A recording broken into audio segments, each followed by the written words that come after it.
Welcome, ladies and gentlemen. It's a wonderful day to be a finals fan here as we jump into the top 16 for the TGM APAC Cycle 2. Last weekend, we kicked off the Swiss. We've got 16 teams here. We need to cut those down once again. I'm joined by the gentlemen Hyperactive and Cthulhu. Hyper coming into it. We've got some fresh and familiar faces coming into this weekend. Yeah, a lot of returns. Of course, we had some direct invites from Cycle 1. We've got people who have competed within the Swiss stage of Cycle 1. But I'd probably say, Cthulhu, large majority of these teams have come with vengeance. And I love a little story like that, which comes with a bit of a fighting spirit to come into this.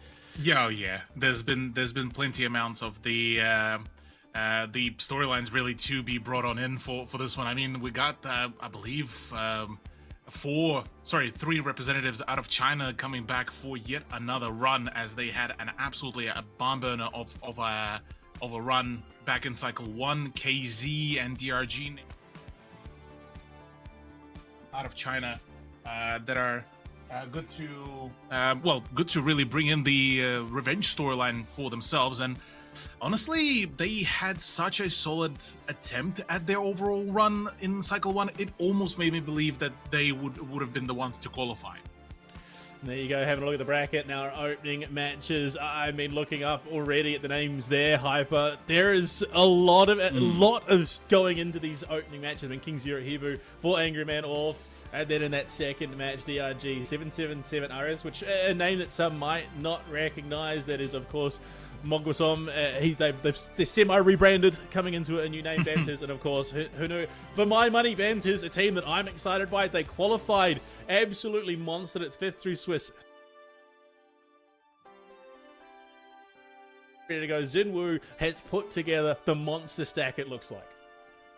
Yeah, going 6-0 in that Swiss stage is a statement to walk in, and we know that the Koreans, when it comes to the finals, are powerful. And the fact we only had HIBOO last time really being the strongest representation within the Korean scene, it just felt lackluster. But finally, we have a roster that is willing to challenge HIBOO, and dare I say, with their Swiss performance, be better? We have a question mark. Yeah, it's definitely a question mark, considering just the highest of the highs and lowest of the lows we got to see out of HIBOO as well back in Cycle 1, where we, on one hand, we got to see them to be the absolutely, the menace on aggression as well, when things align for them, when they managed to get that third party going during the cash out stage as well.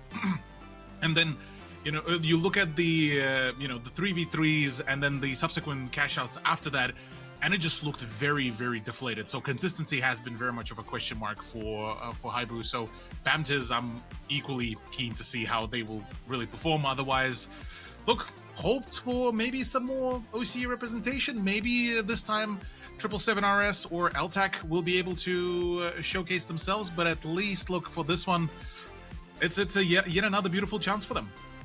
And there you go, our first match of the day. I mean, Hyper coming into it, DRG, there's been a lot of talk. One of the better teams coming out of APAC, second best in China, second best currently rank-wise in Asia Pacific. They do very well internationally. They have performed incredibly well internationally, but domestically they have hit hurdle after hurdle. They've not really kind of got that momentum that we've come to expect from them in the international scene. Yeah, there's always gonna, when it comes to different regions and who you play, there's going to be different styles, going to be different people you approach, and clearly, when it comes to national level, that styling within its region, yeah, it just does not slide. But you said it yourself, as soon as you hit that international stage, it's a different mindset, a different game that is seen across all 3 regions. You could talk about NA and EU and how they play so differently. We could say the same about APAC, and then how diverse it is even further within APAC strategy. There is none of what I see from APAC I could correlate to the EMEA or the MIR section and say clearly that they're going to be easy fights. No. APAC is the most diverse, and I stand by the pedestal that I tweeted out and made everyone mad to say that APAC is probably the most interesting to watch. I will stand on that pedestal until I'm proven wrong. I mean, Cthulhu, you and I have worked APAC in a number of different titles, and I think we can always agree that that tends to be the case. Asia Pacific brings out the weird and wonderful and makes it work, but looking at the rest of that lobby, obviously you got 777 RS, which is Mogulsom's new stack. They're looking very good. Not as clean cut when it comes to cash out, but as soon as they get into that 3v3 game mode, they absolutely look to dominate. They've put in some big work and obviously some Oceanic representative. But then the other two teams, Bamtiz, Zenwu and his Godstack roster potentially coming out of Korea. And then HUNNU is an interesting one for me. The Mongolian stack, Cthulhu. We've searched the depth and breadth of Asia Pacific, and we're getting the representation you want to see in a region like Asia Pacific. Oh, absolutely, yeah. Arguably one of the most diverse brackets in general really coming in for the Cycle 2. And HUNNU is, yeah, look, I haven't really got to see much of their turnaround, but honestly, it's just good to see, at the very least, the representation on their end. I am curious to see how will Bamtiz be able to really fare on this, because looking at just the qualifying round 1, out of all of the 4 teams, DRG are the most, I would argue, clean-cut sort of favorite going into this matchup, because I mean, remembering the absolute Wild West plays out of Dim, Shuai and Boom as well, bringing in some of the absolutely solid coordination when it came down to just overall the combat, the objective play. It all went very, very straightforward for them. 777 RS were very much finally in their element once they managed to actually get out of that non-stop pressure, the meat grinder. And so here, for the other two, it's a trial by fire, really, because whilst the Swiss stage and everything is all great and fun, it's all relatively level playfield. Let's be real here. Yeah, against the direct invites, it's a whole new ball game, honestly. Yeah, I mean, it seems like, especially for like the 777 RS, it sort of survives through the cash out to make it a 3v3. But obviously, with Asia Pacific and how weird and wonderful it gets, Hyper, I mean, at the moment, it doesn't feel like there's been too many changes between Cycle 1 and 2. For the most part, the APAC meta, as it were, standard across the board, the HML running one of each, maybe an HLL when we get to the 3v3s. I mean, do's and don'ts, is there anything that we're expecting, one for these teams to keep doing and one for them to not do, that other regions would? Well, if you compare it against other regions, when you look at North America, you look at EMEA, all of that screams heavy, light. That seems to be the meta, which comes with what I believe a risk and reward.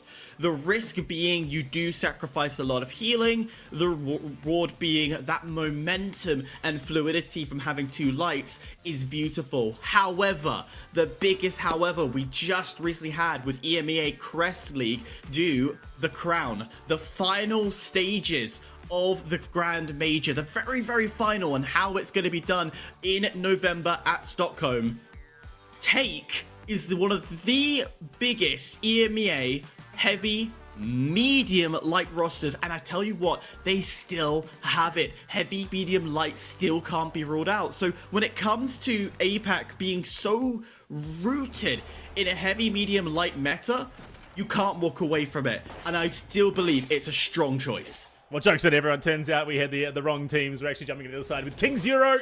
Hyper, you and I are going to be covering this one. Cthulhu is going to take a bit of a break on the bench. But, I mean, coming into it, KingZero have already established themselves as such a powerhouse roster. Oh, yeah. I mean, you walk out of Cycle 1 winning the entire thing and walking away with $2,000 US dollars. I would feel pretty confident and going to repeat that is going to be a challenge within itself. And that start seems pretty good with a trade-off from both sides.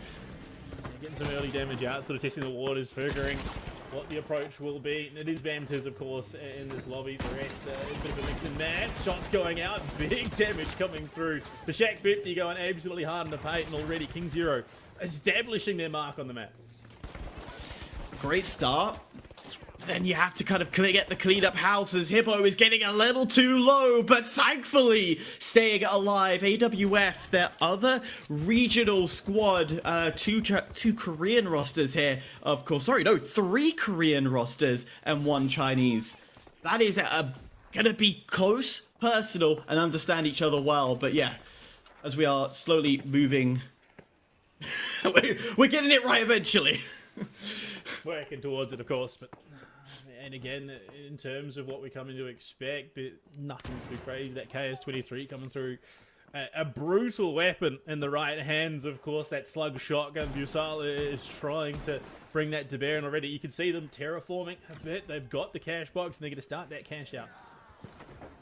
Yeah, other side of the map as well, we can see the other box has started, and, well, no offset, so no crazy...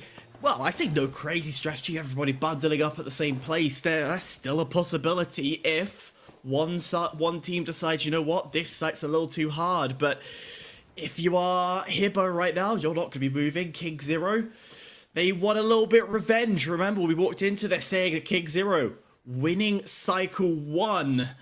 There's a bit of pressure that looms above you when you have that title above you. I mean, right now, a lot of posturing. Okay, so it's not Bamtiz, it is 4 AM actually in the lobby. I thought that was the case. I just doubted myself, unfortunately. But already, again, a lot of posturing, a bit of fighting. 4 AM looking to make their way in over towards Orf. And you can see Andrew in a lot of trouble, does fall. And it is going to be a wipe. Unfortunately, the orange team down for the count at the moment. But you look from above, raining hellfire in towards this objective. The charge comes through. It's big damage, but Yashal falls. And unfortunately, it's just not enough to contest KingZero. Yeah, Charger Slam been used more often than we think. However, can be countered really easily. The defib comes through and, well, you're kind of left alone as already HIBOO hunting down, and Latte would love to get that free pick on the lights. And why don't you? And you bring him down low again. There it is. Clean, done and dusted, and solidifies that first cash out to be theirs. And KingZero not looking strong off the rip, but it is also the first cash out. A little bit of rust has to be shaken off. Yeah, I mean, the team that is pretty much considered the best in Asia Pacific, the standard that a lot of teams are measured by, of course, and unfortunately, in this 4-team game mode there, you can find yourself a little bit under the pump, and there you go, RPG coming out, lots of shots. War Doctor connects with that Scar, and on the hunt, looking to try and shut down Ghost, who's on the run, this little light, desperately trying to get away from that Shack 50. Run away, little boy! No, 4 angry men are going to try and stay alive, because you don't want to wipe. 15% may not be a lot. It's great for a good sale. You know, you go to your local shop, you buy cookies, and they say they're 15% off. Hell yeah, you're gonna buy them. But when it comes to being taken off your money, it could be the matter of being top 2 and qualifying to the next round, or it could be, it could go either way. It could go it's either make way. or break that much. That even 15% can be that difference maker when time is so key. At that half time, and you can see already Willie Rice is getting some big shots on, but Firebat finds an angle, Kia down. And you can already see how scrappy this is getting with 4:20 left on the clock. It is just chaos across the board. Cheeky revive attempt going through here. Ghost just wants someone else there to help him try and contest this. Already 4 angry men really low. Kia was dropped early. Player now got dropped to the floor as well. Can Ghost keep himself alive? No. AWF wants revenge, and in doing so, finds the revenge title they are looking for. They had a poor start. Both teams are going, well, I say, well, both teams, all teams going towards the same opponent they went to last time. And that's something you have to be mindful here. So 4 angry men going against AWF like they did in that first cash out.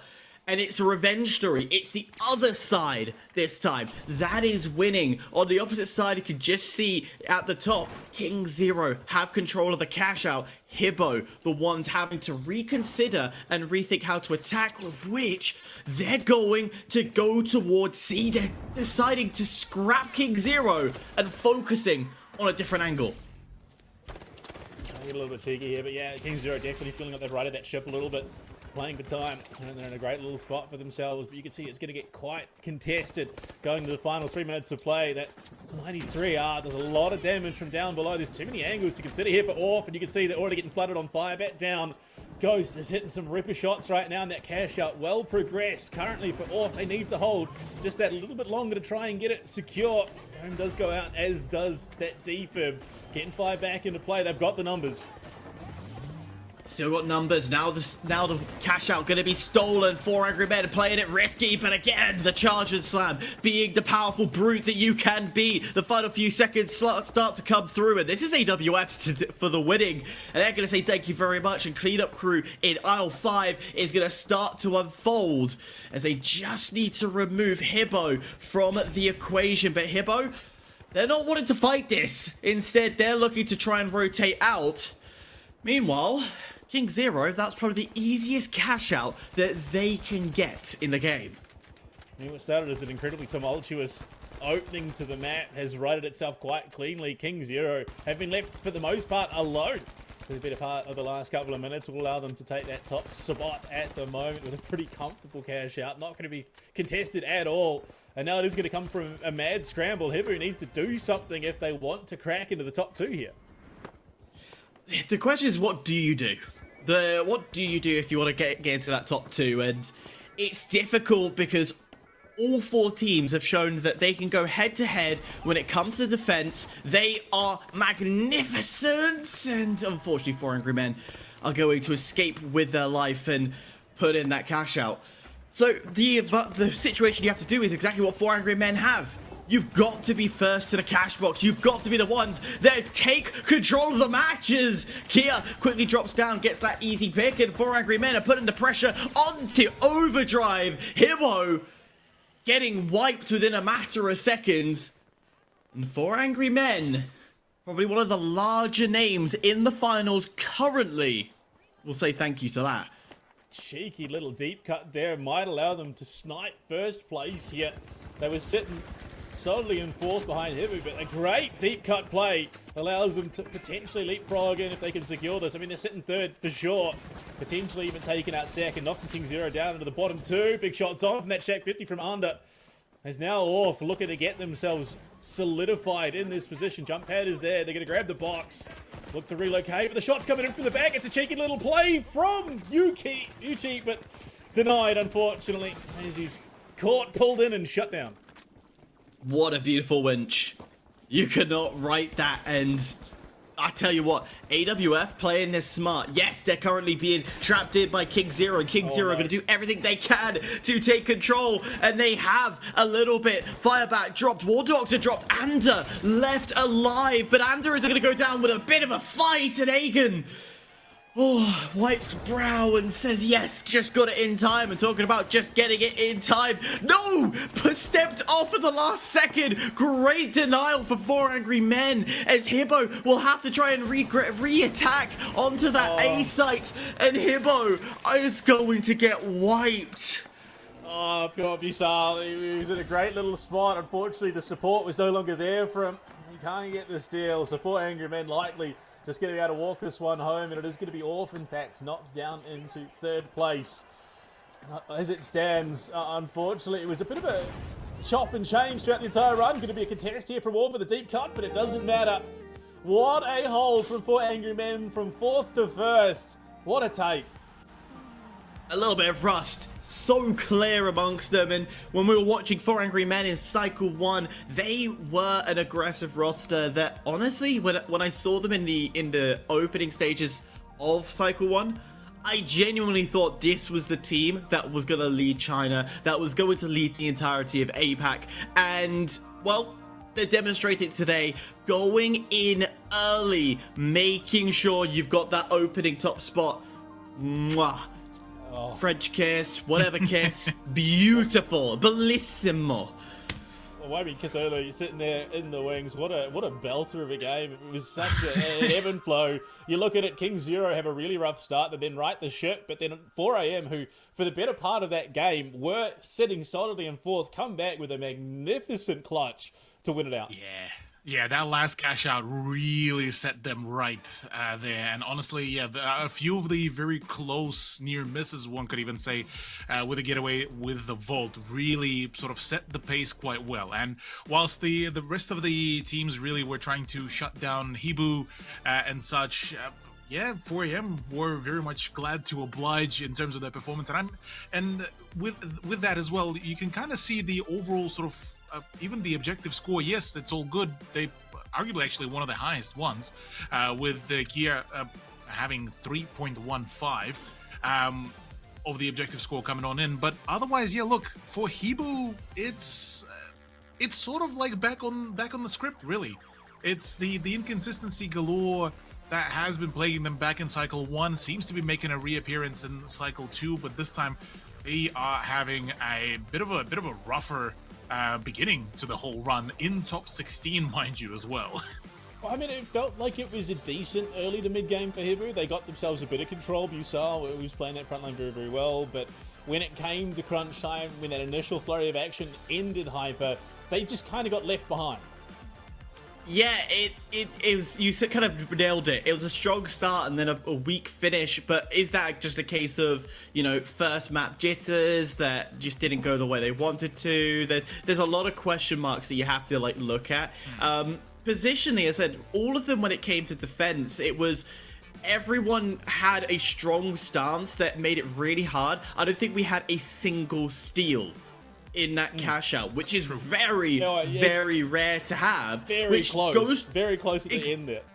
Exactly, and it went to show that HIBOO in a defensive manner, absolutely amazing, but it is that attacking mentality, getting onto that site, HIBOO being so close from taking it away from 4 Angry Men. I just feel it was just a bit of pressure meant that they stepped off at the last second. I've been guilty of it. I've had all the pros shout at me every time I've done that, because naturally when you start to get pressured, you get off, you take that person out and then get back on. Unfortunately, no support on the second time because the rest of his teammates were gone.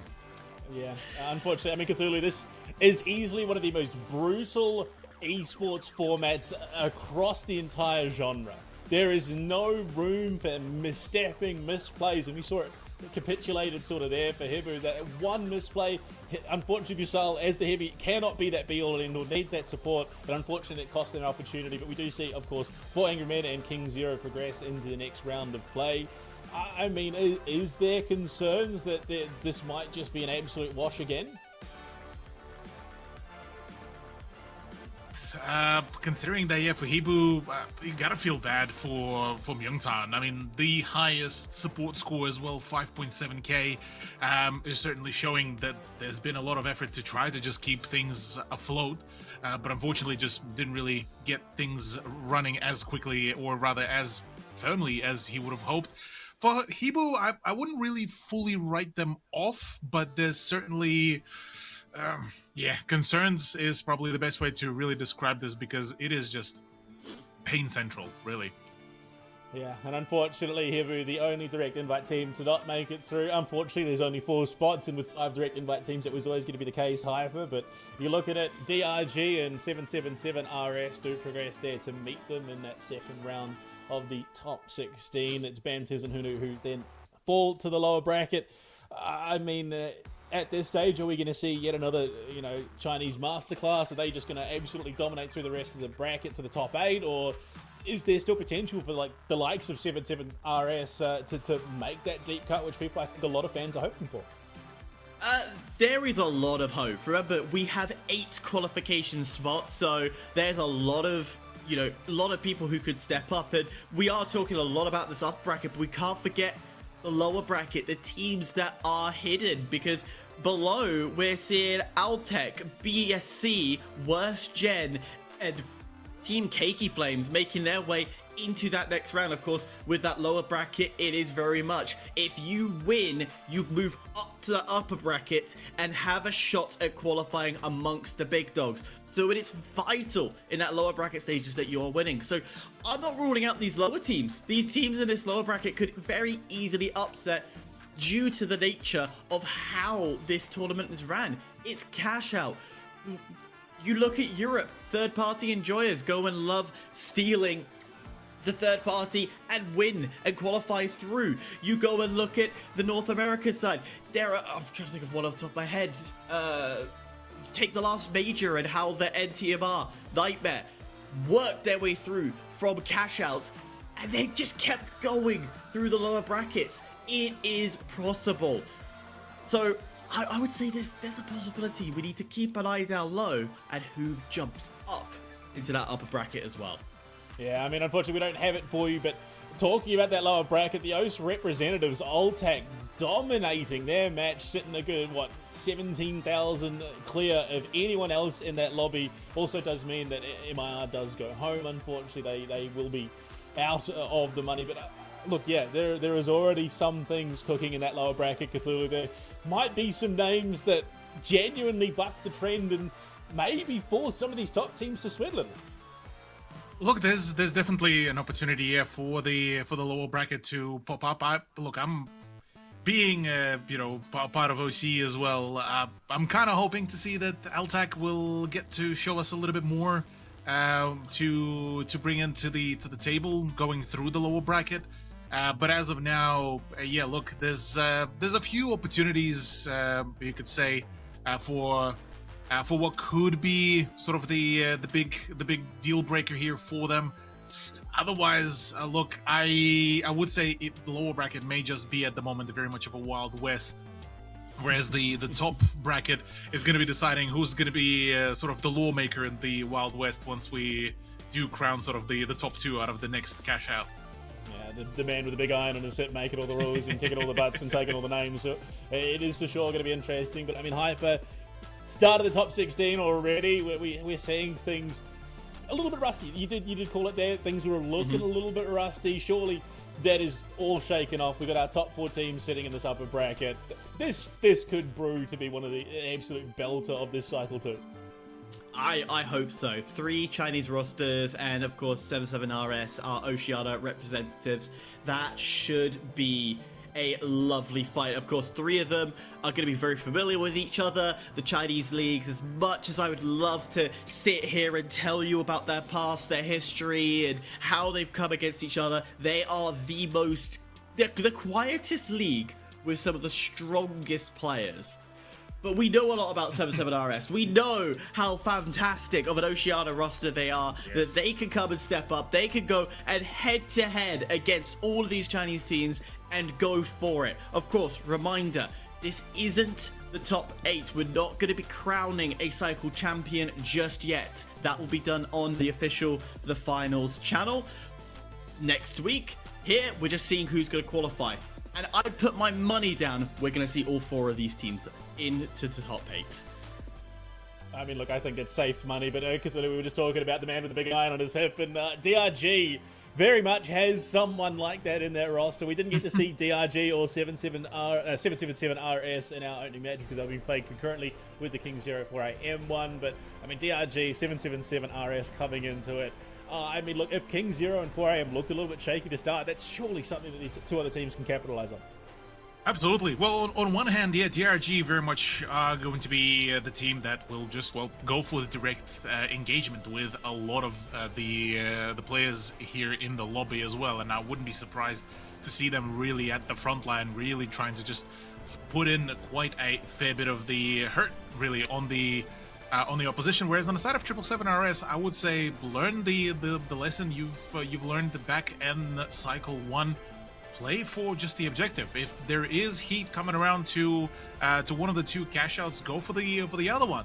Why take the unnecessary heat? Why take a step into the meat grinder when they've managed to learn this very lesson in a very quick and a very positive way, actually, during the cycle 1, where the very first cash out and the very first 3v3, you saw them actually propel themselves and to claim the first spot into the grand finals cash out as well. So honestly, with that said and done, I'm sort of expecting this to be, the 3 Chinese representatives basically battling it all out. Meanwhile, the 777RS just sort of, okay, you guys, enjoy your chaos. We're just gonna, quickly grab our money and skedaddle.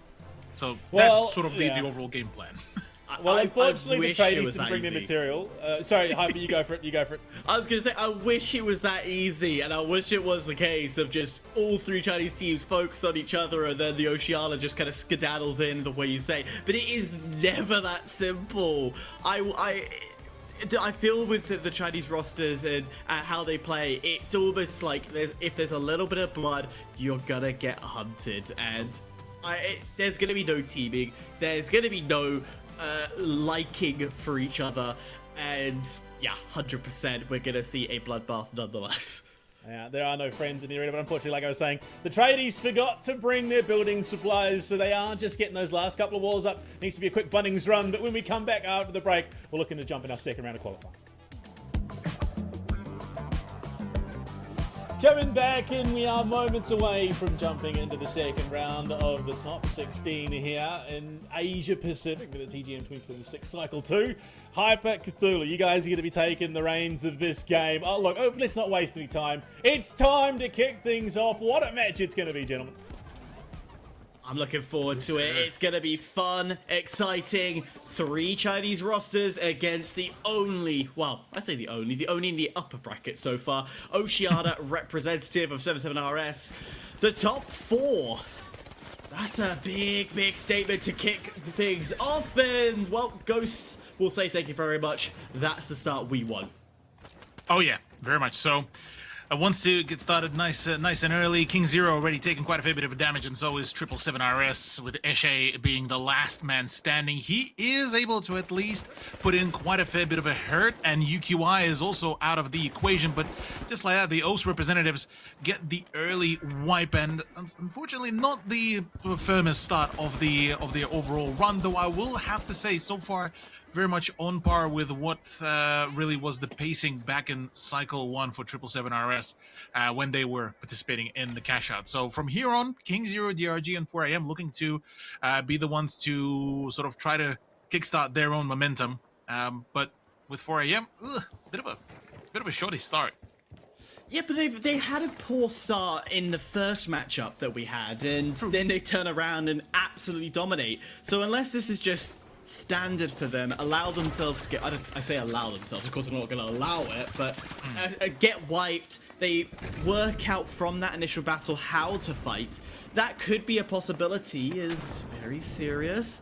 Has he just walked past? I think he's just walked past one of the DRG players, so he could get caught off guard here.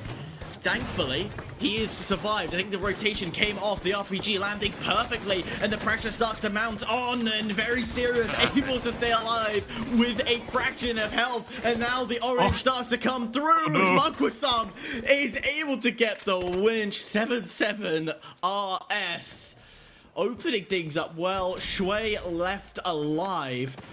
He's gonna get the revive in, and boom.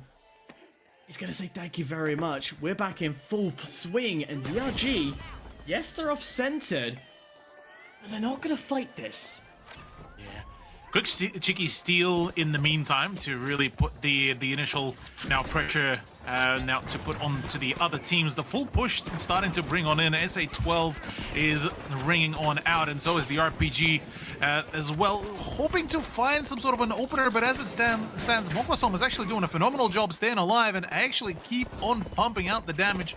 The vault did get dropped down further, just a level below, but, well, as it stands, Sirius perfectly managing to really shut things down and get the revive back. The HLL stack of OCE plus Korea certainly starting to now gain some momentum, and I do have to say, Eshe did actually Eshe plus Sirius did such a phenomenal just disruption work earlier on, where it's just divert the overall attention off the teams to themselves to allow just the separation, and it worked just perfectly for the damage output.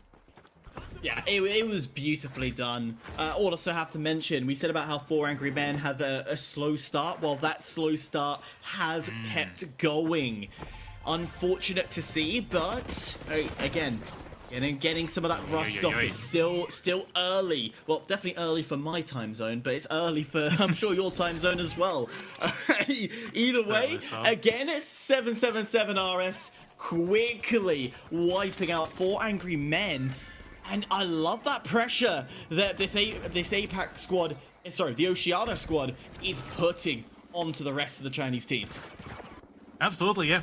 Keeping it nice and just mobile, really, for themselves. And I do like the fact that, you know, whilst it's obviously, you know, all a team game still, it's cool to see that players like Eshe, players like Sirius are able to just keep on outputting the damage. And I mean, just being able to just delete Shui like that is already a huge performance. The 93R is... rings out the other death and the gateway to boot as well to just keep things running. And so far, 777RS actually evolved pretty well in comparison to what we got to see out of them cycle 1. This time a whole lot more confident going into the whole competition of the cash out. More assertive, more in control. They're creating their own space, and this is a good read. Understanding that 4 Angry Men would have rotated across because one of the cash outs has started. If you can create a denial before the cash out begins, yeah, it makes sense. And from I think I just saw 777RS opting to go for the attack, which we saw last time on the previous round. It was very much defense heaven that was winning this map, so a bit of a change of mindset to attempt for the steal, but they won the steal last cash box. Exactly that, yeah. By the looks of it, at least the KingZero box is currently being completely uncontested, so maybe we'll get to see a bit of a split sort of attention there. In the meantime, though, Boom is looking to set things up. The C4 is in the hands, ready to go. Meanwhile, Mogwasom and Co are just getting an absolute handling, though I say that. Sirius and Mogwasom do manage to get the better of 2 members of KingZero, so it's all down to Aegon to try to stay alive. Steel does come on through its DRG now, looking to compose themselves, and, well, the Steel does in fact go fully through. The revive as well does bring on in. 93R just not yet fully enough with the burst damage, and there's so much debris coming on out, and Sirius is the one that manages to at least get the trade-off going. Yeah, more pressure has to be applied. DRG says thank you very much. Quick, cheeky, easy steal. They jumped themselves up to second place, but on the other side, 4 Angry Men still got that cash out going. We've got a beautiful split, so watch the entire lobby start to focus onto 4 Angry Men. And this will encourage 4 Angry Men. They will welcome this fight. They're sitting last. Each team in current mindset has a cash out to their name. So it becomes this kill race. And right now, 77RS are sitting 3 kills ahead of KingZero. That's the difference between this lobby with 2 minutes on the clock. Yeah, there's a lot of that momentum to be gained, and well, whilst the other 2 teams likely look to go in. Actually, no, pardon me, I spoke a little bit too soon. I was about to say that they went to try to contest maybe that 4 Angry Men cash out. By the looks of it, no, the attention here is split. 777RS are still very much a hot target to contest, and, well, try to get some initial, or rather slow them down. Try to find just a much easier time to get the cash out running. Meanwhile, the cash out on the side of 4 AM goes through without a hitch, without a steal, and, well, that's another vault ready to rumble, and that actually completely diverts KingZero roster away from the OCE representatives. I did notice very briefly that... Oh no, I'm mistaken. I saw a... Lovely. Yep, definitely get it off the moving platform. I was going to say, the one over the vault of construction, I thought 77RS didn't touch it. Clearly they did. It's just spawned in the same area, which is a rarity to see in this game. Nonetheless, 777RS, got to get the right numbers of 7s here, very much in control. Oh, I'm going to sacrifice it, which is a bit of an odd situation, as they've overstepped too far, moved away to fend off the second vault, because what they were trying to do was get a double stack going in and not have a split situation. But now they've lost control, and they've allowed that split to unfold. This is a disaster for 77RS. They've been the ones in control. They don't have any of it right now. Yeah, not anymore. That's going to be a problem and a half here, Hyper, as already 777RS taking that initial damage serious. Not particularly looking too healthy, has to fall back before the reset begins. Mogwasom is already full sending it as well. The shotgun needs to be in close proximity and the winch needs to connect, but as of now, nothing is really up on the table. Oh, the steal might actually be attempted here, as is there enough HP to actually do that? Is there enough time to do that as well? The HP does run out, but the steal does actually come on through. Perfect timing from Mogwasom. The problem being is now the rest of 777RS are very much not very healthy and won't really be able to prevent this in time, I believe. You know, it might be able to get its denial. No! And in 4 Angry Men quickly were sneaking in. They were watching the entire thing, and now they are the ones on top. But Player down to a small fraction of health. 777 RS close by. They can come back and re-aggress onto this, but DRG are the ones who want a bit of control. They've not had it for a while, and in doing so, they're going for it. Eshe trying to get the denial, but is unable to do so. Now he has control, but Player from afar is saying thank you very much. Mugwasum, can he get the denial? No. He can't. Oh, while this is going on, KingZero have been sitting on a pedestal doing absolutely jack because they have been so alone, so happy with everything that's going on.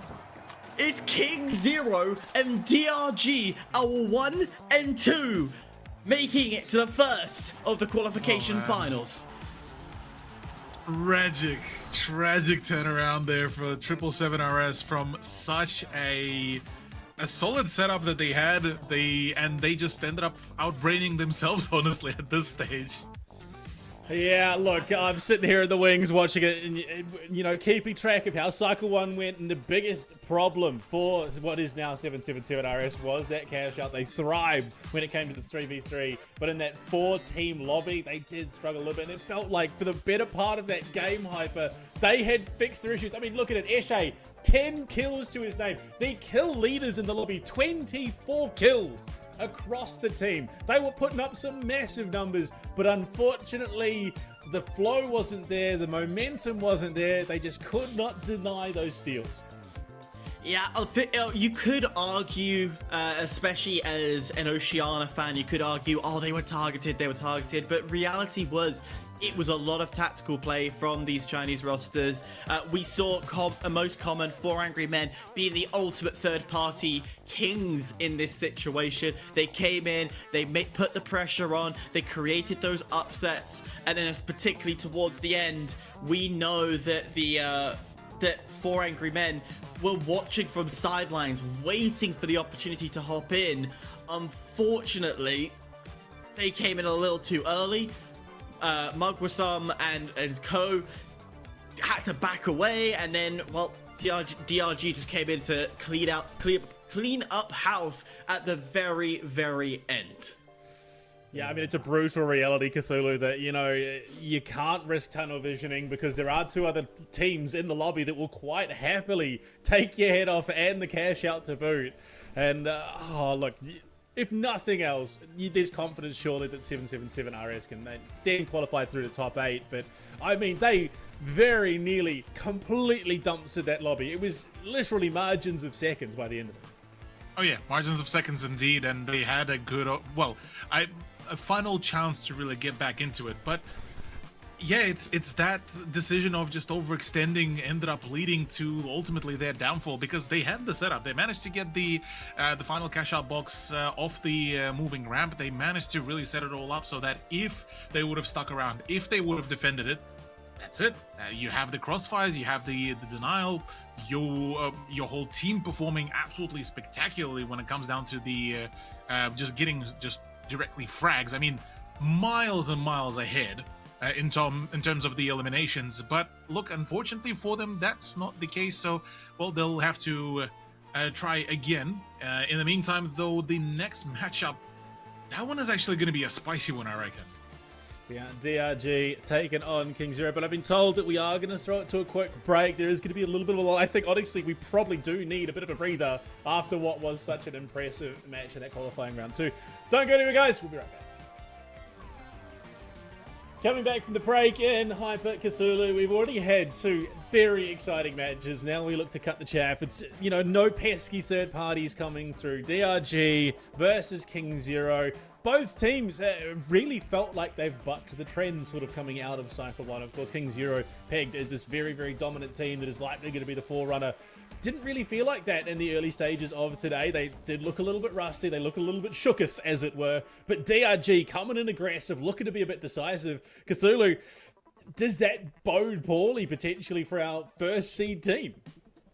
Look, I'm not entirely actually sure on this one, because between the 2 rosters, we got to see them have a bit of a jarring sort of almost a whiplash effect, really, in terms of their performance in the 3v3s, specifically Cycle 1, where we got to see, at the very least, the very first 3v3 of that day was a very passive almost coming out of, I believe it was mainly KZ, whereas DRG were able to really keep up their momentum pretty well, all things considered. So going into this one, I'm kind of a little bit 50-50 as to who will actually be able to kickstart their momentum. But what I do know for sure, I would say it's the first few banks will, or rather actually the very first bank will likely decide who could just keep up the momentum throughout the majority of the run, I would argue.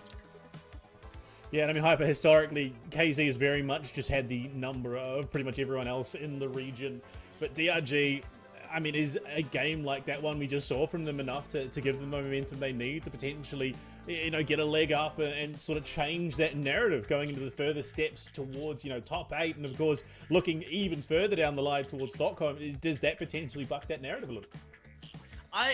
In a way, yes, but DRG have always been a team that can thrive under chaos. So I feel like if there is going to be a chance for DRG, they've got to induce the chaos, which we have started to see quite a bit in the last 2 cash outs that we've been watching.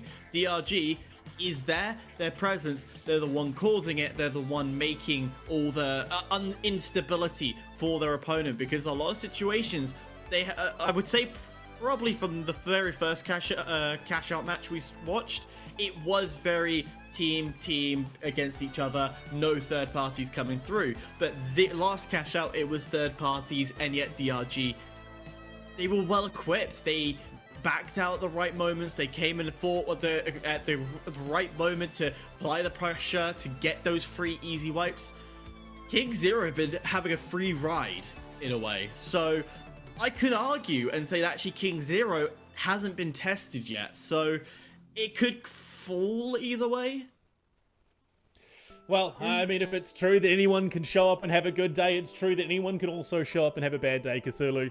And this sort of, I think, is going to be that tipping point to see who is having the better of the days so far. I mean, both have that claim. Both have historically got proof to show that they are right, well and truly topping that, you know, the table of seedings going in towards top 8. But I mean, you make it simple. You cut out that extra weight. No more third parties to worry about. It allows you to laser focus in on your opponent. And with 2 teams as familiar as these 2, you'd imagine that they are very well prepped.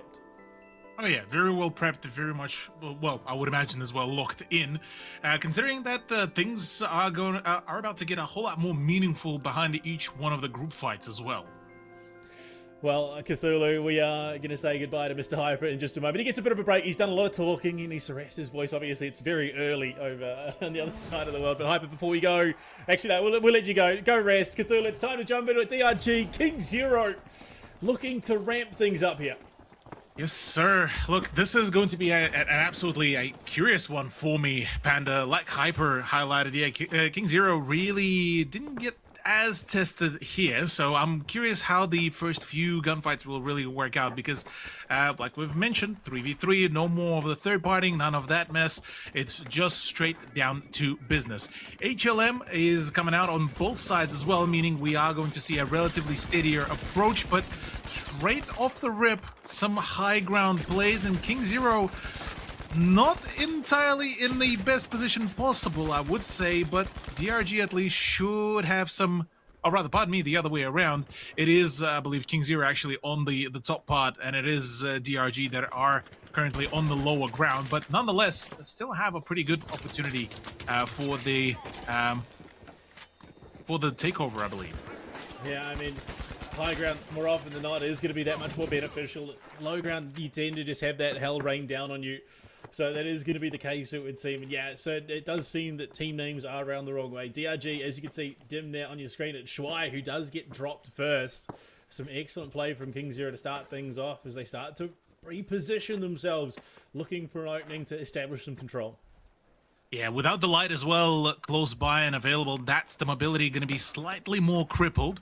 Though now it's the time to battle over the very first vault. And, well, really, by the looks of it, DRG are not really shying away from it. The 93R sings the demise of Boom. And, well, that's your heavy, that's your mist shield gone and out. Down to Dim and Shui, who do manage to get out and just wait for potentially a reset, or maybe watch KingZero to really make that play happen. Let's not forget as well, quite a fair bit of the top floor presence. Dim able to really keep himself out of the damage here. I say that though, a misplay and a half as he gets hunted down at the end, but nonetheless, DRG now stuck in a bit of a precarious position really here, because, well, one would have to either go for a revival coin, and, well, with limited resources of such, things might get a little bit more hectic. But KingZero set themselves up really nicely here. The ghoul grenades as well to establish that, I guess, call it the obstacle course. And from here on, it is now very much of a question, how are DRG looking to approach this, considering that this is a very dense defense from KZ. Yeah, no, I mean, they bunker themselves down. It is about finding that balance in the finals, of course, mobility damage and the ability to stall things out, especially in this 3v3 game mode, the ability to hold off your opponents and just burn that clock, burn that time, get yourself in an advantageous position. You can see DRG very measured, very calculated in the way they want to approach this gate being prepped here. They want to find an avenue up so they can competitively contest on the objective. Jump pads there, RPG out, they're full sending on to DRG. The claw, not quite on the money, but that mesh shield doing a lot of work to try and stay up and available in play, but that SA-12 ringing out, big damage, big shots, and bomb falls again. This poor heavy can only take so much punishment.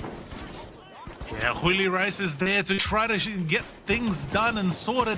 Another gunfighter erupts, and the Shaq 12 is just unfortunately not enough. Holy Rice is able to completely wipe the roster of DRG, and this is a huge opportunity here as the cash out does continue to tick away. KZ looking so promising here, and they get a moment of a breather. So DRG, I believe they get one more opportunity here to, well, try to make it as of an accelerated push as possible, but the opportunities are running out very fast. I mean, you got to respect that they get themselves set up. KingZero then makes the call. Hell, we can just force the fight here. It burns more time. We back ourselves in this direct head-to-head contest, and it works incredibly. They absolutely monster DRG. You can see it in the total eliminations already so far. Double digits secured from KingZero, and there you go. Vault done. One more. Decent lead for KingZero. One more, like you said, to go here. Yeah, it could be a big opportunity. For DRG, though, it is a good idea to just disengage. Well, not really, don't really try to pry too heavily just yet at the already bunkered down position of KZ and, well, get the vault up and running. Some damage is good, and the FK is going to be quite solid for that very purpose as well. But as it stands, on the side of KZ, it's interesting to see and to note that they're not really too keen on giving up the high ground. They're here to observe and then make the calculated decision from there to make that move really work. Otherwise, on the side of DRG, well, it's, oh man, hoping to keep up the damage output, but the heal beam at least is certainly keeping up the overall momentum going. Yeah, I mean, it's getting a lot of work, this heal beam. Unfortunately, DRG are having to utilize it quite frequently to save themselves in play. The heal shot's coming out with that 8+, and it's a bit of a dicey engage. Well, he's somehow still alive here, holding on by his tooth nail. Bomb falls yet again, and now they're on the hunt, looking to go aggressive, shut down DRG even further. They are trying to put that foot on the throat and choke them out here. Exactly that. UQI able to actually at least force the engagement a little bit further out and drags another member of DRG away. Dim, all alone, needs to just stay as calm and collected as possible. Does manage to connect one frag. Is there enough? No. Actually able to almost run away. The SA-12 is perfect there on the timing and actually able to make the getaway happen. Oh my days. All down to Hoily Rice all of a sudden as the heavy will need to fall back. The FK is there just signaling his getaway, but man, that is a dicey turnaround. Good lord. That was a baller block there on the stairs of the jump pad, completely denying Hoily Rice from getting the finish. and does have to scamper away with a gun to get that revive off. And you can see already spotted Dim now on the hunt for that F-cut, trying to throw yet another spanner in the works and even that playing field. Exactly that. Nice and steady of an approach. DRG this time not very much shying away, as the jump pad is still very much available. They can go for a dive, and in fact dive they will. The Shaq 50 is now ready to go. Boom is looking to keep up the pressure.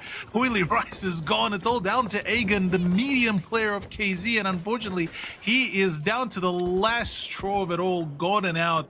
DRG managing to reclaim the momentum here, and well, it seems like my statement from earlier on about the initial momentum carrying through for the majority of the match is certainly very much of a dissipated of a statement nowadays.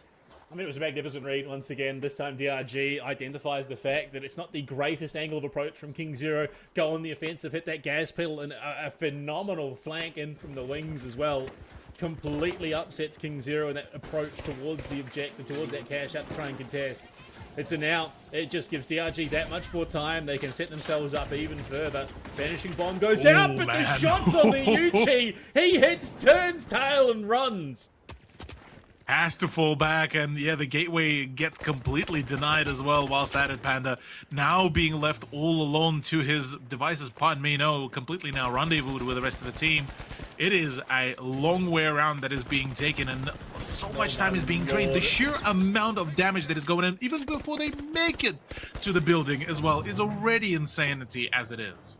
Dim is just raining hellfire down from above, and you can see now they're trying to find that angle in Yuchi with that 93R is trying to get some chip damage off, trying to find a flank in to enable his team to go for this crunch push. But they start destroying everything in their way, moving that vault, and he's off the money with the claw. Now they're on the chase, and Huili Rice looking to try and take out his counterpart. It's Shui, the last left alive. Are they going to be able to do it here? Going for a cheeky revive at 10. Huili Rice does relocate, but he can't get the revive. Shui, he's done some big damage. He's completely tried to turn this on its head, but no. Yuchi comes in clutch, gets the wipe of DRG, but too little too late. Exactly that, yeah. Too little too late indeed. Panda, cash out number 2, redeemed and, well, now taken by DRG. So now this one final vault will be the one to decide it all and to figure out which way the victory will go. It seems like the cash out, the point C, is looking to be eyed out here for the high ground play, but as of now, well, the gate is certainly there, all prepped and ready. Shuai and co are ready to go, and a very instant access to the rooftops is certainly going to mean quite a fair bit of mobility prepped here. But interestingly enough, I was just about to say they didn't look particularly too keen on contesting that vault, but joke's on me, it seems, as well, in comes the jump, the winch from in the midway through the flight as well. Perfect there, but unfortunately without any support, Huili Rice is just, well, left all to his devices there. Yeah, it might be looking like the big bad boss, but without that guard and support, he's got nothing backing it up. But the winch was looking pretty clean, but unfortunately Huili Rice left. He's down, and so his teammates must scramble to try and remain in it. Again, taking some big damage, and you can see they've smelt the blood in the water. DRG is now on the hunt. Yushi, he's in a bit of trouble as well, as they are hot on his heels as we hit the halfway mark. It is a 3 versus 2. Currently, Huili Rice is still down. He's going to pop the... He's going to get... I think he's got the revive. No, he popped the coin, I think. But Yuchi down once again. Now the momentum has shifted significantly. DRG has KingZero on its heels. Exactly that, yeah. KingZero all of a sudden looking a little bit more scared about where do they want to go, how do they want to approach this. Already the setup is being made here. Huili Rice is, well, waiting for Yuchi to make the return. It looks like the coin is going to be the way here, and well, for cash out already, the first quarter is looking to be completed on the timer. DRG, in the meantime, a little bit further away from the box, not as of a tight setup as what we got to see from the first round out of KZ, but nonetheless, it's a push for the high ground coming on through. Goo Grenade to try to open up at least some sort of a cover, some sort of a backup, but it is the jump pad that will be getting set up for the dive. With the RPG ready to go, it's time for action. Oh no. Oh, okay. Oh man. Never mind. look, we'll call it tactical. We'll say that was completely intended. They wanted to save it, make sure that they could approach a little bit more stealthily. I say that the RPG-7 starts ringing out. Now DRG positioning from above, and you can see Wardybara trying to get himself desperately in a position to impact this battle going on, but Agan taking so much damage. And Shui, he's found himself one, he's found himself two, he's looking for more Yuchi, running desperately, runs straight into trouble, dashes out the door, playing dive and dodge around the doorway, but the door's stuck, and he's taken down a wipe from DRG. A wipe from DRG indeed, and that one was a phenomenal recovery from them. They heard the absolute movement. The moment that backup C4 detonated, that was the signal pistol for the action to begin. With a gateway from up above as well, that served as a perfect recovery as well for the action and to regain some ground. And from here on, I don't think there's much time, if any, to clean that all up. And by the looks of it, yeah, this is in fact GG. DRG managed to set themselves up. The final dive is to come on through, but it's all for nothing. It is the round over. It is the victors. That is the DRG. I mean, brutal in the way that they lose that fight to KingZero, and even brutaler still, the fact that you lose that fight because the door slams in your face and you've got nowhere to run but to the respawn screen. Hyper coming back into it. DRG have pulled out a very impressive win. KingZero admittedly had them under the pump to begin, but DRG clapped back in style.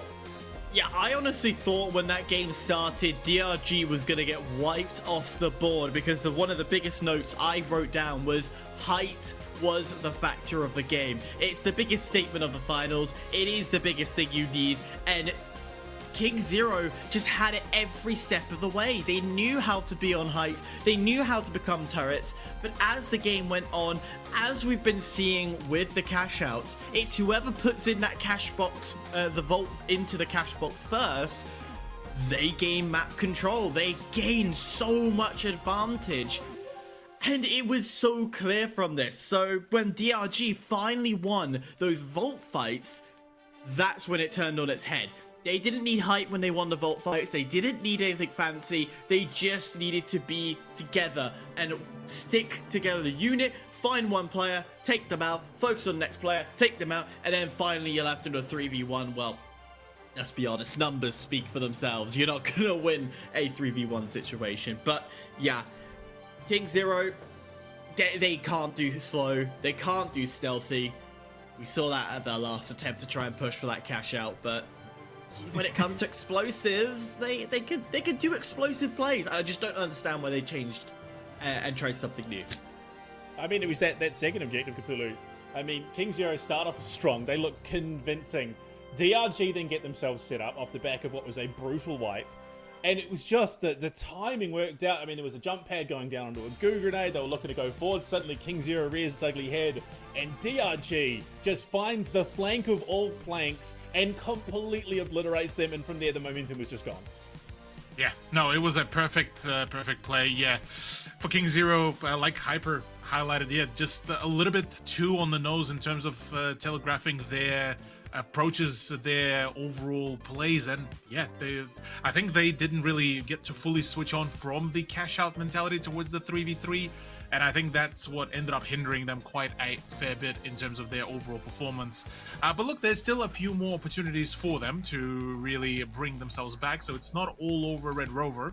But nonetheless, for DRG, they are qualified, they are good to go, and that's our first team. So honestly, look, from here on, I'm quite curious to figure out sort of where do we see ourselves moving onwards, because one of the matchups, the KingZero, Bamtiz, AWF, and ALTAC, that one is going to be a curious one where I would imagine KingZero will, well, at least in theory, be the favorites. It's the second matchup that I'm quite curious to see how that will really pan out, because on the other end, it is the trial by fire for the Mongolian stack, the HUNNU.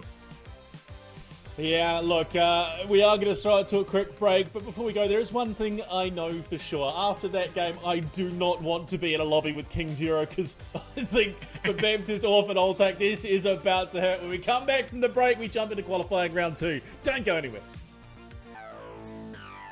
Coming back into it, we jump into qualifying round 2, and I mean, you look at some of those lobbies, Hyper, and the lower bracket has clearly been an interesting one. ALTAC has just completely dominated from the bottom 8 teams. Team Cakey Flames not far behind them as they punch their way into the second round. I mean, ALTAC unfortunately finds themselves in KingZero's lobby, so it might be a bit of a stall to their momentum here. It's definitely going to be harder than they expected, but you're right. Instead, ALTAC, when you look at their very first cash out, like I say, we've got that information. The only team to cross above $30,000 in terms of money. Then you go into the second cash out. They were, again, in first, beating Cakey Flames just. And then you go into the final, a straight 2-0 cash out sweep. A complete dominant run, but you're right. Going into KZ's lobby, it's almost like you stepped into the wrong class and you feel a little bit embarrassed. That's the kind of mentality I get out of it. Yeah, it's a bit of a spread. 2 Korean stacks, a Chinese stack, and an Oceanic stack with, I believe, our only New Zealand representative as well in the roster. I have to go double check that. I'm pretty sure I saw a New Zealand flag.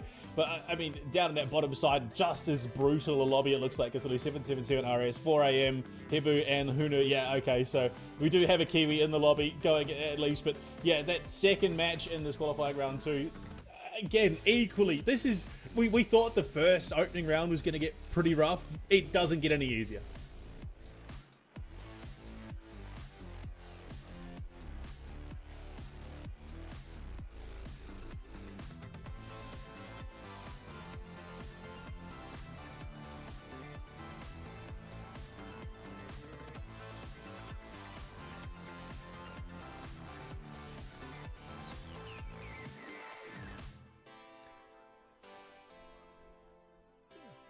Man, these guys just missed all the... I was just yapping off at the... generational analytical breakdown that they missed. Oh, Cthulhu, look, there's nothing else to do but jump into it. We'll let you have a break. Hyper, you and I jump into things here. ALTAC off, KingZero and Bamtiz. And KingZero hot off the back of that loss to DRG are likely looking to punch down a little here.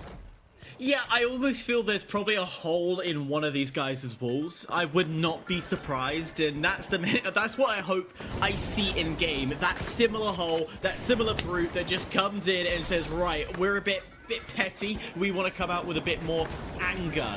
However, we do watch our new roster that joins the upper bracket, ALTAC. Unfortunately, get completely wiped off the face of the earth as Orth does a fantastic job at keeping themselves up and keeping themselves alive. It has just been an absolute meat grinder to open this second qualifying round up. ALTAC full wipe, Bamtiz full wiped, and now Orth looking to make their way in and start this cash out process. And I mean, we did see them at the start of the day. It wasn't a bad showing by any stretch of the imagination. Unfortunately, they just fell a little bit too far behind to recover, whereas KingZero, an equally slow start, but they really answered back in kind. They themselves also working to cash out here. If any of you are wondering, yes, Microchip, the same player from Weekend at Bernie's. Of course, Weekend Bernie's came out in 5th, if I got my maths right, which is a great run from the Oceania roster. However, you could see a brand new roster, so that 5th place and those points will not transfer over. Instead, they will have to start at the very bottom of this APAC leaderboard. So that's for anybody who's wondering why we got a different name and why Microchip is on that roster. Meanwhile, KingZero, they've got the cash box started, they've got it going. And as of right now, that's not the jump you want to do, buddy. Do you want to retake? We can rewatch. We can rewatch. There was an attempt. Unfortunately, the heavy, in fact, too heavy. Can't quite get the height that he needs. They're looking to set themselves up here, and you can see Orth again, full wiped, and the winch claw as they are looking to attempt this steal. Shield does go down, but it's Rusty Pete next to full. ALTAC now under pressure from KingZero, who are looking to stamp their mark on this lobby. Lewis gun in hand, coming up for the back. There's a play to your left, buddy. Checking corners, get out of there. RPG turnaround, but he's absolutely monster mashed out. Poor situational awareness. I'm so glad I'm not relying on him for my survival. But anyways, this game seems like situational awareness nightmare simulator. Yes. 100%, and especially when a third party comes in, it could get even worse. Or an RPG landing at your feet as Ander does a great job of getting damage, but just can't finish it off as the winch will say thank you very much. Bamtiz, they've come swinging into this tournament, and they really have impressed me off the rip. Yeah, I mean, going from not being able to play top 16 last cycle because of commitment issues, now coming in with the God Squad, they are looking like maybe this was the shift that they needed to really compete going into the deeper stretches of cycle 2 here. But you can already see it's great progress being made. KingZero sitting top, Bamtiz not far behind, and a little bit of investment so far from OFL and ALTAC. But with 5.5 minutes left on the clock, there is still room for a deep cut. Major change can unfold. Fuzzy says thank you very much. Get the job done, why don't you? Quickly take the TP as well. That's a risky move in itself. Going alone with nobody around you is able to get to backup eventually. I did not expect to jump through the TP, but hey, we make it work.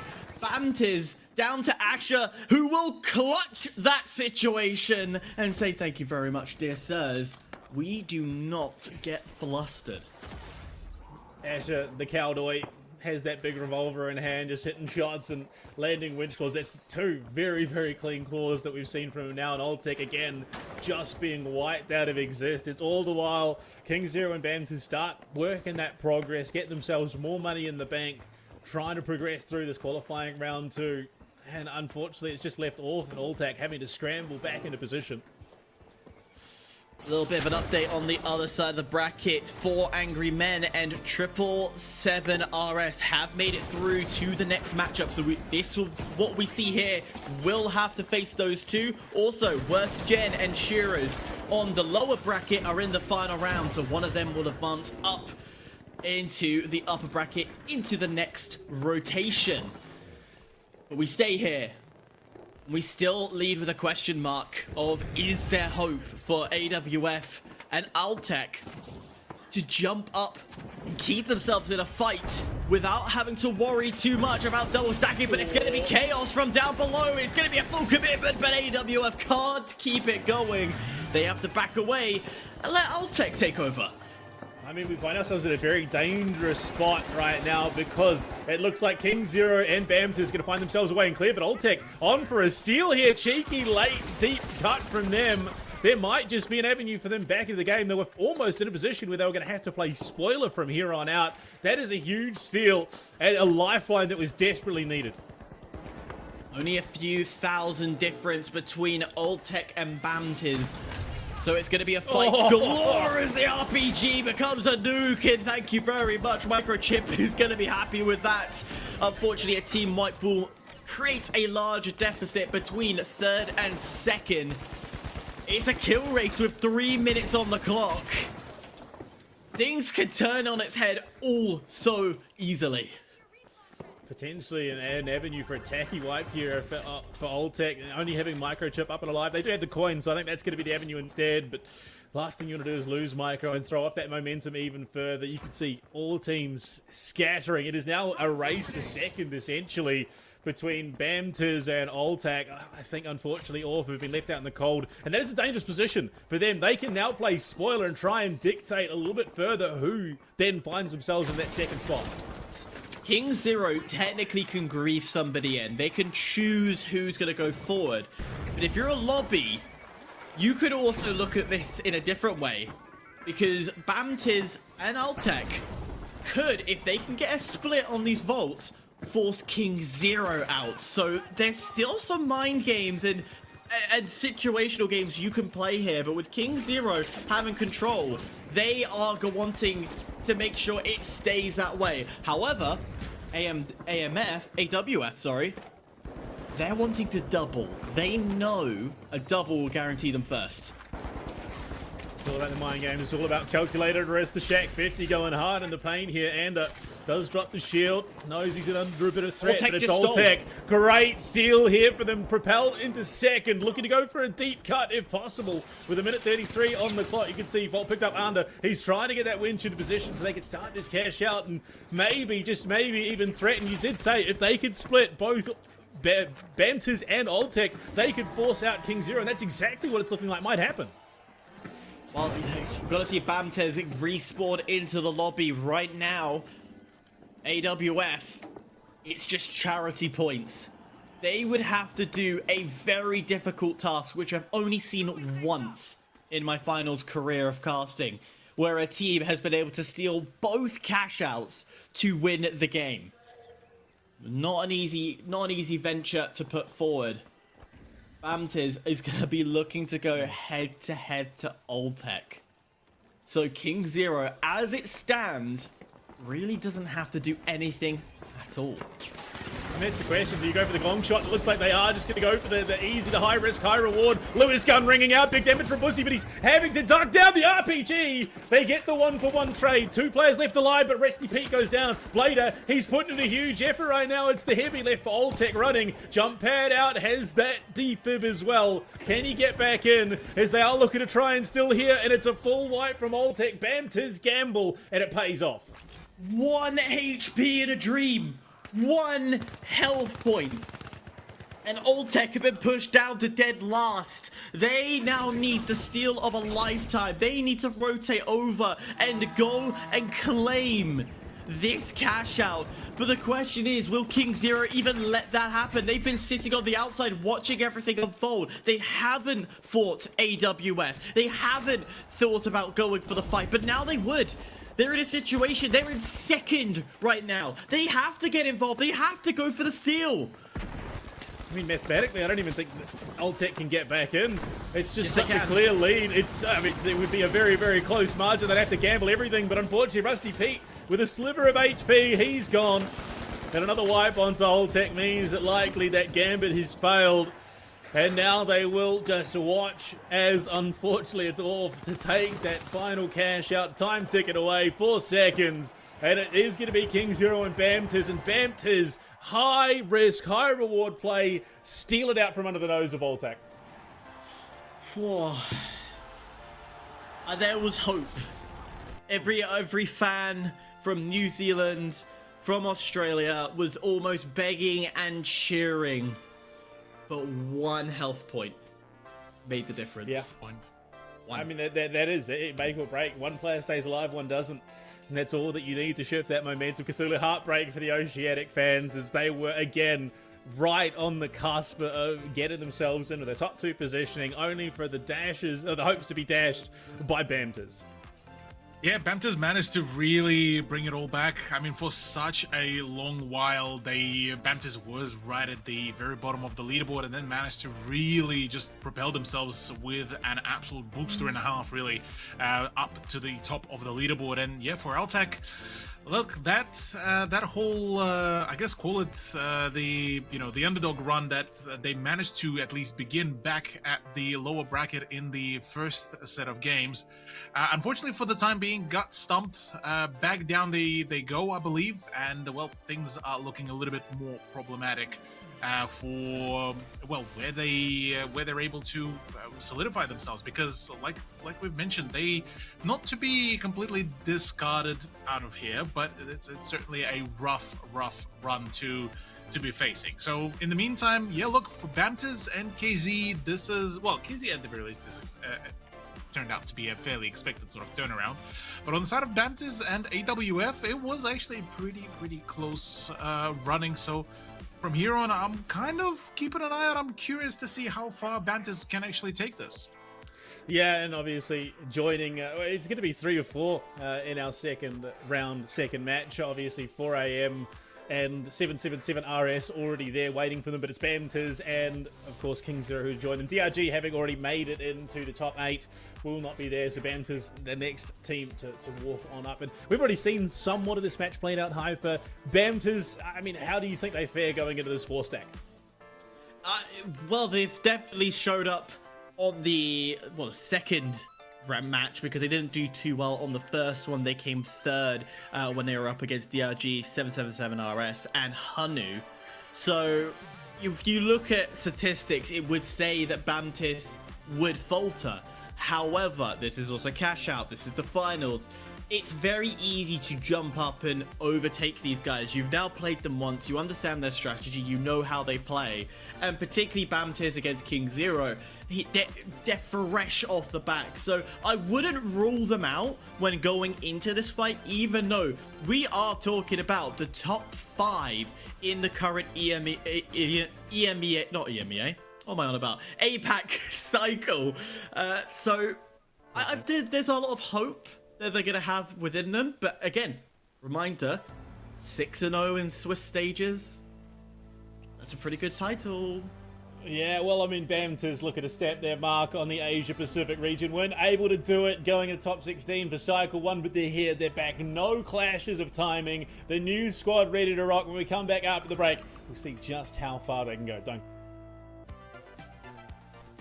Welcome back, ladies and gentlemen. We are about to crown our second team to go through into the top 8. And, of course, we're still joined by 2 people who, well, in their eyes is the right way up. For me, it would be upside down. But nonetheless, Cthulhu, BluePanda, we are getting to the nitty-gritty stages. 4 Angry Men, Bamtiz, 777RS, and KingZero is the teams ahead of us. Cthulhu, we've already seen KingZero and Bamtiz battle it out, but 777RS and 4 Angry Men, how are we feeling about them in this mix? Look, I'd say for 777RS, they'll be going into this matchup with a bit of a chip on their shoulder, really. After the absolute fumble that was their last cash-out appearance, they would want to make sure to iron out their play and iron out their act. On the side of, well, the 4 a.m., there's still quite a fair few unanswered questions regarding their consistency, their ability to stay up and running. And honestly, I would say it would be ultimately the battle between themselves and Bamtiz to really keep things in the running. Whereas in the meantime, 777RS and KingZero are the ones that I would argue would be the ones to potentially pop into the contention for the 3v3. With that being said, would you then start to eye up targets at this point here, Blue? Because we know KingZero's already made it to that final round. They had that opportunity to go and qualify. Is there a target on their back, or are we just playing this as normal? Yeah, I mean, look, you can look at it one of 2 ways, of course. You know, KingZero, of course, in the first way, you look at KingZero and 4am coming into this angry, looking to peek down, put some hurt on the other teams in the competition. But for the other side of that equation, 777RS and Bamtiz, it feels like there might be blood in the water. This could be their opportunity to strike. Well, we're about to find out. I'll let you 2 continue this match. 777RS, KingZero, Bamtiz, and 4 Angry Men to see who will go to the final 2. Oh, Cthulhu. Another stack of incredible teams looking to try and punch down. 777RS have been so close. Bamtiz absolutely sniping away the other Oceanic hopefuls in our last lobby. There is a lot riding on this for all 4 teams, and you can feel the tension already. Attention indeed, as already 2 members of the 777RS already catching the spectator screen, seats for themselves. Mogwasom forced to fall back, and in the meantime, 4am getting beamed the courtesy of Agan. And look, that might be just at least the initial answer here, Panda, in terms of who would be the one to potentially look to claim some early momentum. KingZero really establishing them really well here.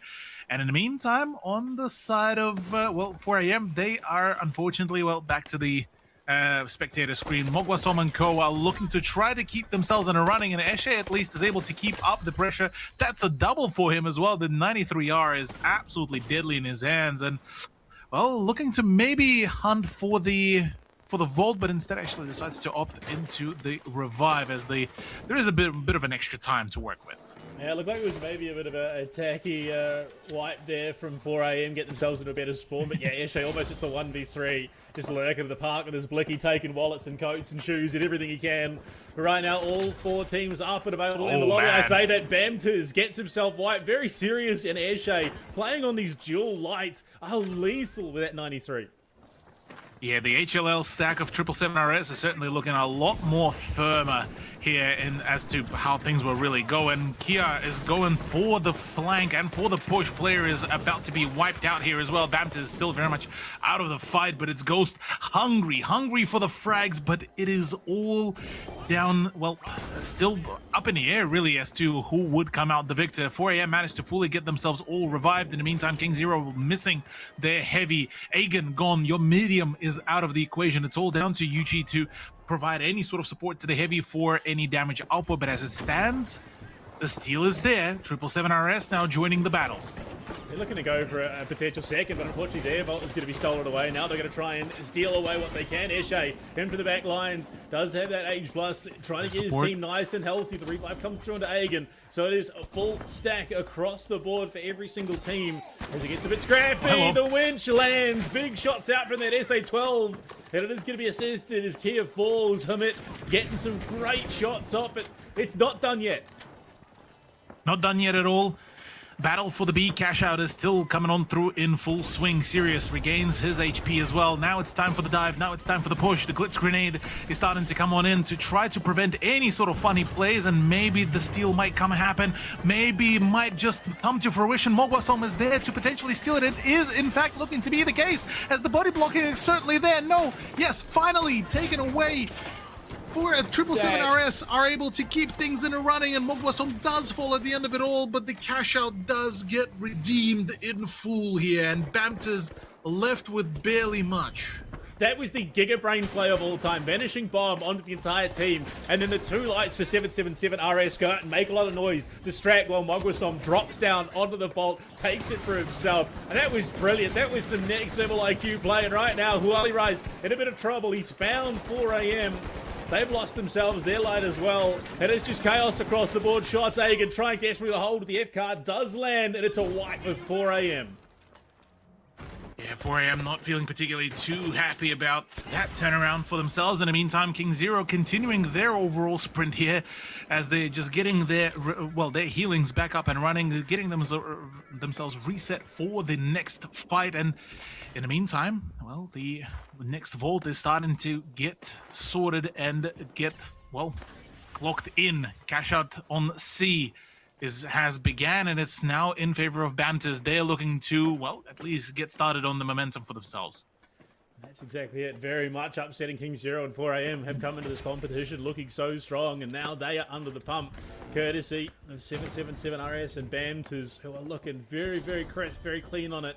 Right now, it is just about getting in, and very serious in Eshe, but coming in, have done a lot of damage, a lot of work on these lights. He's been found, big shots in return, Ooh. But it's a bit light on light damage, goes the way of Bamtiz, and now it's a two-player stack. Right now, the 777RS roster dropping down into the objective. It's an absolute meat grinder, shots upon shots going out, goes, takes out one of those Bamtiz players. Blader and Ash are so low right now, desperately trying to hold a foot in on this objective. Yeah, Asher will have to go in for the revive here, but in the meantime, 777RS also forced to fall back. Now, not enough of a time. Huili Rice is there to try to re-engage. The SA-12 is looking to ring on out. The winch is there, but unfortunately no support for Mogwasom means that he does go down pretty quickly, but at least the delay game is certainly still there. Bamtiz a little bit overextension coming on through, and well, for now that leaves KingZero and 4AM as the only sole two teams that are in full capacity here. Yeah, 777RS 3 seconds off that respawn, but with 3.5 minutes to play, they are far from out of it at the moment. They just need to hustle, they need to get a move on, potentially look for a deep cut steal here, pushes them into a favorable position, holding that top seed, but with 18,000 in the bank, Bamtiz looking comfortable at the moment. There you go, gate out as they look to reposition, but the damage already coming in return. Very serious, just mollywomped out by Aegon and that F car of his. Yeah, shut down before any momentum can be generated, and that is the one big thing as well for 777RS. The moment they do not have the extra bodies to keep on for the 3vx, then the things start looking very, very grim for them. And now for the hunt, for the push, they're looking to shut down KingZero as much as possible. Cash Out does come on through, so now that levels the playfield a whole lot more. Vault 5 is now online and ready to be claimed, but so is the Cash Out D as well. That is looking to get stolen. Is there enough time for 777RS to make the steal happen? Because now Sirius is gone. Yuchi is the one that claims the frag. Mogwasom is not for long in this world, and 777RS denied the steal from happening, and that is yet another set of points to go the way of KingZero. Yeah, they didn't account for the player on the roof and on the roadway, and Airshade just caught looking the wrong way entirely. Gets shut down easy peasy. Unfortunately, just not the support that was needed in that situation.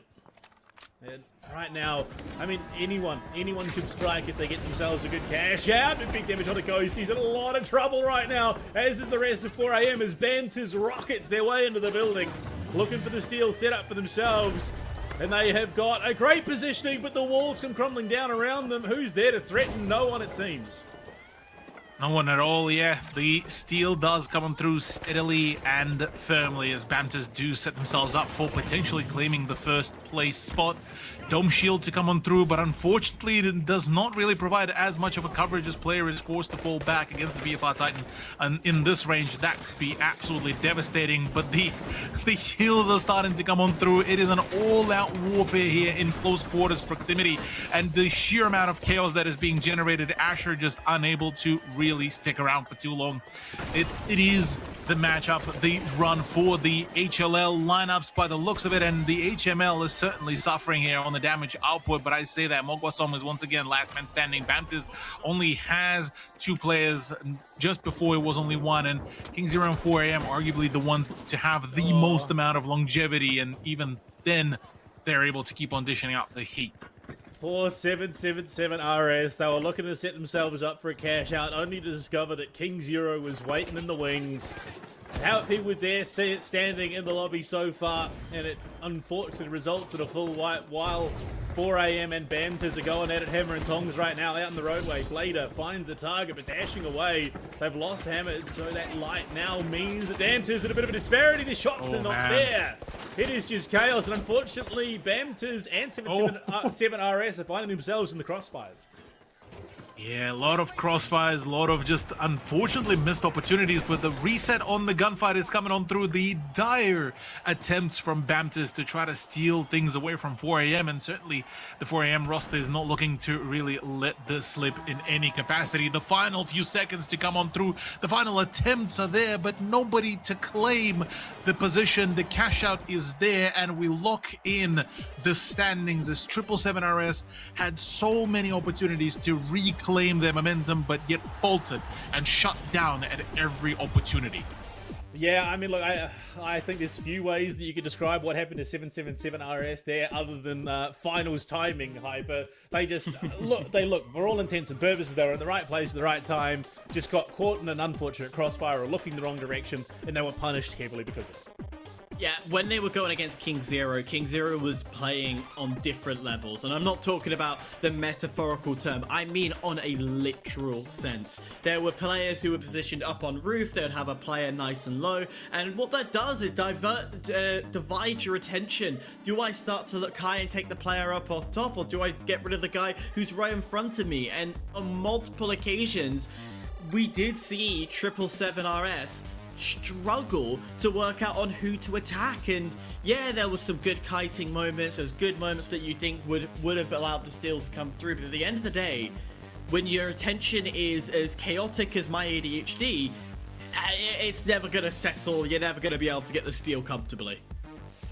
Yeah, and I mean, look, Cthulhu, I think it's safe to say that is probably KingZero in what we've come to expect. That was an incredibly measured game. They get themselves the lead. They don't overcommit to those pushes, knowing full well that they're sitting in the power position.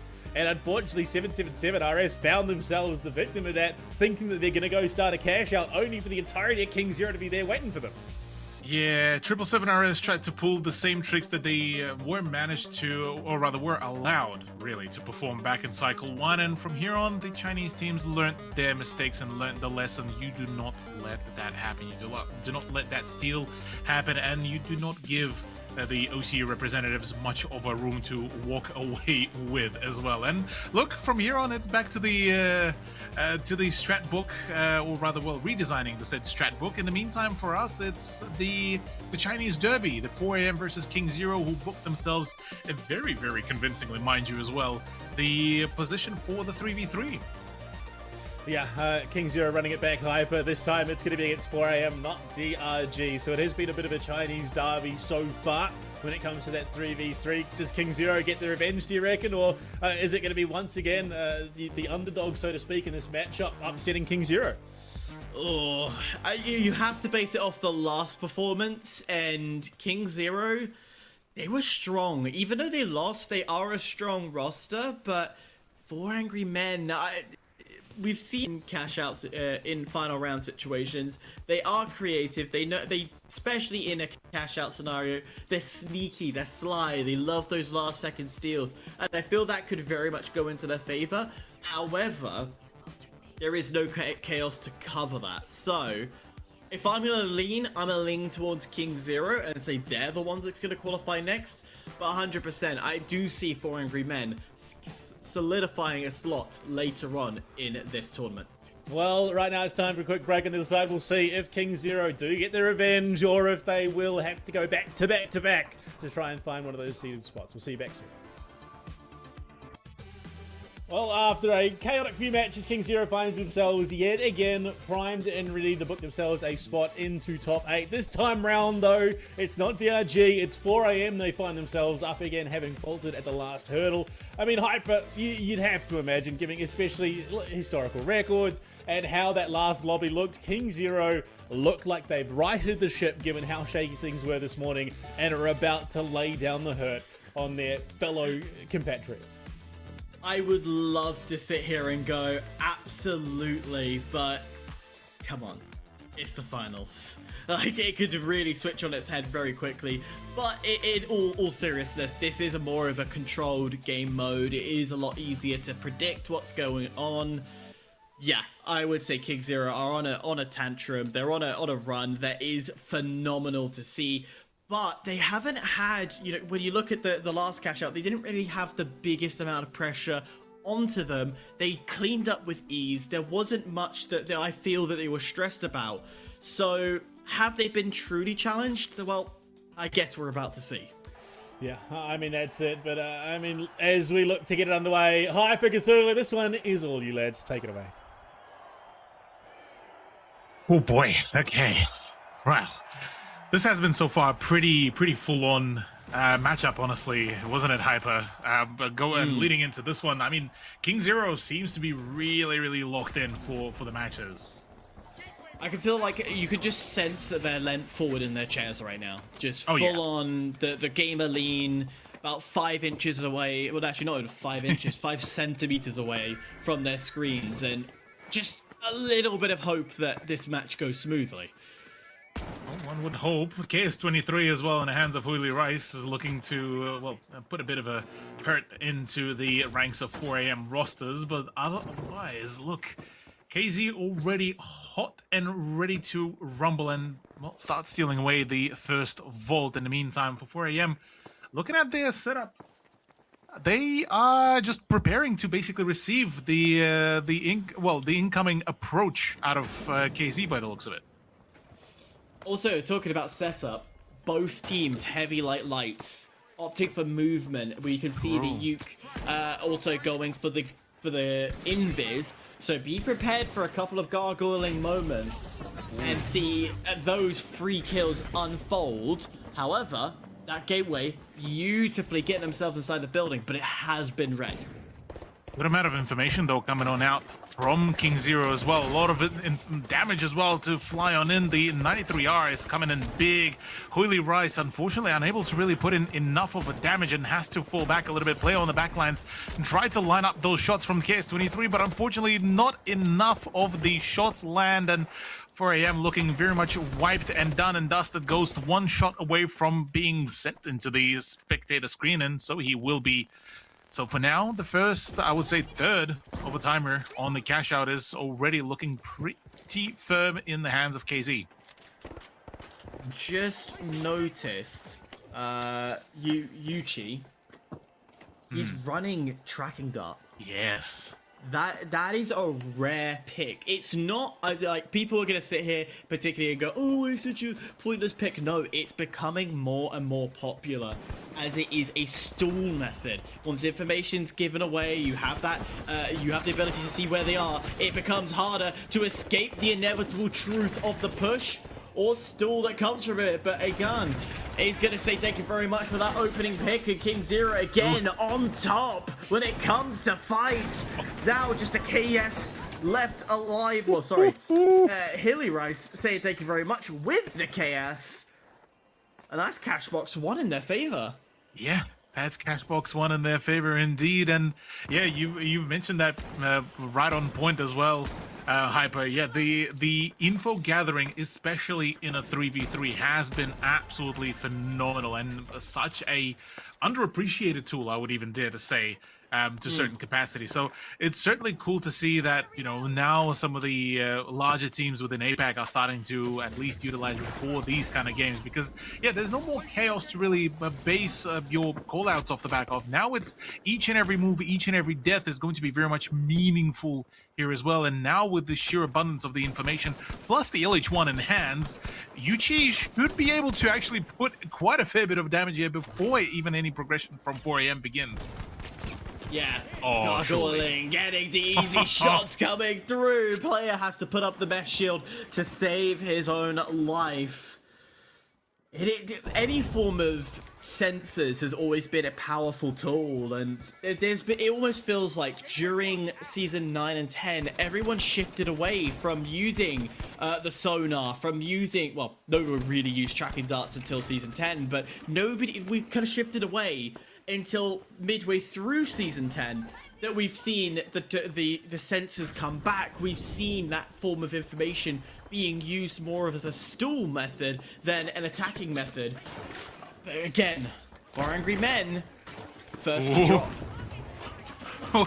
Speaking of dropping as well, dropping like flies for Angry Man, taking the KS-23 shells straight to the face without much of the results really. And well, trading out one Hilly Rice for the whole entirety of the 4 AM stack is certainly not the brightest turnaround here right now for them, as oh man, I mean, we got to see, let's not forget, looking at the loser brackets as well, those have been all about the 2-0 conclusion, and it's only just the first 3v3 of the winner bracket that's seen a 2-1 win. So here, look at this pace. If KingZero continue putting in the absolute world of hurt onto their opposition, I wouldn't be surprised if this is going to be a nice and firm 2-0 conclusion in their favor here. They would love that. They would love a 2-0, but Angry Men, they have made their way through, being patient enough to allow the coin to come through from Kia. But you have to look at Aiden. Look at that off angle. It's an off angle galore. Getting that information, now that the cash box has been dropped. How are you going to steal it? It's going to be the question mark in itself. Steel starts coming through, but guess what? That KS gets up close and personal and does so much damage. But Hilly Rice is dropped, and that is huge. There's a chance for 4 Angry Men. Aegon, left alive, has to do what he can to create any form of stalls, but he might just sacrifice his entire point and focus on life. He's able to get the stall, but it won't be long enough. Kia's got it. Okay, just on the cusp of losing that whole entire thing out, Kia was the only person that that was between 4 AM being basically embarrassed here and being able to keep them alive. Now at 1 apiece, this one last vault is going to be deciding who will be the next team to, well, qualify and keep on going forwards. But otherwise, yeah, KingZero dropped the ball there for a brief moment, and that was just enough to allow 4 AM to find their own breather. Deep breath. Should reset that mindset that you can win this. 4 Angry Men will extend this battle. You said it before, lower brackets have gone 2-0s. Now we're going to see a 2-1. Aegon, the clutch what was supposed to be a clutch master situation, just couldn't time it right to stall 4 Angry Men from getting the cash out. He's dropped first. Kia on 4 Angry Men's the second player to drop.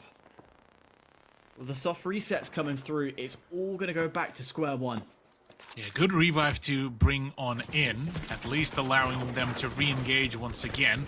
This time, not enough of a damage that went towards player, but I say that it's Ghost that has been completely purged, courtesy of the LH1 as well, coming out of KingZero. The hunt, though, is on. Now the opportunity here for KingZero is just to, they want to purge their opposition. They want to get rid of 4AM as promptly as possible to then get the initial momentum to get the Vault Box. Good lord, the Chaos 23 just bodies the opposition, and it's all down to player to try to stay alive, just to get the revives going, just to keep up the damage output.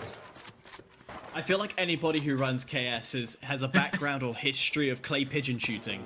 Because that gun at distance is just a case of, oh, pow. That's all I just think. It's very, very country British of me, isn't it? You say that though. In the actual lore of KS23, the barrels of those shotguns were made out of the faulty AA battery barrels. So those are technically made from the just a discontinued anti-air guns. Yeah. So checks out. Pull. It literally is, but again, this really advanced position from Yuchi, as he says thank you for the free picks, dear sir. He's gonna have sightline and he's gonna get some aggression coming forward. The gargoyling it's been the talk of the tale of mid-season 10. And these updates that Embark keeps bringing through allows gargoyling to be so powerful. Yeah. In the meantime, for 4AM, they are looking for just the right opportunity to drop down the whole box and just rain the fire. And oh, the C4 about to send potentially 4AM players through fire and flames. In comes the drop down. The C4 does just tickle a little bit, but the bait is what being looked into. Yet another drop in, and hello, that's the KS23. The absolute menace that shotgun is, whether it's in game or IRL, is now ringing on out. The drop on in and the re-engagement is starting to come on through. Drops on down. See you later. Goodbye. And the RKO out of nowhere concludes the run for 4AM. Game, set, and match. KingZero very comfortably will qualify into the top 8. 4 Angry Men, they will have a one last-ditched effort to run, but it won't be enough time. And they won't even spawn in a matter of fact. KingZero, the second team to make it through, and of course, a China 1-2 in qualifications and seeding in top 8. What a way to kick this off. I mean, look, gentlemen, the saying traditionally goes once bitten, twice shy, and I think the KingZero once bitten, they were mad. There's no other way to put it. They were mad. They were barking at the end of the leash, and they were about to bite someone's face off, and I think they just did that with 4AM. Poor blokes that they were just got complete. I mean, you look at the numbers alone. Every single member, I mean, you look at it, it's triple of what was able to be achieved by 4AM across the board. Wily Rice, triple what player was able to bring. Yuchi's triple what Kia was able to bring. And then Agan, 9 kills to his name. Triple what Ghost was able to bring. And Yuchi as well, on top of it all, with a slightly unconventional approach to his setup. There's nothing wrong with going a little unconventional, though. Oh, look. The 6-gauge maestro that Wily Rice has been an absolute menace and a half when you look at just his performance and the rest of the team, honestly. And whilst 4AM, look, I have to give them kudos. They've managed to really pull off a pretty solid attempt at the return to form and managed to keep themselves in a running halfway through that whole 3v3. But for the most of it, let's, call it how it was. For them, it was a game of catch-up through majority of that round. And unfortunately, just the catch-up didn't really gain enough momentum, didn't gain enough traction. So back into the meat grinder they go for the qualifying round number 3. I mean, we're looking at this whole lineup 4 a.m. now against the team that I'm actually very curious, and I want to actually hear your thoughts specifically as well, Hyper. Worst Gen now managing to battle their way back into the top bracket. Worst Gen, a full Indian roster, did absolutely, and this is me being polite, terrible in Cycle 1 Swiss stages, went 0-6, just did not have anything coming for them. Decided, you know what, let's retry. And they've qualified into that lower bracket. And then this cycle, like this round, $80,000 when it came to their cash outs, going against BCSC, Shirus, and Keiki. What 80,000 means that they were double stacking, they were completely taking control, they opened every cash box, everything went in their favor. And then when they went to Team Shirus into the final round, just 2-0 them. Get it over and done with. This is amazing to see. However, we saw ALTAC jump up into the upper bracket, go dead last. So as much as I'm going to big up this roster and say how amazing they are at the losers, welcome to the big leagues, because it just gets a bit harder. Yeah, and I mean, stepping up to this upper bracket, if you're able to pull up a victory that's $80,000 on the money, that's a bit of a statement to be making, and it's going to be interesting to see if WGZ can back it up. Of course, when we come back after the break, we jump into the next round of qualifying. Look to see who joins DRG and KingZero, of course, when we come back after the break. We'll see them. Welcome back, ladies and gentlemen. We are on round 3 of finding who is going to qualify to the top 8. Yes, there's going to be 8 rounds. Welcome to maths. It's quite easy to do. I'm still joined by 2 absolutely stunning looking gentlemen. Cthulhu and BluePanda is still with us. We've already got our match 2 below us already completed. We know for the 3rd time running 777 RS and ALTAC, both Oceania rosters making it through. We're here to watch HIBOO, AWF, Worst Gen, and 4 Angry Men. Blue, I know you're excited to see 2 Aussies and New Zealanders through. I think even more than that, ALTAC gets their revenge over Bamtiz for sniping that away from them in the series where they met up earlier. But yeah, I mean, look, I'm loving it. The finals has been so exciting already today, and the prospect of even further down the line for 2026, it makes me so keen to see how this keeps evolving, especially given the next match that we're about to jump into. Yeah, Cthulhu, this should be a bloodbath. You know, we've seen 4 Angry Men doing extremely well. They've just become shy so many times. HIBOO, probably Korea's best roster. And then AWF and Worst Gen joining this battle. What are we expecting out of this? Look, bloodbath is probably the best way to describe this, like you said, Hyper. I am curious to see how will Worst Gen really perform here under the pressure now in the winner's bracket, now that they did manage to have a very, very shiny turnaround in the lower bracket in just the previous round. Whereas for AWF, I will have to say things were looking a little bit so for now, so maybe a redemption is in play. AWF, 4 Angry Men, HIBOO, and Worst Gen on your screens. Cthulhu, Panda, take it away. Well, I mean, shiny, I don't even think begins to describe it, Cthulhu. A statement match. 80,000 in the bank to push themselves to a spot in this upper bracket. So, I mean, look, you cannot make much of a louder statement than that. Kia, he's scratching an itch on his elbow, but he's back in it with the rest of the team. Heavy, light for 2. It's 4 a.m. and HIBOO running the heavy, light, and then, of course, the other 2 off in WGZ. Heavy, medium, light, running the full course of the gambit of contestants. So we've seen a lot of this nuisance players coming out of this light roll just being so mobile and so frustrating to deal with in the flanks.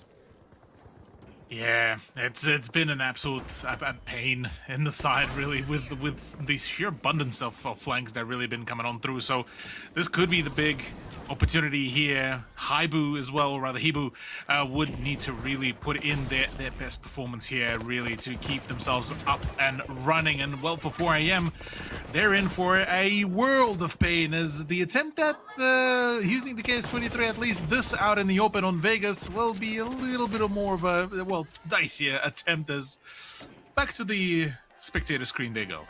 Yeah, I mean, they say what happens in Vegas stays in Vegas. That would be true for 2 of the teams in this lobby. Unfortunately, the other 2 will then have to go on and play somewhere else. With big shots and Exotic taken down as WGZ lose their light, and it's an absolute flurry of action. They got themselves some great kills. They're on to Orf, who get wiped in the exchange. Revive out. And WGZ, I mean, look, they're sitting solidly in the middle of the pack at the moment.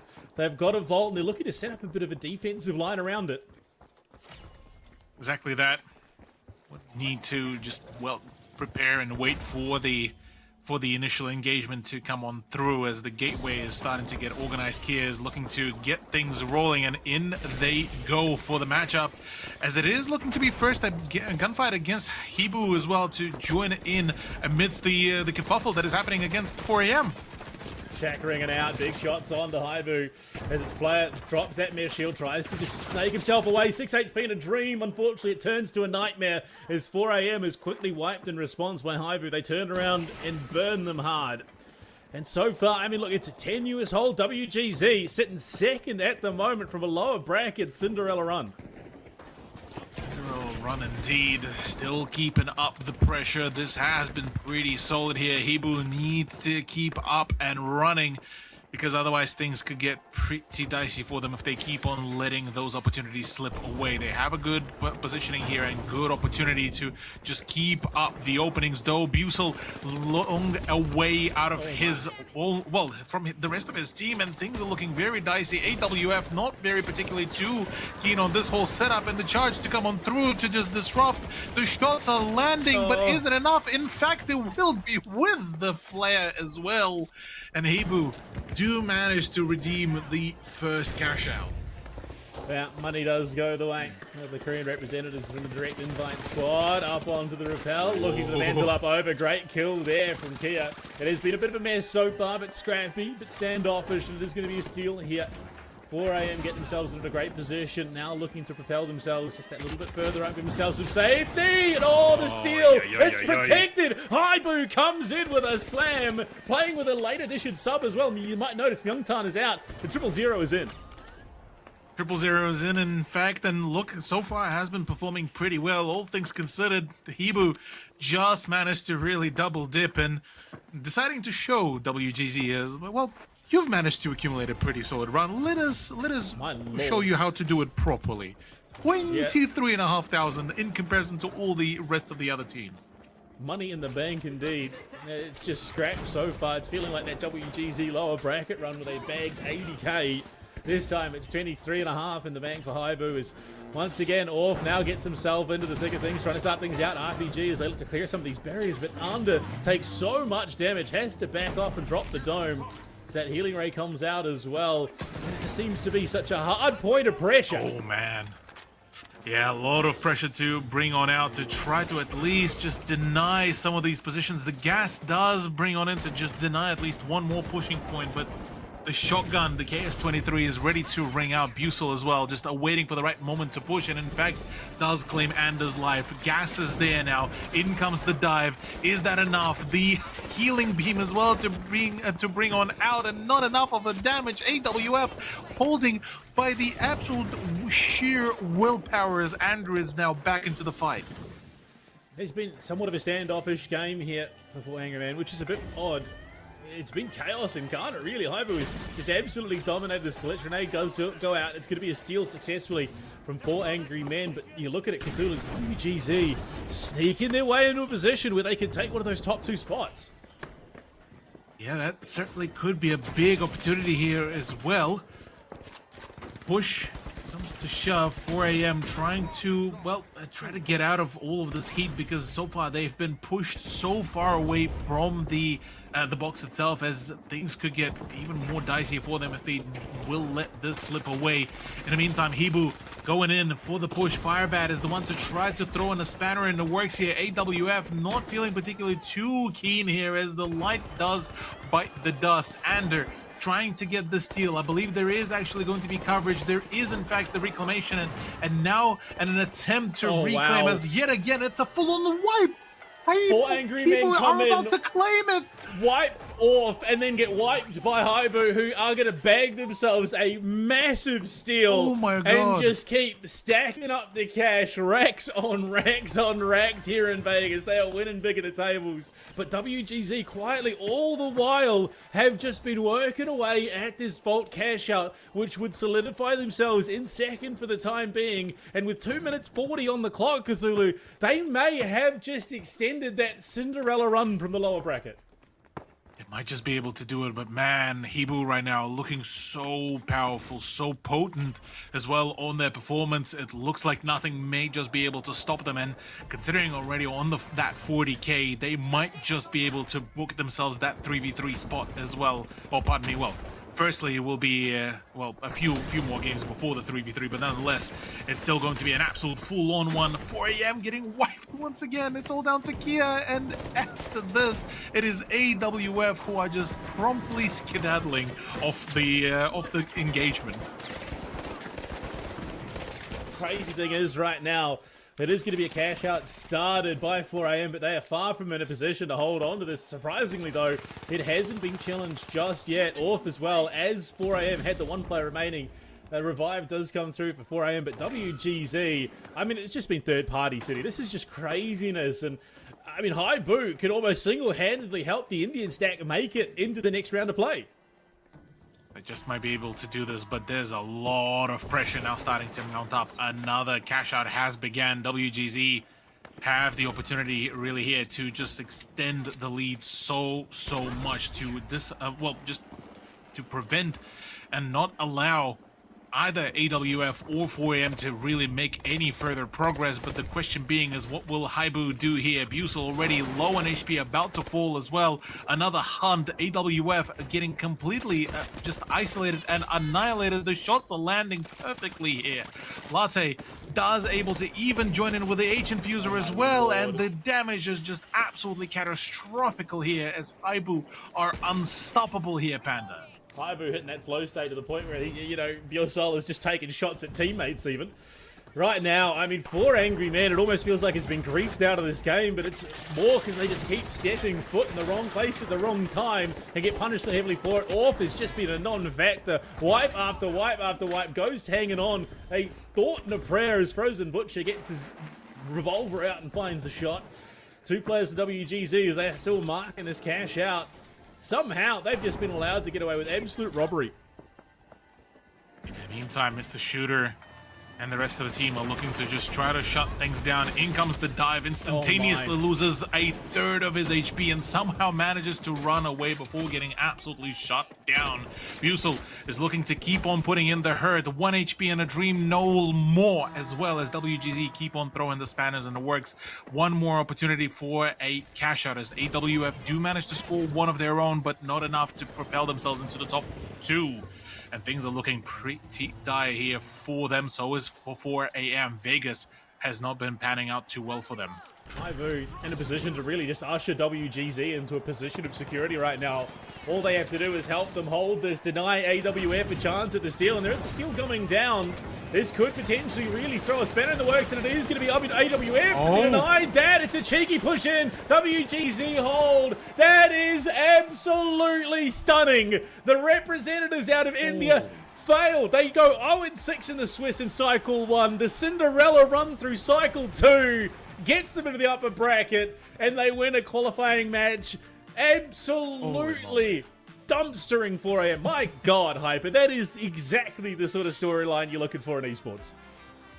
And the thing is, every other team did what they needed to put pressure onto Worst gen to put the pressure on them. That final cash out, when they realized that 4 Angry Men, yes, they had control of one of the cash outs, it still wasn't enough with HIBOO having such a lead, and then Worst Gen being that second place securing it. The only fight you had to go to was Worst Gen, but HIBOO demonstrating that once you're in the lead, you control the game, and they knew and felt that this Worst Gen roster deserves to go through, deserves to have another shot, and potentially maybe a team that's targeted to going into the final round. One other note, the fast rotation from HIBOO, from that heavy light setup, is what kept them winning. They were constantly moving around, constantly in a new place, and constantly denying anything that comes across from them, including that early steal out the door. Yeah, I mean, it's finding that right mix of damage, mobility, and stall, and being able to identify that necessity does change throughout a game and throughout a tournament like this. And Cthulhu, HIBOO absolutely read that lobby like a book. They knew exactly what they needed to do. They played it to perfection. They got a huge injection of cash early on, which helped them. They essentially played Kingmaker for the second half of that lobby. Very much so, yeah. They went for the absolute and ultimate disruption, really, amidst that second half of the game. And look, for all the intents and purposes, they certainly managed to show who are the kings of that lobby. Now, propelling themselves into the next part of the qualifying round 3. This one is actually going to be a curious one for me. The WGZ, the ALTAC, the 777RS, the HIBOO. In any other scenario, I'll be already, singing the serenades of the Mogwasom team, the 777RS back at Cycle 1, being the favorites, the great team, and and such. But in this very case, after the just watching HIBOO just now, they are looking now finally all activated. They ready to rumble. They have been showing us some really good, promising plays. The question from here is, I would say personally at least, in terms of the storyline, does WGZ able to keep up this momentum now that they've been propelled? And, well, let's face it, HIBOO had a good amount of hand in that success just now as well. Yeah, I mean, that really is the case. I mean, if you look at it at face value, it might have seemed like it was, sort of too easy for WGZ, but HIBOO really had their hands in that victory, securing who they wanted to go alongside them into that second round of this third seeding bracket. Well, coming back into it, gentlemen, and we saw HIBOO not just dictate the pace of that lobby, but dominate the pace of that lobby, and essentially usher WGZ in alongside them into the next round of play. But half the lobby, essentially, Hyper, is Oceanic hopefuls with a bit of extra flair for 777RS, honorary Oceanian, Mogswam. So, I mean, look, we've got at least a 50-50 chance of moving to the next round, right? Oh, you've just cursed that to the max to say there's a 50-50 chance. You've just made the odds go from 50% to now 25%. I'm just putting it out there. You've cursed it. But no, in all seriousness, there is a good chance we could see Oceania making it through to the next round. And especially the way that 777RS has been playing, I wouldn't be surprised if they do. Yeah, well, unfortunately, no time to get Cthulhu's opinion. I know it would have been an absolute heater. He's an Oceanic through and through, but he's also a die-hard Asia-Pacific fan, so I think anyone that wins he's going to be pretty happy with. Hyper, as we jump into it, it's Fortune. Favours the bold and favours the map, it seems. Yeah, it is, Fortune, close quarters, quick rotation. When you go on Fortune, it is all about the rotation. It is about winning these vault fights, quickly getting that movement around, and getting that vault into its cash out. That is the critical thing about Fortune. And it'll be interesting to see if we start to build more on those heavy lights, which we're seeing 2 of them of. But we're currently watching HIBOO having a go at ALTAC, and unfortunately ALTAC is going to have to take a small little break as they go back to lobby screen. Yeah, tacky respawn, we'll call it that. Wanted to make sure they get all up healthy and happy, but so far, we've seen a couple of these matches where you come into it and you think the likes of 777RS and ALTAC should do it very, very well, and then all of a sudden they just completely stumble at the last hurdle. But now you've got HIBOO in, who I think realistically you understandably think is going to be one of the two teams making it through. But right now it's Sirius getting some big shots on. Unfortunately meets the short end of the Lewis gun, but it's a successful wipe. WGZ taken out. Opening start has been positive, particularly for HIBOO. Taking control of Hospital is a beautiful spot to be in, because crossing from Clinic is, well, the referrals are always difficult nowadays. But Yeah, they have it is found a hard way. to get the appointment booked in. I know it's very hard at the moment in New Zealand, but maybe they've got the specialist appointment booked. They're ready to go. They're in the hospital. They're in the waiting room. But RPG and that BFR Titan. But Bussy right now, he's locking himself in, the big bus himself, trying to get a position to hold things on. Busal taken down by Microchip, and ALTAC coming in swinging this lobby despite an early wipe. They're actually finding some great ground as Bus finds himself yet another. Steel starts to come through, and of no surprise, 000 says, you know what? I'm not going to fight this. I'm going to wait for the coins to come through, reset, and re-go again. On the other side, we haven't been seeing much in the feed, so I'm not seeing any attacking. Well, I say that. I do see worse gen. I think it was Shooter getting back. No, it wasn't. It was Frozen getting back up, but it doesn't matter as the BFR Titan is starting to come alive, and HIBOO is faltering under the oceanic pressure. Bus with the hand cannon ready to go. His teammates looking a little bit worse for wear. Looking for the shot, and 000 absolutely ripped to pieces by what has to be at least a 50 caliber shell in that handgun. The heavy does not mess around. It's all high caliber, high octane. And right now, it is in fact the two oceanic representatives leading the lobby. Production in chat's getting extremely excited if anyone wants to gather an idea. I can't imagine why. I can't imagine. I have no idea why they would be so excited. But nonetheless, you said it yourself, Oceania on top at the moment, but HIBOO has been putting the pressure on left, right, and center. Next, worst gen, probably the weakest roster at the moment, hasn't really done much to light up the screen. We haven't seen them on screen admittedly, but even the kill feed, nothing too over the top. Yeah, nothing like some classic Eagle sniping from on the roof. But yeah, I think this definitely speaks to how that last lobby played out. It was an element of king making there from HIBOO, who helped usher them into this next stage, maybe just to make it a little bit easier for themselves. Some of the mind games coming through, the macro gameplay as opposed to the micro, playing the tournament as well. Big shots on as they're looking to make a cut in. Sirius falls. It's WGZ to get it, but Ashe answers back with one of his own. It's a multi-team affair. Multiple angles, multiple players looking for those shots on, but it's 777RS and HIBOO that are lacking a member currently. Not very confident if you are the two teams that have, of course, you have to remember, we're top 8 in cycle 1. And right now, the two underdogs coming in, putting up pressure. Worst gen.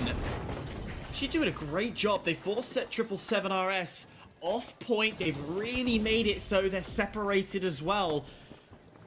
I possibly would have gone for a cheeky steal, but instead they're opting to go for the kills, and that's their priority. Winch does land, but unfortunately the VS9 does say thank you very much, and 777s have found their way on top.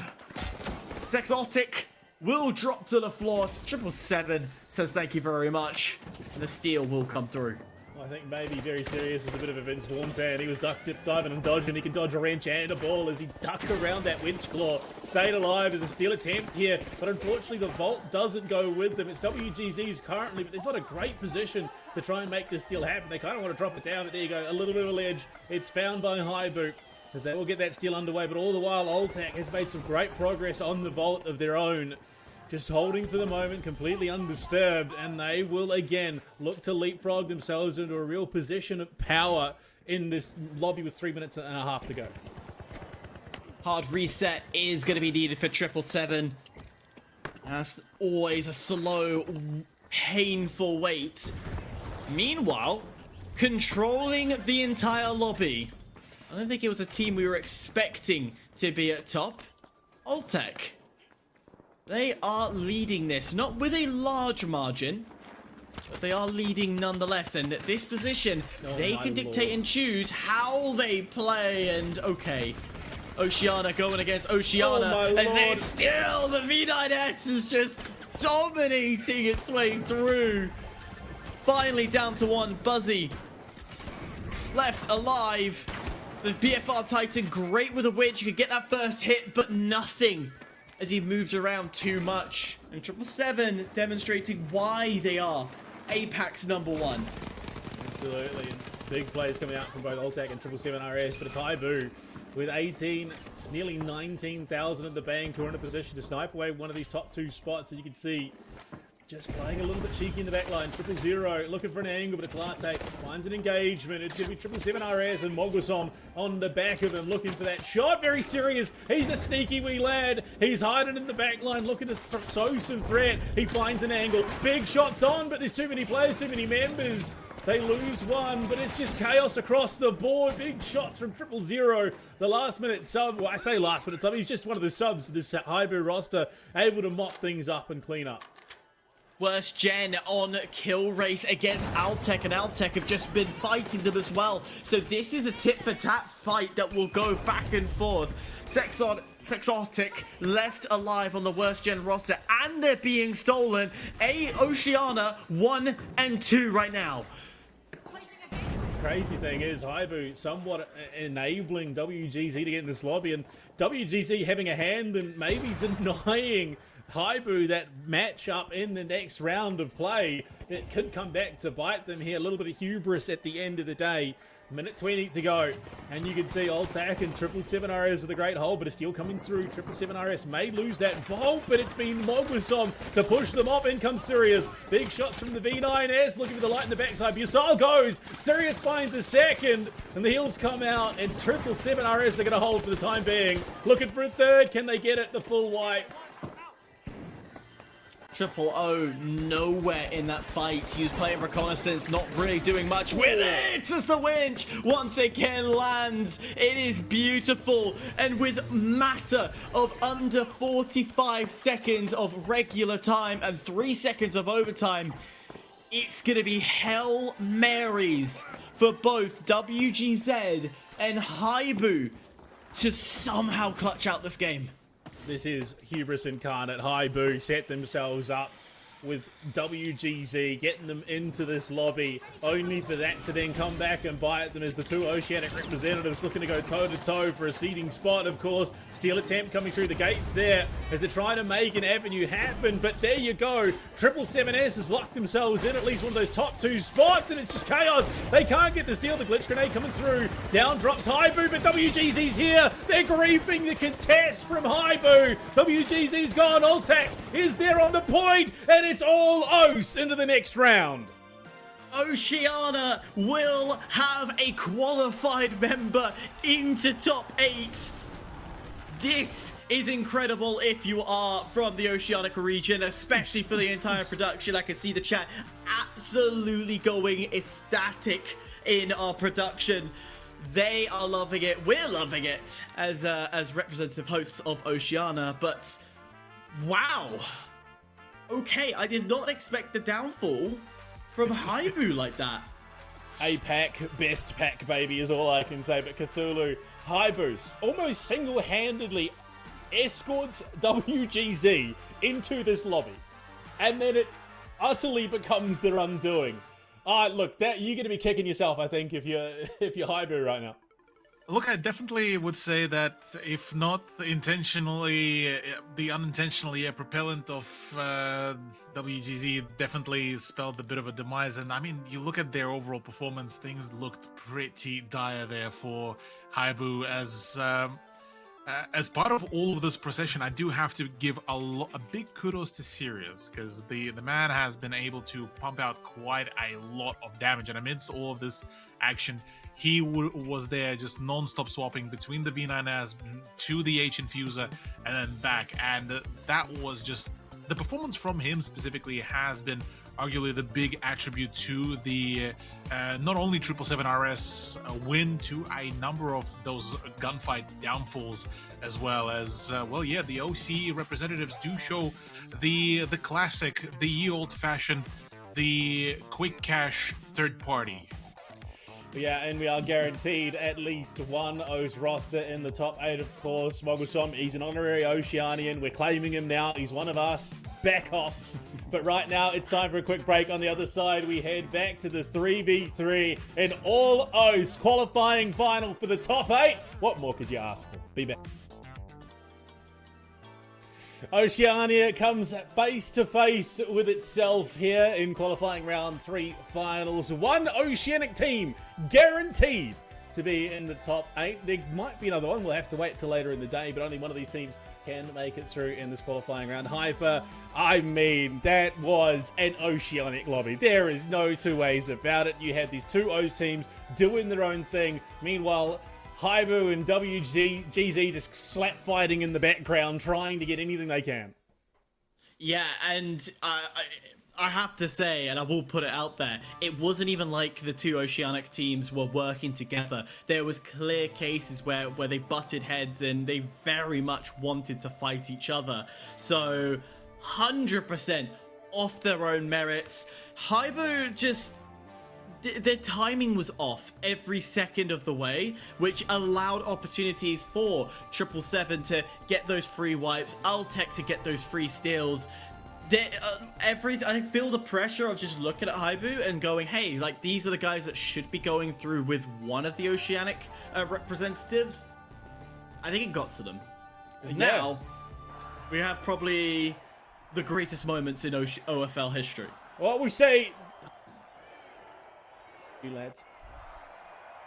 Well, the OC Derby is finally upon us. I didn't think that I would actually see this kind of thing as well happen, but here we are, Hyper, 777 RS versus ALTAC, and both teams actually had a pretty solid turnaround in the cash out, didn't they? They absolutely did. I think it was high numbers, 30 odd thousand if I'm not mistaken. I could be wrong. So yeah, 48,000 for 777 and 43,000 for ALTAC. So a lot of control and a lot of dominance that came out from both sides. But you have to look at this game mode and remember that this is different to cash out. This is slower, this is more methodical, and strategy is at another level. Exactly that. Yeah, that's going to be key, and pacing oneself will be very much a key thing as well. We've mentioned this before, we'll mention this again. Every single gunfight is going to be very much crucial here. The BFR does get to ring out, the same BFR that managed to diff Busel as well, and now gets to really showcase the full capabilities here. Upwards battle. Eshe will not want to stay in that position for any longer than he has to.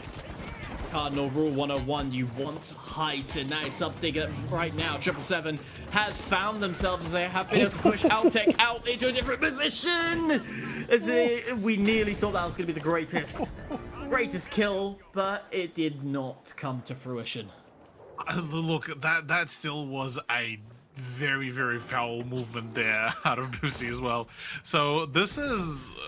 so far, I mean, look, yeah, 777 RS managed to set themselves up pretty well here to start claiming the cash out #1 here. But I mean, for ALTAC, look, if the heavy does get enough of the support, that is going to be a foul even gunfight to get into, no matter how you look at it. Talk about foul, how about that foul shot? Already, as soon as ALTAC spawned, 777 had eyes looking right at them, and this jump from here to hospital, it is difficult. Clinic to hospital is not an easy run. That's an RPG. That's an opening that you could go crossing into. That's fantastic. And now they'll try and hunt for a little bit of a damaged player. BFR Titan missing those close quarter engagements, not the best thing you want to see, but all the damage going up to ALTAC. The start that was meant to be great just crumbles within a matter of seconds. I could hear a just whack on the table the moment the whole push from ALTAC fell apart. The sheer amount of hype behind the fact that they just managed to get that rapid overkill with an RPG, all for it to fall apart, yeah, that's HP taken off the table instantaneously. Yeah, I'm not gonna lie here, Hyper. And now for ALTAC, they're gonna be looking at this. I was like, well, we could try to go for another attempt, but would it be better to now just hold it? Hail Mary. You can Hail Mary this and still be okay, and that's exactly what they're looking to do.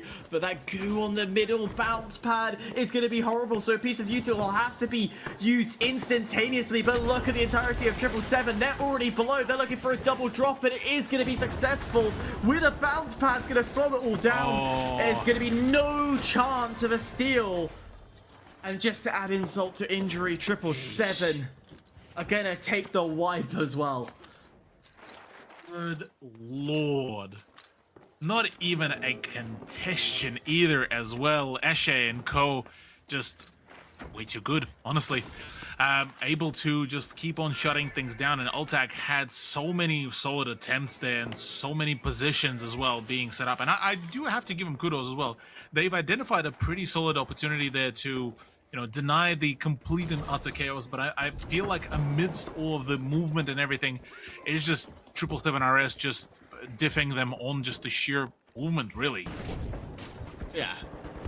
I think what doesn't help as well, and this may be just a hot take because I can't use it, but BFR Titan on Fortune. I would have expected that on Las Vegas, on Banal, you got some range. But as soon as you get up close and personal, that the BFR Titan just doesn't have the oomph that you would expect. Not oomph, but it definitely doesn't have the accuracy, is what I mean. True that as well. Well, in come the shots, and just nearly enough, though a trade does come around, and the revive should be coming on through momentarily. ALTAC will get back into the overall swing of things very soon. In the meantime, though, Rusty Pete has been taking a little bit of damage, little by little, and it's all down to Mogwasom and Eshe to try to stay alive, but they all getting out. They are dodging out of this whole trouble, and in the meantime, able to actually still keep things up and running. Rusty Pete gets the best of the Eshe, and now it's all down to Mogwasom, the heavy player, to hold the fort. In the meantime, Sirius is also trying now to make the getaway happen. 777 looking like the stronger roster, but again, we are talking about a performance that started out at Hospital. It is considered the easier of the two hospitals in the map lineup. Of course, everyone does not like Soul, but we do like it when a winch lands perfectly, as the BFR Titan again at close range, just not landing on anything. Sirius will take capitalize, take advantage of a double. Says thank you very much indeed. And that performance from Hospital is translating over. Holy moly. There was no translation. As a matter of fact, the whole push from ALTAC got lost in the said translation as well. And with all the things said and done, it's yet another set of points about to be claimed. Look, at this stage, if ALTAC do not lock in, things are going to be pretty quick in terms of their conclusion. And look, while Sirius is actually being able to now do something about it and not being completely denied of the plays, we get to see, you know, 777 RS in their full swing, because with his damage upward, things been absolutely ballistic for the ex-team Mogwasom. Remember, 777 as Team Mogwasom, as you mentioned, have already got themselves 4th place in the overall rankings. They would love to just solidify this match, get into the top 8 again, guarantee themselves more points to make it easier. But this jumping around from ALTAC, fumble around here. Yeah. Admittedly, I can't talk. I can't even do that jump to save my life. But the steal is going through. A good amount of goo is going to give him some good cover. Unfortunately, can't surf it down. So a step off has been initiated. 777 They just have to play around the outside here. They don't have to push in. They know they have control of point, and the dome shield's already been used. And there comes the cleanup crew. One left alive of Rusty Pete. It's done. It's dusted. 777 will say thank you very much. We'll see you next week in top 8. Yeesh. Well, that's a rough conclusion here for the all OC derby, but 777 RS once again proving themselves to be, well, the top of OCE to come on through. And ALTAC, look, they had a phenomenal turnaround. They had a phenomenal effort being put during the cash out, but in a 3v3, well, just got diffed at the end. A massive turnaround here for 777 RS, as that does now qualify them and now opens up the remainder of the bracket into a very interesting now theory, because I feel like from here on things will get even more chaotic. Yeah, I think chaotic. It progressively has got more and more chaotic as the day has gone on. So I think, yeah, the hinges are very much coming off the day here in the APAC cycle to top 16. Hyper, I mean, look, we were guaranteed at least one Oceanic team, so win or loss, there is going to be Oceanic representation. Realistically, though, what are you thinking? Odds on that we get 2 teams? Ooh. Odds on 2 teams. That's... I wouldn't throw it past it, because we're going into round 4. So there is a possibility. I'm looking at the lineup that we have ahead of us. ALTAC, AWF, Goyang, and Bamtiz. Yeah. ALTAC has already taken out one against all 3 of those teams. So I think there's a decent chance. It's hard. Yeah, it's going to be a hard fight, but again, like, you've got a target on your back. You've been to that final round. You had that opportunity. People are going to look at you. But you could say the same about 4 Angry Men and HIBOO in that lower section. Holy cow, that lower section looks absolutely tasty. Yeah, I mean, look, I think HIBOO are going to be a little bit mad. I think that's probably safe to say after how that lobby played out that denied them even a chance at the finals, the final, seeding match. But yeah, look, it's hard to say. It has been a bit of a day of it, really. We've had sort of the mixed bag. We've had DRG, KingZero played as you'd expect. Both of them qualified to start, and then the wheels came off the cart a little bit, and 4 AM almost single-handedly took themselves out of a seeding match, and from there it's really anyone's guess. But I mean, Cthulhu, 4 Angry Men, as an org, we've seen them in the past. They are not a team to take things lying down. Realistically, they should come out all guns blazing, all things. Unfortunately, we won't get to watch them play. It's going to be Bamtiz, MIR, and AWF and ALTAC. But surely, Cthulhu, you and I, Oceanic representatives ourselves, even, Hyper as a member of the Commonwealth, he can... But you and I, Cthulhu, we know this is an Oceanic lobby, surely. Well, one would hope at least that, yeah, the Oceanic lobby should still prove to still be very much viable, considering that, yeah, ALTAC still managed to really show their worth here. The only, I would say, danger for them really here would be Bamtiz, really, ultimately, maybe AWF. I'm curious to see how will MIR now be able to really show themselves up here as well, considering that this is actually one of the first few times we'll get to see them on the broadcast. So, look, maybe a bit of an element of Dark Horse to a certain capacity would be here present. But otherwise, yeah, look, ALTAC managed to get themselves into the 3v3 stage once. I wouldn't exclude the idea of them getting into it one more time, though the BFR certainly will need to get a bit more of a, I guess, a fine-tuning, let's call it that. Well, it's time to run it back once again. We're going to throw it to a break on the other side. We start things all over again. Back to cash out. Back to see who joins the 3 teams already seeded in the top 8. We'll see you soon. Well, look, we're not going to waste too much time with it. We're about to jump into game. Hyper, you're going to take a break for this one. But look, before we do, we'll get your prediction. Who do you think takes top seed in this lobby? Who's the big dog? I'm going to have to go. I have to go with mathematics and Bamtiz, but I'm actually thinking MIR might go through as well. I think it's going to be a Bamtiz MIR top 2. Oh, he's dogging the boys. Gets one, yeah, he gets to work APAC and then starts throwing us under the bus. It's all APAC. We love APAC. But I mean, look, coming into it, MIR has been a little bit off screen. They haven't had as much time as, say, the likes of Bamtiz or ALTAC, Cthulhu as we jump into the lobby. But I mean, ALTAC literally on the cusp of qualifying. They're playing up against 777 RS. Bamtiz has had some phenomenal games. OFF has had some good games. MIR, the unknown factor coming into this.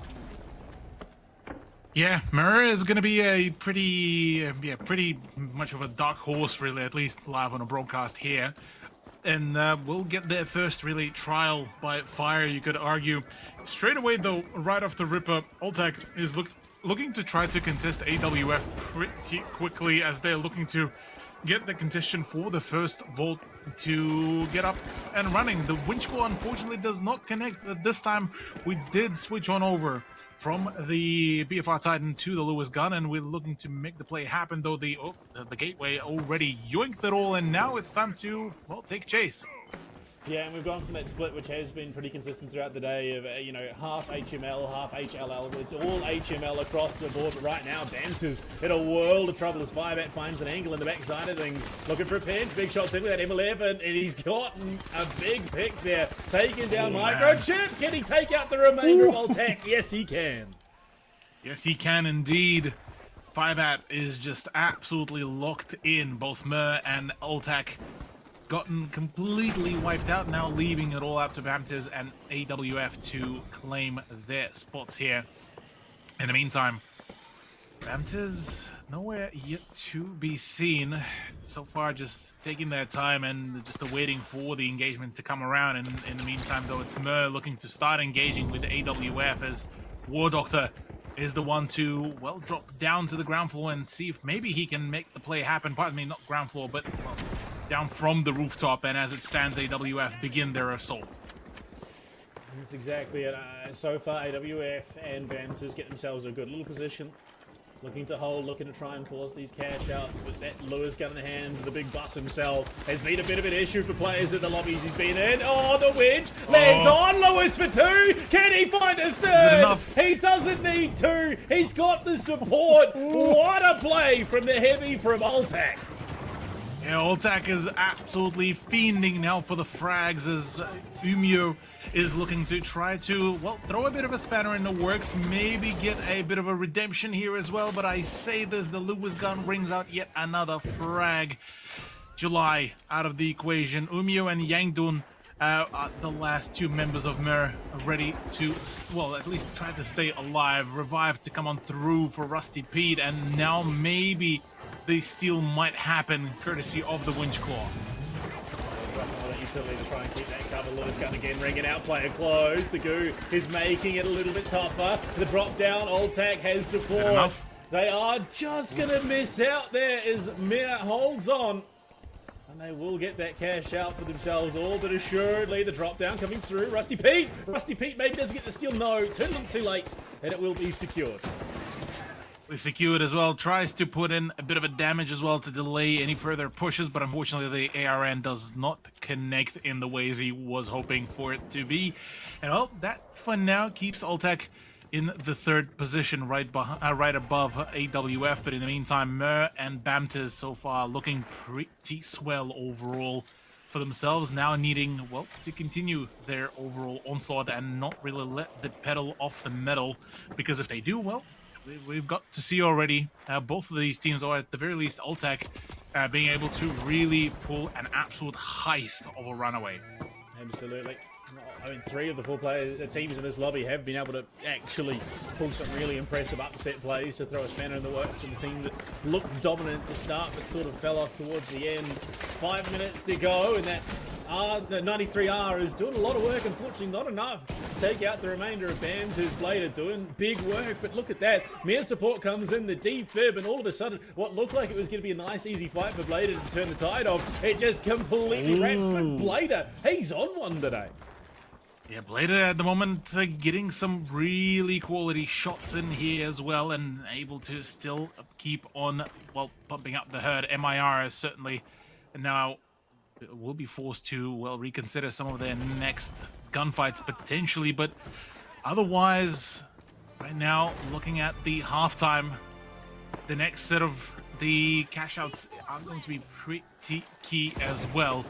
Full gunfight to happen, and Boosie is the one to actually get completely annihilated, all down to Microchip and Rusty Pete to try to keep ALTAC dreams up and running. But as of now, things are looking pretty dire as another dive to come on through. Bamtiz wanting to get the aggression going, wanting to get active, and active they will. MIR in the meantime, low on HP, still able to stay alive.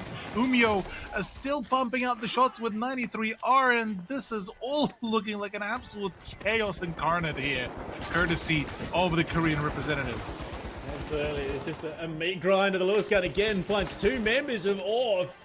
And it is, of course, Microchip to contribute to the third full wipe of AWF as they find themselves in the meat grinder.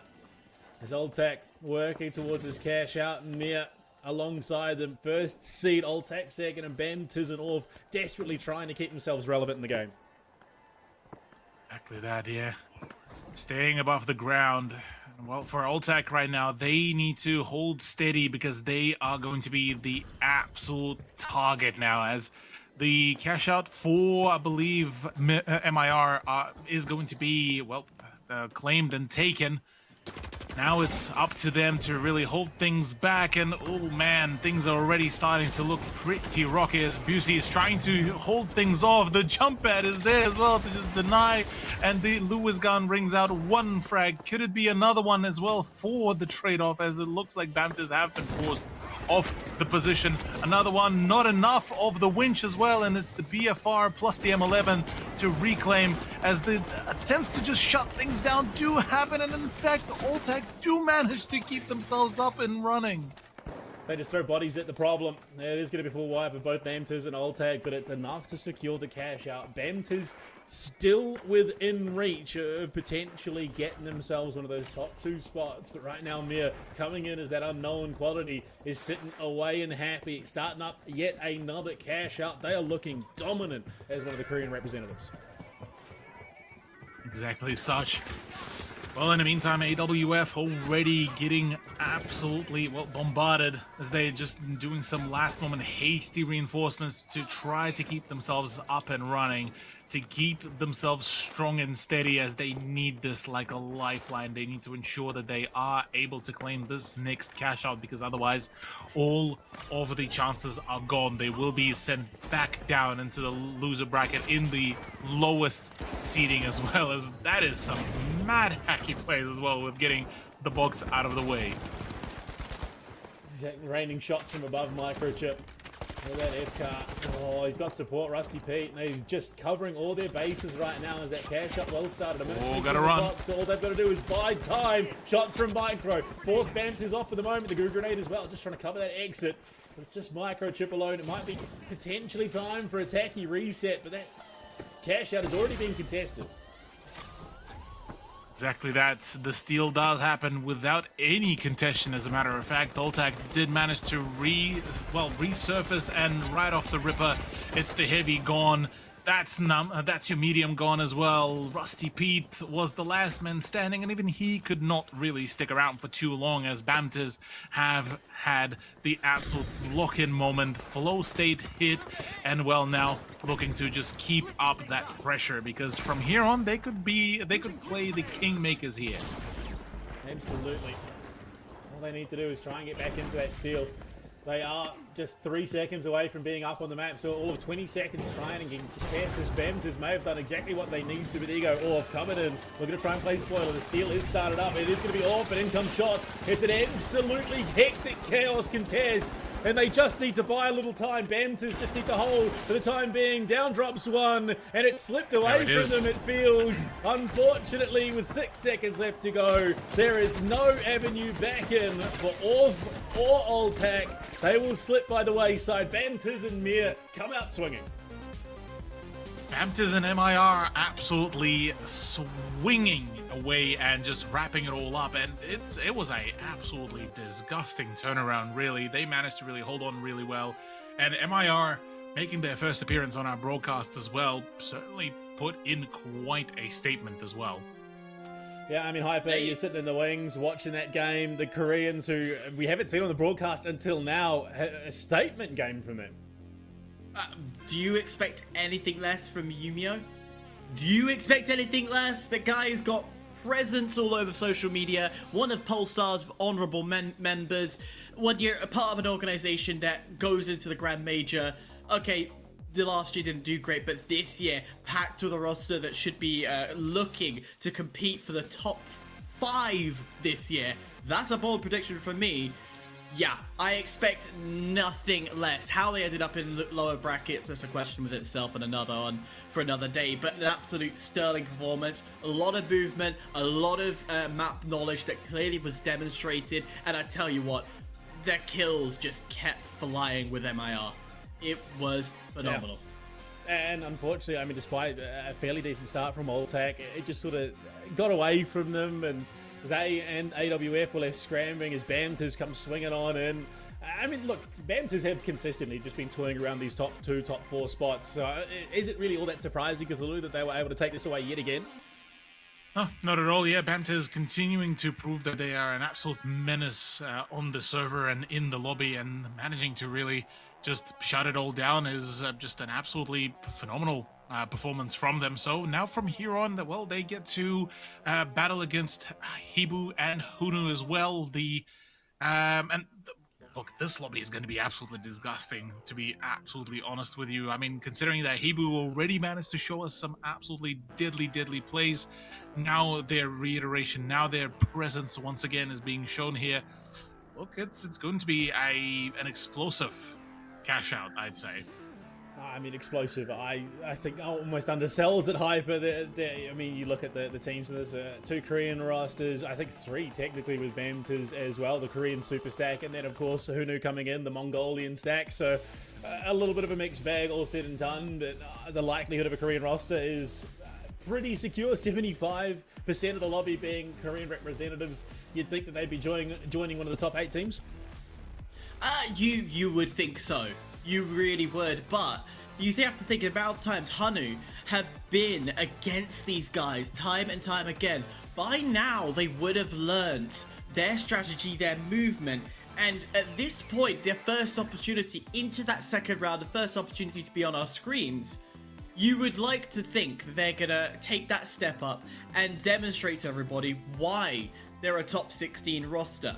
And you look back, okay, yeah, round 3, they were dead last. Round 2, they were dead last. Round 1, dead last. They took a massive step up here. So something was working. Was there possibly some griefing in place? Maybe, but it definitely feels like they've been monitoring and watching. Finally, it's gone right. Maybe it's just a case of they were biding their time and now they find the opportunity to strike, because they did strike indeed. Go into a quick break. On the other side, we'll see who heads to that qualifying matchup in the 3v3. Don't go. Coming back from it, and we're going to speed run things because apparently there's something going on and the game's about to go. Cthulhu, looking at this lobby, looking at the potential stakes. Who takes it? Look, I'd say HIBOO on this one. I'm keen to see them to get back into the swing of things and get some redemption run. Well, I'm here for it. Hyper, you and I are going to be jumping on the mics for this one. I think there is a lot riding for HIBOO to do really well, because they have looked clean up until that match where all of a sudden they tripped over themselves and WGZ. But on the whole, I think the expectations are pretty clear as to how this lobby should play out. But 3 Korean teams, 1 Mongolian team. It very much feels like HUNNU are backs against the wall, a little bit out in their own Hyper. Yeah, the left alone, but let's be real. You put a Mongolian left in its own environment, he's gonna fight his way out, because Jesus Christ, if you've ever seen any Mongolian wrestling or fighting, holy cow, can them boys fight. Nonetheless, it should be the same story here. That's what they're dreaming of. Again, 3 Koreans, 1 Mongolian. That is the storyline here. Who's going to come on top? I mean, that's exactly it. And so far, it is going to be that control going the way of MIR, who phenomenal last lobby. Looking pretty crisp with it. And like you said, I'm the helm for this team, doing a lot of work on that line. Great way to open things up. Asher saying thank you very much. We're going to get that RPG to land. Unfortunately, HIBOO stuck in a very awkward place because, again, the nullifier coming out to play. We haven't seen that all day, but it is a powerful tool when you can land it at the right moment. Latte left alive for HIBOO. He's going to drop in the background of all this while we quickly hop over to MIR, who is able to get those opening picks and says thank you very much. And HUNNU, getting dropped early. Halfway through the cash outs already. And I did put my money on MIR for a reason. And I think it's about to come through. The Dragons themselves really just hoarding this cash, wanting to make sure that it's a nice big shiny one. HUNNU, yeah, again, taken out of this equation. So far it's the Bamtiz MIR show. HIBOO, again, feeling a little bit left behind in this lobby, and you gotta wonder, is there a breaking point that is going to allow them to catch back up a bit? There's always going to be a break. There's always going to be a turnaround that comes through, and with them rotating in and going for that cheeky steal, a quick revive from afar. That's ballsy as hell. You don't do that around the college campus. You've got to make sure you find a bit of cover, because you can get shot from any of the 4 angles. Meanwhile, an RPG up and ready. Not necessarily those angles. Oh, that's brutal. Bisal with that winch tries to make a play. Has the Shack 50 in hand, but he's feeling a little isolated here. Needs some support from the rest of HIBOO, but unfortunately, it's just going to be a case of fade away, try and get themselves in a slightly better position. MIR, it's being threatened. The steal coming through. Bisal, can he hold on to it? No, in comes MIR. They're going to push him off. They do lose one, thankfully, with the support of Latte, but in comes the rest of the lobby. It's just a wipe across the board. HUNNU again, unfortunately, on the receiving end. HIBOO, where was Latte in 000? They were nowhere in that fight, nowhere in that steal. They weren't providing any heals. They weren't providing any support. Almost just left Boostel left alone out of the open. The heavy can't do anything. I'm actually really... I would love to ask what was going on there. Yeah, I mean, he very much was in a very disadvantageous situation there. But right now, it's Bamtiz sitting top of the lobby with MIR. HIBOO and HUNNU really not getting much traction, if any. So they head over towards D, try and set themselves up a little bit. Try and make it a little bit harder to make a cash out angle here. You can see Bamtiz quite comfortable at the moment. HUNNU, just to point out, heavy, medium. Going for something a bit more unique, not very meta as it is more heavy and light orientated. RPG does land on July and says thank you very much. Is having to jump up, getting that next pick and a complete wipe for Bamtiz. And as much as we want to talk about HUNNU and the greatness that they could provide, again, down low, HIBOO gonna do more damage as Latte will pick off the second. Theo left alive. And with Charge and Slam, only tool left available to him, he's going to have to hide in the corner, stay alive for a bit longer. Yeah, just try and hide by that time as we hit that halfway mark.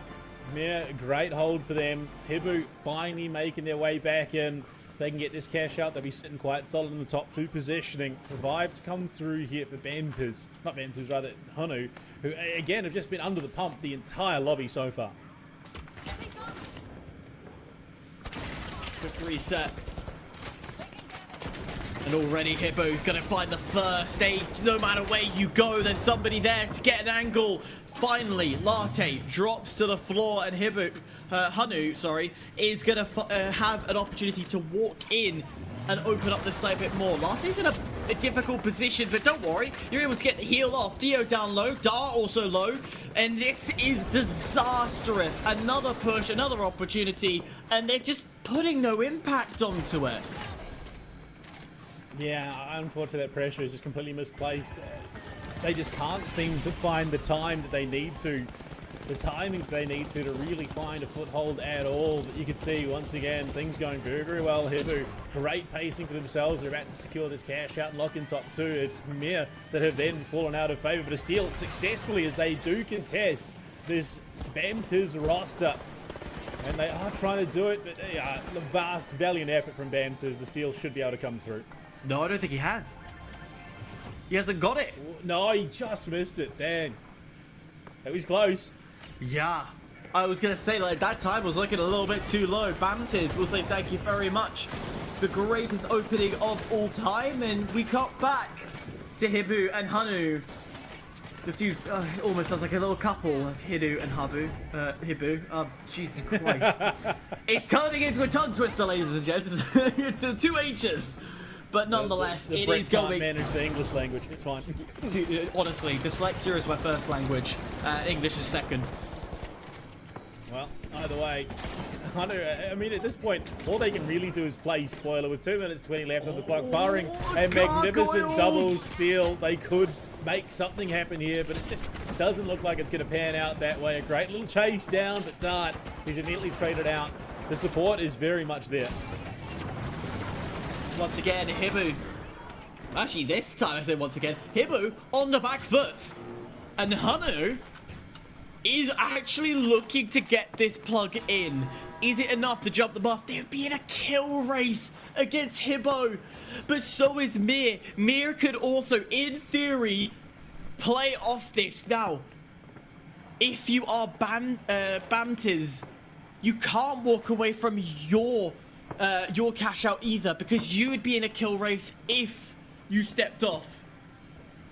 This is an awkward situation. Bamtiz do not have control of this map. They do not have control of anything.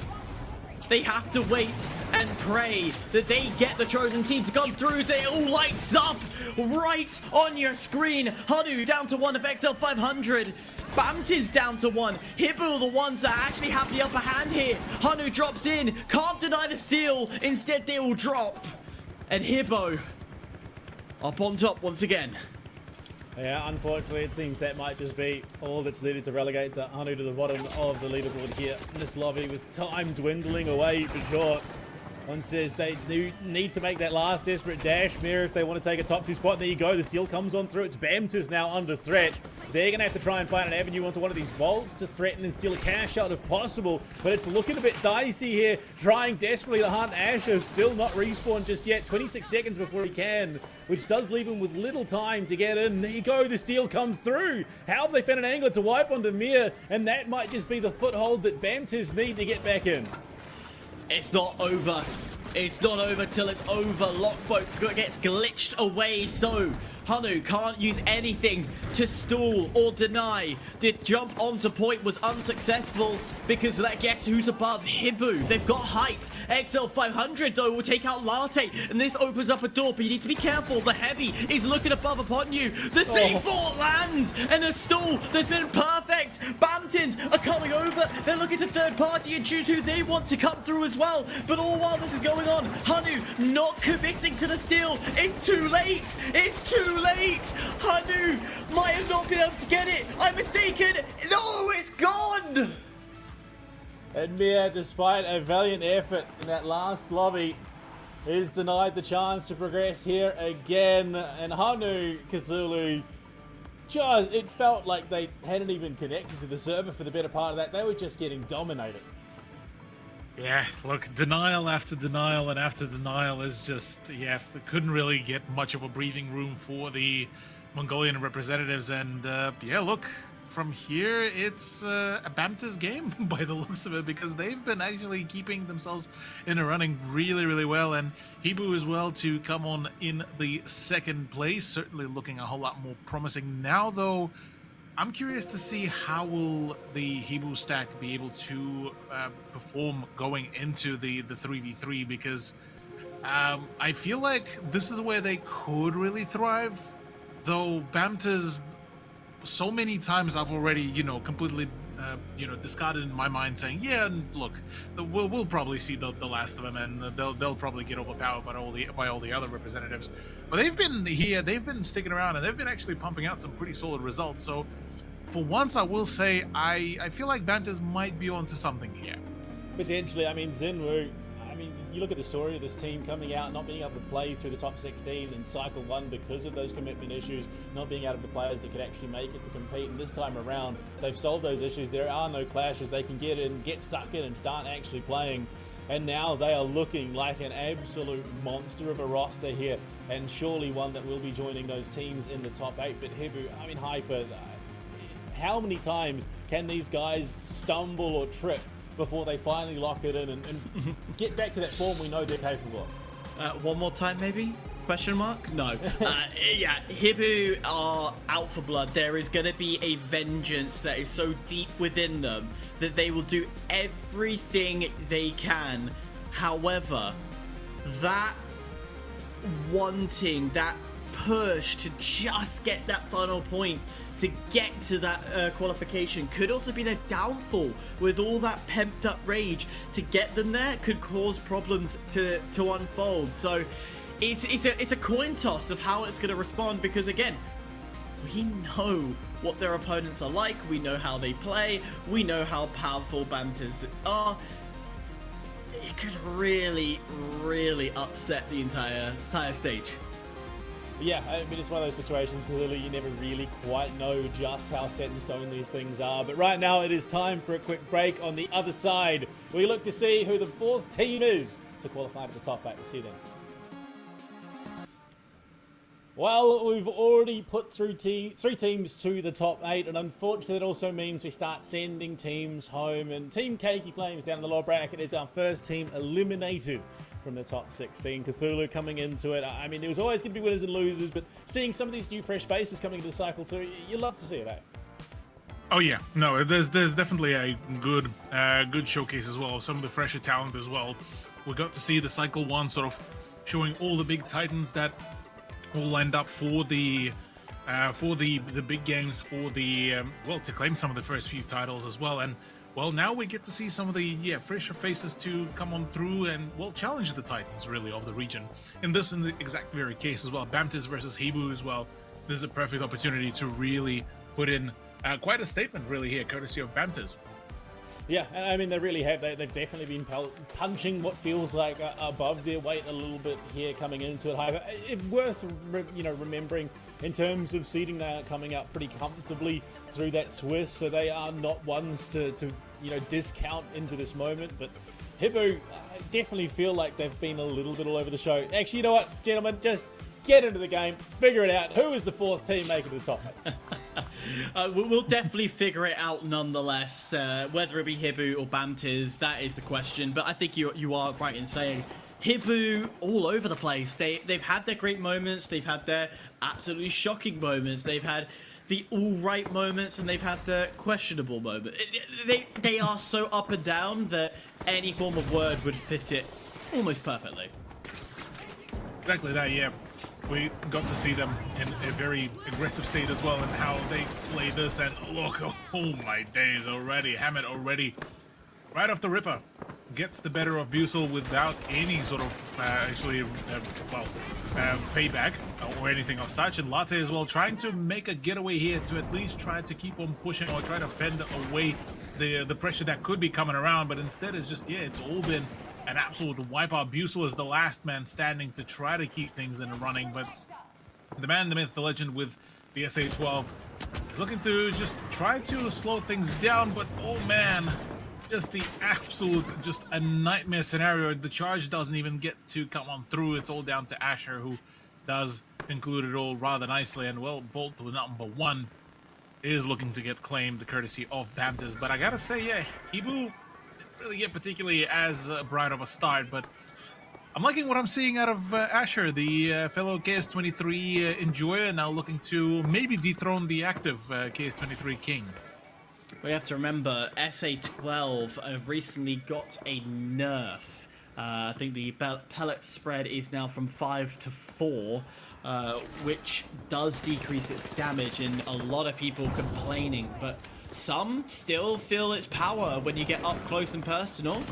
Some switching over to that KS, so a change up in shotguns is gonna be seen through the latter stages of this Season 10, as the Charger Slam will find its target.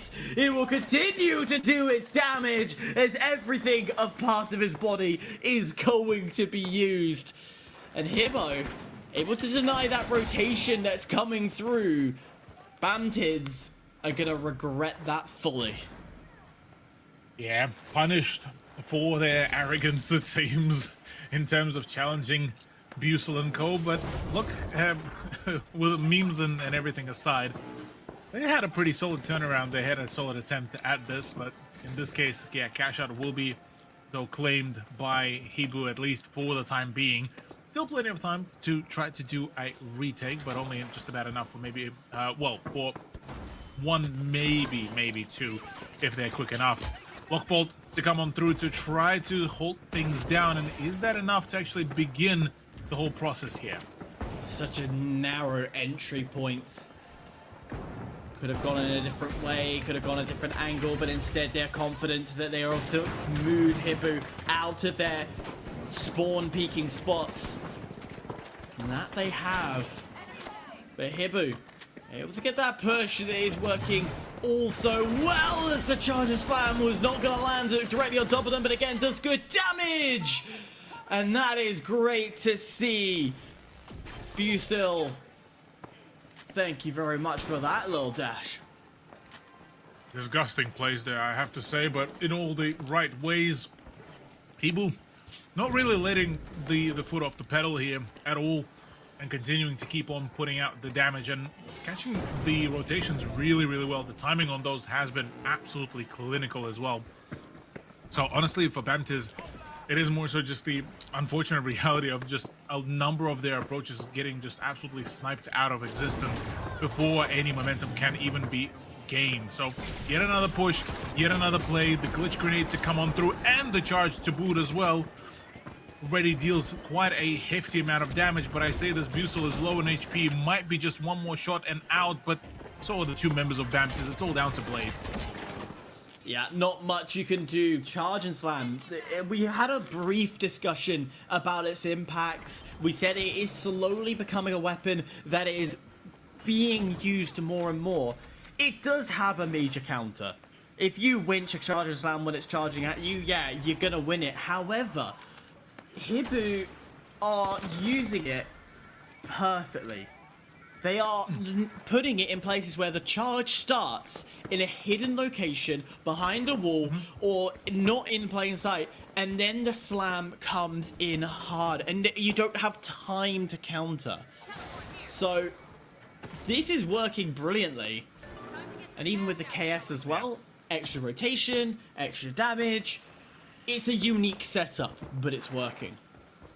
Oh yeah, it's working and absolutely perfectly, and you've nailed it right perfectly as well in terms of just, yeah, they pre-charge it, they pre-set it, set up the charge so that, yeah, there's not much else that can really be done. And well, in comes yet another gunfight. This time HIBOO caught off guard amidst it all, amidst the moving the box, and for some reason Hamid still looking to keep on the pressure to keep up the movement. Meanwhile, the rest of the team should be really battling it as well with the gateway now ready to go. There's a lot of damage just going on out, free of charge. Bamtiz, very head focus on the objective, not focusing on attacking HIBOO directly. Must be part of a strat that I'm not aware about, but personally I'll try and get some damage done and at least take one away before the movement comes about. And there comes the charge and slam again, doing its work. Unfortunately can't find the second as Hatmit left alive. Well, I spoke a little too soon. Goodbye, Hatmit. Yeah, pretty quick conclusion there for the positioning of Bamtiz players. HIBOO at the precipice now once again of a 2-0.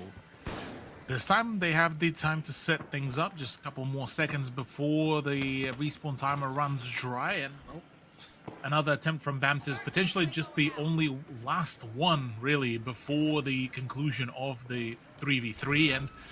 And off the back of so far what we got to see, not really a whole lot of momentum that was able to be generated from Bamtiz. So maybe now that they don't have that chaos to really play off the back of, things can get even more dicier, but the lockball does come on through in full capacity.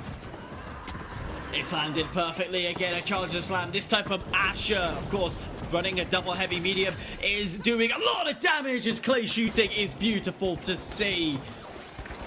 One more to go. Latte left alive. Latte's trying to stay and keep the denial, but it's not enough.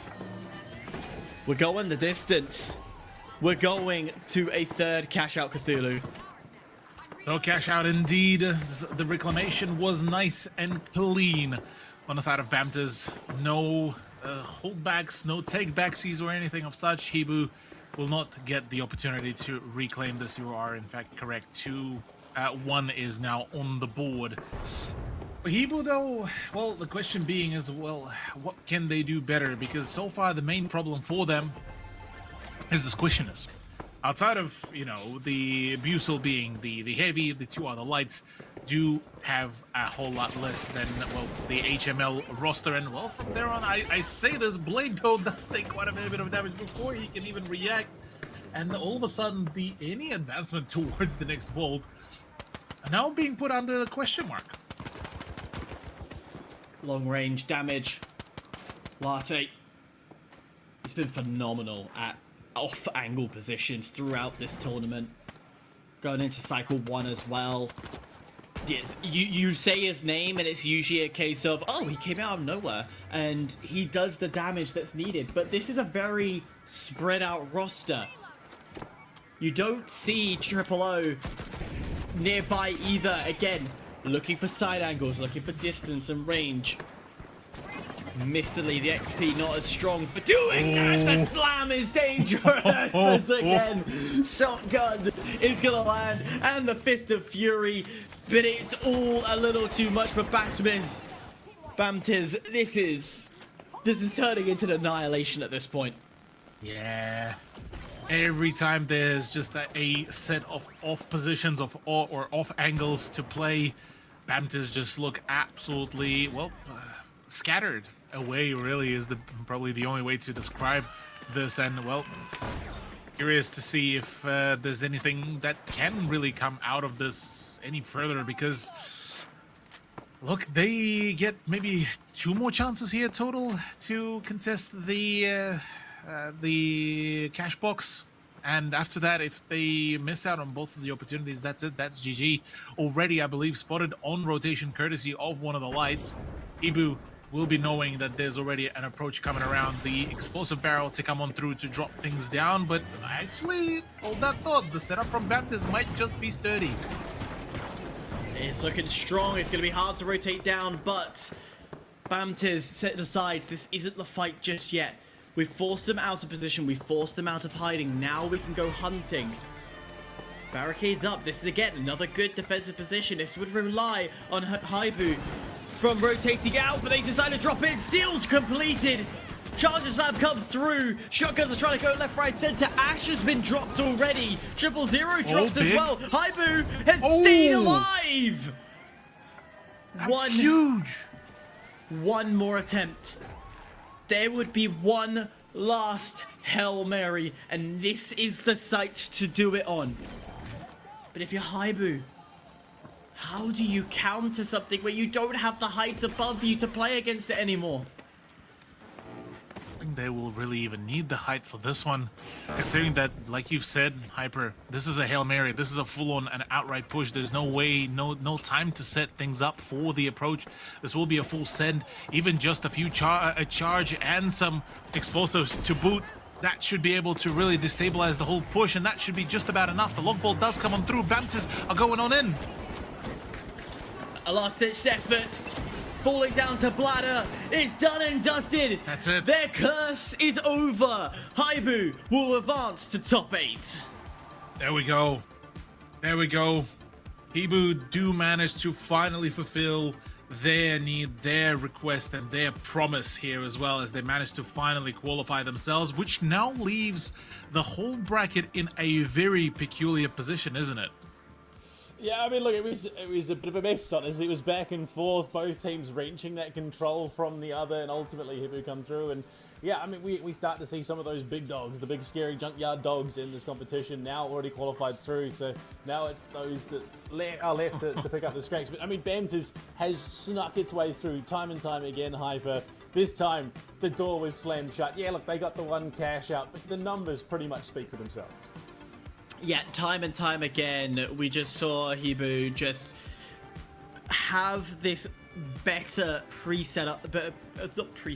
better positioning in their defense. There were quicker rotations from them. The only time we saw them be caught off guard was at the very end. And even that, they reacted quickly enough to turn around and go, yeah, you know what? Doesn't matter to us. We've got it covered. We can 100% make sure that they are not going to retake this back. And yeah, hats off to them. It shows that professionalism. I mean, look, Cthulhu, to their credit, I mean, Bamtiz made them work for it. It was not just a complete walkover. HIBOO had to dig in their heels and do some nitty-gritty work to actually get that over the finish line. Yeah, look, for the most of it, yes. You could argue saying that, yeah, look, Bamtiz still managed to make them work and force them to really, put in the effort, put in the work. But let's be real here. HIBOO managed to just keep the control of their momentum really, really well there. And yes, their second box did get stolen. Yes, they kind of waffled around halfway through, but beginning and the end of the game, look, they kept the pacing control in their hands through and through. Yeah, I mean, look, it sets up the stage, and I mean, already we're looking to progress into the next round of seeding, of course. And it's going to be interesting to see just how that all plays out. But our first matchup, of course, for Angry Men, it feels a little odd that they're still making their way through the seeding. Team GIGA, a fresh face on the broadcast, ALTAC and Bamtiz. So some fresh names, some new names coming in. I mean, the Bangladeshi is now stepping in with one Pakistani player, of course, for Team GIGA Hyper. We're starting to get some of those, sub-regions stepping to the forefront. I'm looking forward to seeing these newer regions step up. I know there's a Malaysian roster still in the waiting order. There's Singaporeans that have stepped in. Unfortunately, our Japanese roster of Mame not competing. That's something we actually haven't talked about. Mame, one of the top 8 teams from last cycle, taking a break due to mental health. And they will not be competing in Cycle 2, but will return in Cycle 3. So, yeah, we are seeing more and more regions step up, which is great for APAC, because we absolutely love more regions, instead of the absolute domination over at MIR, which is basically just a bunch of Americans and Canadians. But, yeah. Well, either way, it's time for a quick break. On the other side, we cross sort of that halfway mark. We've got 4 teams now. There are 4 to go to find out who rounds out that top 8 when we come back into the second one. Welcome back. We are slowly making our way through. I say slowly. We're actually on schedule, so we'll take that with a grain of salt. But we are on winner bracket 5, the 5th team that has to go through. I'm still joined by Cthulhu and BluePanda. We are still rocking and rolling. 4 slots gone, 4 to go. It's getting tight, isn't it, Cthulhu? It is. It is now starting to get a little bit spooky as well on the overall bracket. And honestly, Hyper, now with all of the big heavy hitters now, for the most of it, almost gone, things are looking kind of interesting now. Well, 4 AM are still amongst it all, but ALTAC is still here. Bamtiz is still here. Team GIGA now is joining us as well. Into the matchup, and honestly, that one is going to be a curious one. Bamtiz, I feel like I have a pretty strong feeling that they should be able to make it into the match 3. I'm not entirely sure as to who would be joining them, because 4AM and ALTAC have a pretty good, solid, at least ability to do so as well. Yeah, and of course you have to look at the match 2 as well. We've already completed that. Anything that's off stream, they are doing behind our backs really quickly. So literally, we walk one after the other. So thank you, back-end production, for getting that all done. Worst Gen and MIR making it through. So our Indian roster and a Korean roster making it through to the next round. We, Panda, Team GIGA have had a up and down lower bracket run. Are they going to be like a HUNNU, where we rarely see them go through, or is there a glimmer of hope for this Bangladesh roster? I don't know. I mean, look, I want to say yeah, but I think you'd be hard pressed to find the same level of success that our top competitors are having. But again, we saw DWZ coming through and really sort of throw a spanner in the works. So who's to say that these guys can't? Well, we're about to find out. 4 teams will try and qualify into that second round. Who will find it on top? Cthulhu, Panda, all yours. Oh boy, Cthulhu at it again. It's gonna be a hectic one. ALTAC coming out swinging. 4 a.m., the only direct invite team not already seated in the top 8. This could be their round to get it done. A new face in the form of Team GIGA and Bamtiz, who are consistently punching above their weight. This should be an absolute belter. Yeah, this one is going to be a hot matchup to really get to see in straight from the get-go. ALTAC beginning the engagement here. The dome shield to begin the engagement, and it's the Lewis gun, plus nearly a connected winch as well, but nonetheless, that's fine, that's all good. The winch doesn't connect, that's still, at least the shots are still now rolling in, and that's the box now claimed. Gateway is into the hospital we go, and this should be a nice and steady progress here to begin our cash out. The big bust on the tools with that Lewis gun and the winch claw. He's just making it look so clean at the moment. He has really been a bit of a standout outside of those top 4 teams. But Team GIGA wiped off the bat. Bamtiz just coming back off a wipe of their own. So it may just be an ALTAC 4 a.m. show coming through the remainder of this. It's been a pretty brutal run, to say the very least. I mean, in the grand scheme of things, you look at it already. Rusty Pete going to work from downtown. Yucky amount of damage as well from Rusty Pete, just holding things off, forcing the gunfight to not even happen, forcing for the push to not even happen, as Mr. S is just absolutely forced out of the position and forced to fall back, whilst one of the Team GIGA players has already managed to make it through, just managed to make it back as well. So things are certainly looking very dire and very, well, problematic, really, to say the very least. That's exactly it. I mean, first couple of minutes, great hold so far from both ALTAC and 4 a.m. Blader finds an opening in, looking to get some shots on down range, but it seems to be Team GIGA and Bamtiz for the most part just sort of scrapping with each other and getting in each other's way. Rusty Pete locking things down with that AR-N220 does get taken out, but luckily the boss is there to capitalize. It's his teammate Microchip that then falls the Lewis gun, ring it out, gets the kill, holds fast for the team, picks up the token, and we'll get the revive off. Yeah, at the very least, able to keep ALTAC running nice and smoothly. The VS9, in the meantime, of Kia is able to keep things nice and steady on the progression, continuing to support the team. The H-Infuser plus the pistol is certainly being the absolutely deadly combo. Call that the loadout the 007, considering that he's just been all sneaking around and being able to catch all sorts of wins. That's exactly it. Right now, though, I mean, Team GIGA barely getting a foot in the door. 850 money's in the bank. Same with Bamtiz. They are just a bit lacking behind. ALTAC looking to secure that cash up. Moments away, and will do so. It's going to be them taking the lead by about 1,500. So it's feeling a little like a 2-horse race here. Certainly does. Yeah, things been a little bit on the quieter end for Bamtiz. So is for Team GIGA. But not all is just lost.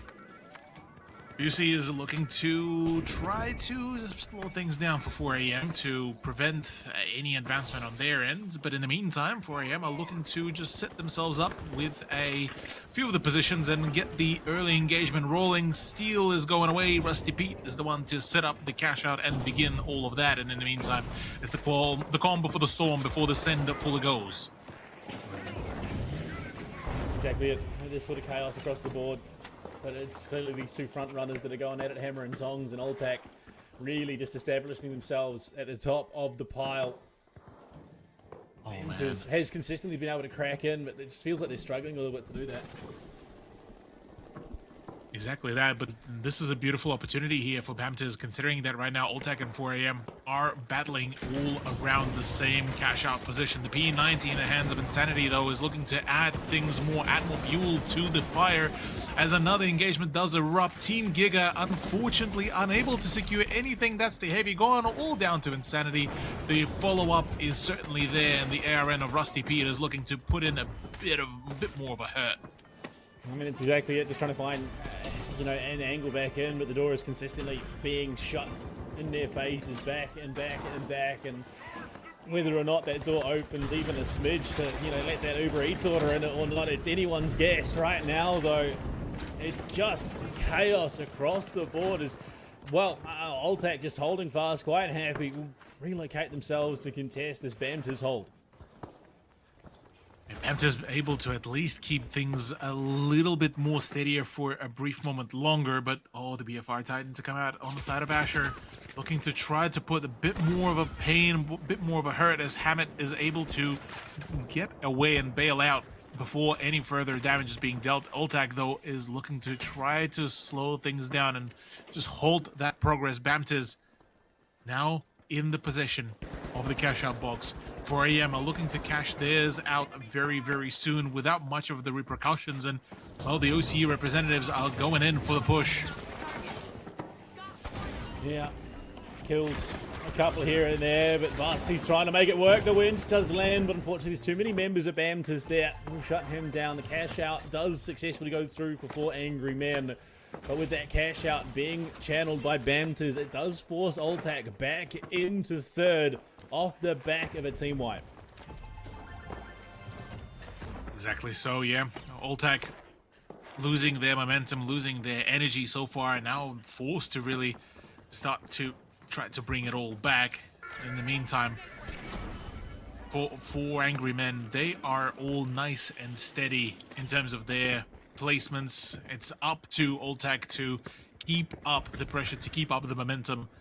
And they still have the opportunity to really steal away one of the top 2 spots. And well, for Kia, it's the engagement against the Team GIGA as Insanity falls in a prompt way.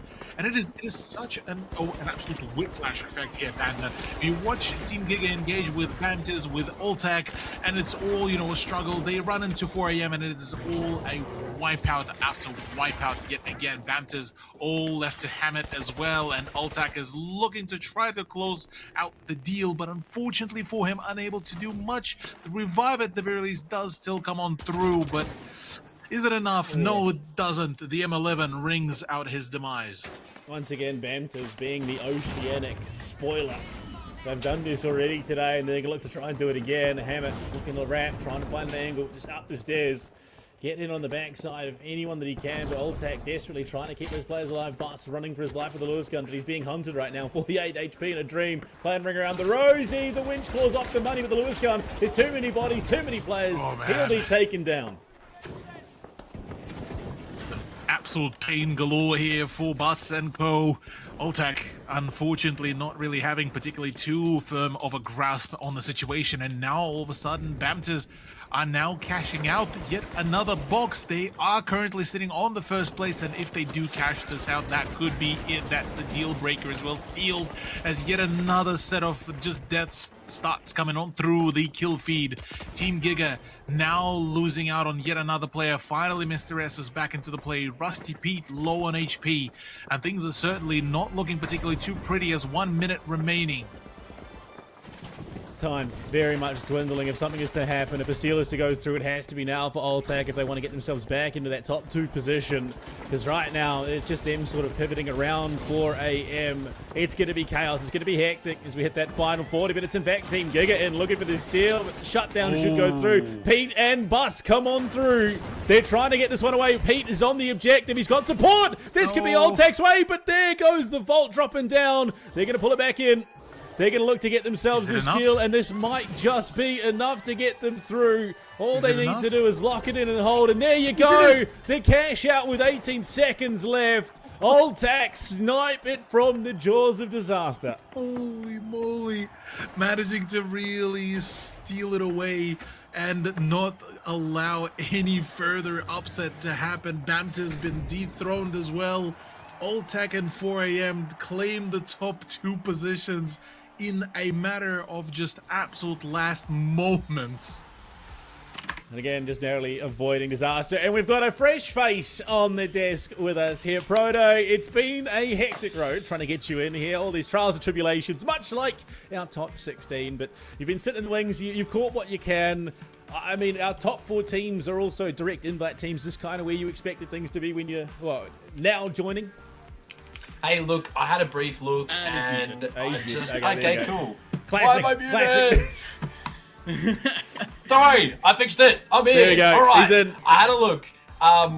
Welcome. Hello. Thank you. Yes, it's been an absolute ache today getting in here with the power going out this morning, but we're finally here, had a bit of a watch, and based on what we've seen in the top 8, shout out Hyperactive, sorry, Cthulhu with me on the first one, not Hyperactive, he wishes, DRG and KZ leading the charge, 777 RS and HIBOO, not really anything out of the ordinary, with a pretty good game from ALTAC there, which is a new iteration with some members that we saw in the top 8 from Weekend at Bernie's, some small changes, we love to see it, it's an Oceanic team making some waves, they're up the top side of the spectrum, and that's where we want to see them, we love that for APAC, so hey, it's good. I've enjoyed coming in where I have. I apologise it took me so long, but finally we're here. We get to keep going. Well, I mean, we jump into the next round of qualifying round 5, and for the first time, I think today, we've got a team from a different sub-region of Asia Pacific. There are no double-ups. We've got OS, we've got China, we've got South Asia, I believe it's the Indian stack, and Korea. I mean, Hyper, that is the full breadth and depth of APAC at its core. It really is, and this is kind of like what I kind of want for the cycle final, is just 4 different regions within APAC actually fighting for that top spot. That would be the dream scenario. Of course, you know, there's a little bit of bias of OFL and them wanting 2 of their members up there. But yeah, worst gen. So again, keeps surprising us. This full Indian roster continues to demonstrate that they are a power force that should not be slept on. Their massive 80k game that they did in the lower bracket, okay, they're not performing those numbers in the upper bracket, but 100% they're coming out swinging and demonstrating that they deserve to be in this upper bracket and top 8 run. Well, I mean, they're looking to kick butt and take names. We'll see if they can continue that momentum. It is an all APAC matchup heading into that qualifying round 5 final. When we come back after the break, we'll see who looks to take that 5th seed spot in the head-to-head. We'll see you back in a sec. Coming back into it, we're just moments away from the all APAC qualifying matchup. It is well, look, it's APAC anyway. It was going to be APAC, but we get to see every single corner of the region represented here. Proto coming into it. I mean, we got an Indian stack, we got a Chinese stack, a Korean stack, an Oceanic stack, and it really just is impossible at this stage to call who is the clear front runner. It definitely is, especially with changes on the backside after the top 8 of Cycle 1. Cthulhu, you were there with me. We saw some crazy gameplay from teams like 4AM, ALTAC, which previously had members from Weekend at Bernie's, but there's a couple of different ones in the mix this time. We didn't see MIR, we didn't see WGZ, or at least the... You know, they didn't get through to that top 8 section. They might have played top 16. We didn't have much coverage of it, but now we do. We're here. We finally get to see it. I am looking forward to the rest of the games this evening because, as Panda said, it only gets better from here with all these regions being involved. And with each cycle, obviously, we're going to have different teams as people move around the ranks. You've got Weekend at Bernie's changing things up. You've got people coming from out of nowhere. It's good. APAC keeps us on our seat. And of course, MIR was here last time. They then stumbled at this hurdle, not getting into the 3 versus 3. I mean, Hyper, of the teams that are still in the competition, they clearly stepped towards the front. But, I mean, this Indian stack just seems to keep making these openings happen for themselves. Could this be that South Asian deep cut run? I would love to see a South Asian team step up, take control, and almost show that, hey, this, like, and it does come to, like, stereotype of this nation being not good at PC and console gaming. They're fantastic mobile gamers. They're one of the best on the entire world. But when it comes to the PC master race, it almost feels like they stop. But no, this roster is stepping up and showing the Koreans, they're showing the Chinese, they're showing the APACs, so the Oceanias, that they are meant to be here. So I'm excited to see them go again in this second round, showing us what they're capable of. I would really love, and this is going to be a harsh thing, I almost kind of don't want 4 Angry Men to go through, and I kind of want to see, and your guys going to hate me, MIR and WGZ go through to the final 2. Oh, Cthulhu, now we're just being controversial here, but I mean, the big question, we haven't got much longer. Who do you reckon? Does ALTAC take it? Which team is standing dominant? I reckon 4AM still has the opportunity to really keep the dominance, but I would actually go for MIR to potentially be the second one to take the second spot. Well, let's get into it. Hyper Proto, it's all yours, lads. Oh, more APAC finals, Hyper. We've been waiting for almost 4 weeks after the penultimate of the top 8 in Cycle 1. Now we look towards Cycle 2, as well as the top 16 here. An early kickoff. First one for Sixonic. A second, Mr. Shooter locking in his first. Bussy now the last alive. Chooses to go for the white for ALTAC, and that is a quick and dandy one as we shoot on over to MIR and 4 AM on the other side of the arena. Yeah, WGZ was just a lot better in terms of height, so they could take advantage. Meanwhile, 4 Angry Men are getting absolutely decimated, and the predictions are already coming in early. Man, if that was just the battle and we called game right now, I would be the happiest man in the world because my prediction levels are through the roof. You wish, buddy. I'm still like 7-4 on you, so I gotta live that down to the end of the day. But Hyper, it's still early games. This is cash out. You've got to remember, this is cash out. This isn't a 3v3. There is a lot of different things that can happen. You've got 4 teams, the options for third parties. There is the possibility of some griefing going on late game as these vaults start to ramp up in terms of their cash out amount. You start off at the 8,000. You slowly make your way towards that 20+ thousand at the end of the matchups in the sort of 4th, 5th vault, depending on how far you get on down. Great barrel. Barricade does manage to block that red barrel. They're chasing down that low member microchip. Dealt with quickly. Bussy now on the heavy. Has to drop that dome. It's forced out. WGZ looking really low in every front. Red barrel tries to connect, but ALTAC just not making it happen. Low HP for WGZ, but some great healing off the back of Mr. Shooter and Sexonic. I don't know if you guys have touched on it much, Hyper, but with the recent H Infuser nerf as well, from 14 down to 11 per charge, Light's not seeing that much usage in this matchup. We have gone back to a more standard HML, which is not what we saw for Cycle 1 in the top 8 side of things. Being tested on World Tour.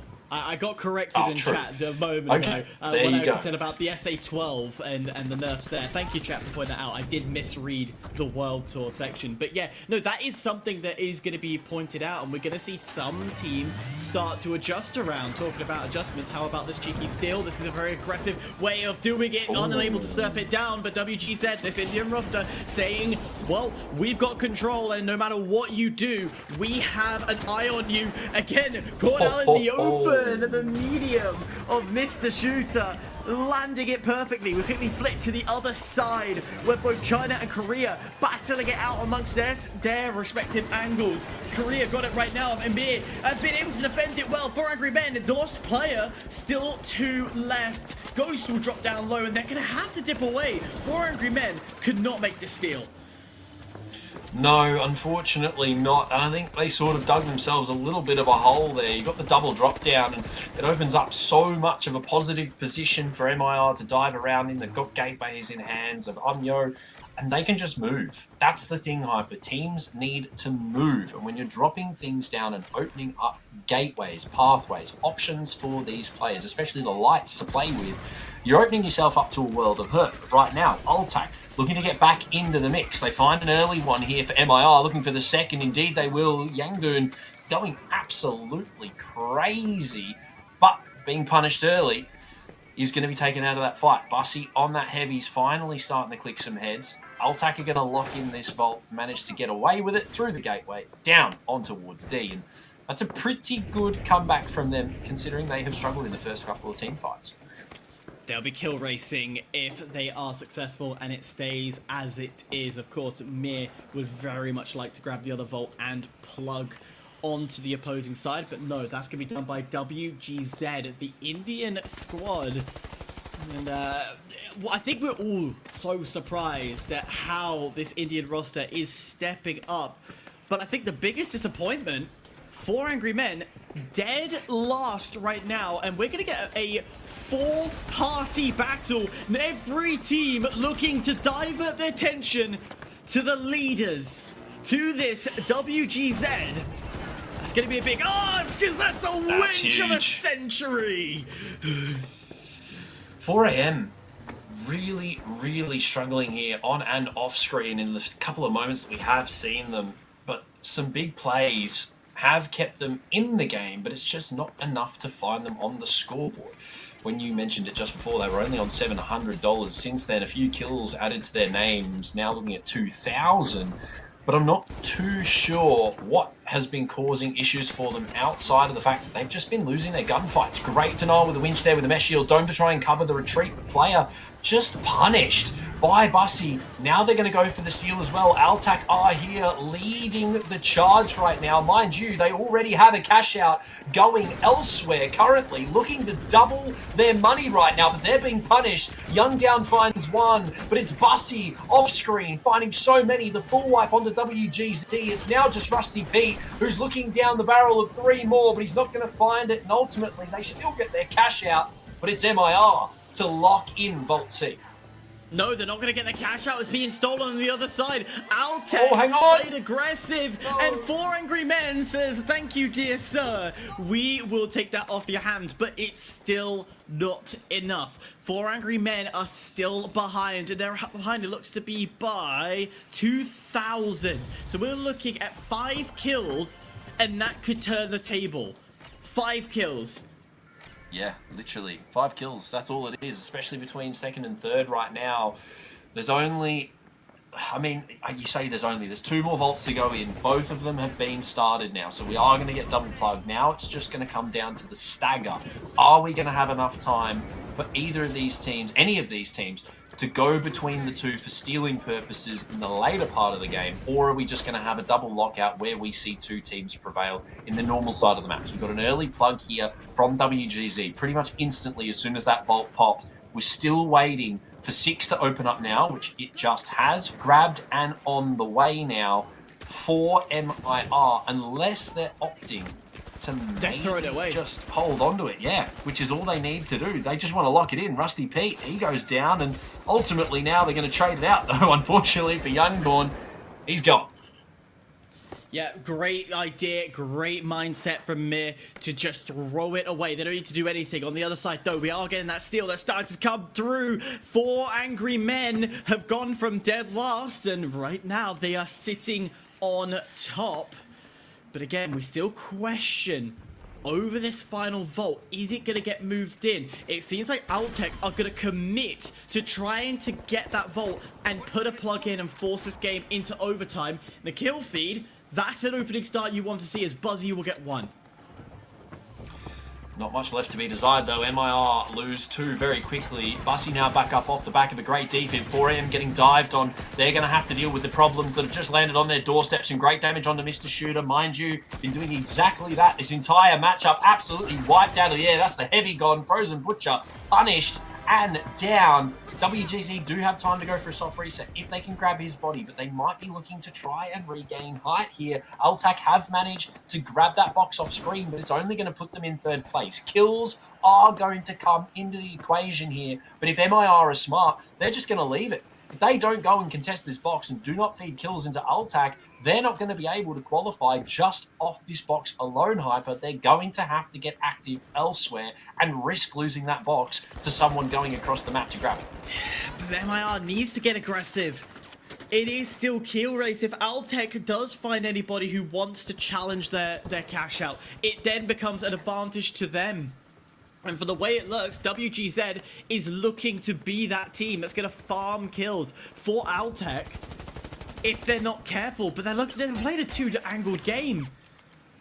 Of course, all attention is going to go towards ALTAC. This is a godsend for them. This is exactly what they want. This is exactly the situation that they needed. A minute left on the clock. And who is the team that's going to step forward?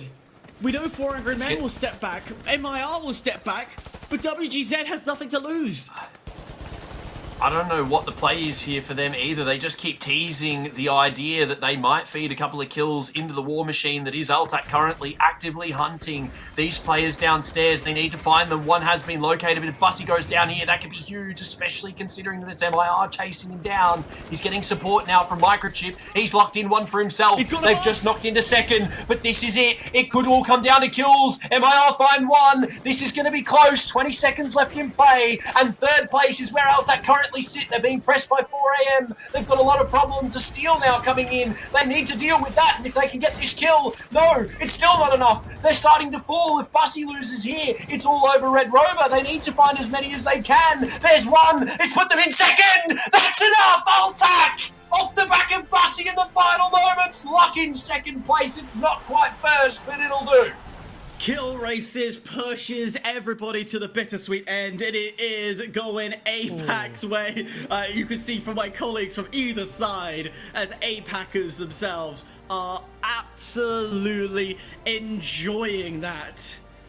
Holy cow. Back up the bus. The man with the Lewis gun locks it down in the kill race. It was literally minute dimension separating top two and missing out there, and it just comes to the flood. And I think it was somewhat recognized there by Four Angry Men. They somewhat helped by just overcommitting a couple of bodies, knowing full well that they were likely safe, and it just allows ALTAC literally in the dying seconds of the game. Once again, Bus drops a 10 banger. He's putting up massive numbers on this heavy Proto. That is literally the heist, I think, of the day. You have to highlight the use of utility there as well, mind you. The first two team fights really, really rough. He's the last alive. His supporting character's gone so quickly, and I think that was what was hindering in those first couple of fights. You then see the pivot mid-game towards keeping him alive. You've got more use of those goo grenades to sort of keep people up. You've got the defib coming out when required, as well as in safe positions, as opposed to just in the middle of a fight. You've got that healing beam. I mean, a huge overall effort is what brought ALTAC back there, but we can't sit here and praise them too much because it was by the skin of their teeth. Mistakes were still made. Yes, at the end of it, Bus comes out of the woodwork, that Lewis gun, that winch utilization, ultimately then the ability to have the game sense to hunt those kills down, great, but it was way too close for comfort. They do push forward, but we do need to see them clean it up just a smidge to make it a little bit more decisive moving forward. Now, they weren't in the last, seeding match. They did take a bit of a break, but they were there against 777 RS Hyper. ALTAC, 4 AM, both have found themselves in this position only to be denied at the clutch point. First, it was 4 AM denied by KingZero, then it was ALTAC denied by 777 RS. They both find themselves here. I mean, look, it just feels like 4 AM might have it a little bit more dialed in. You would think. If you look at numbers, you look at how they play, it should be 4 AM's game, but we've seen some questionable play, some questionable situations. So again, I can't sit here and say 100% that this is 4 AM's match to win.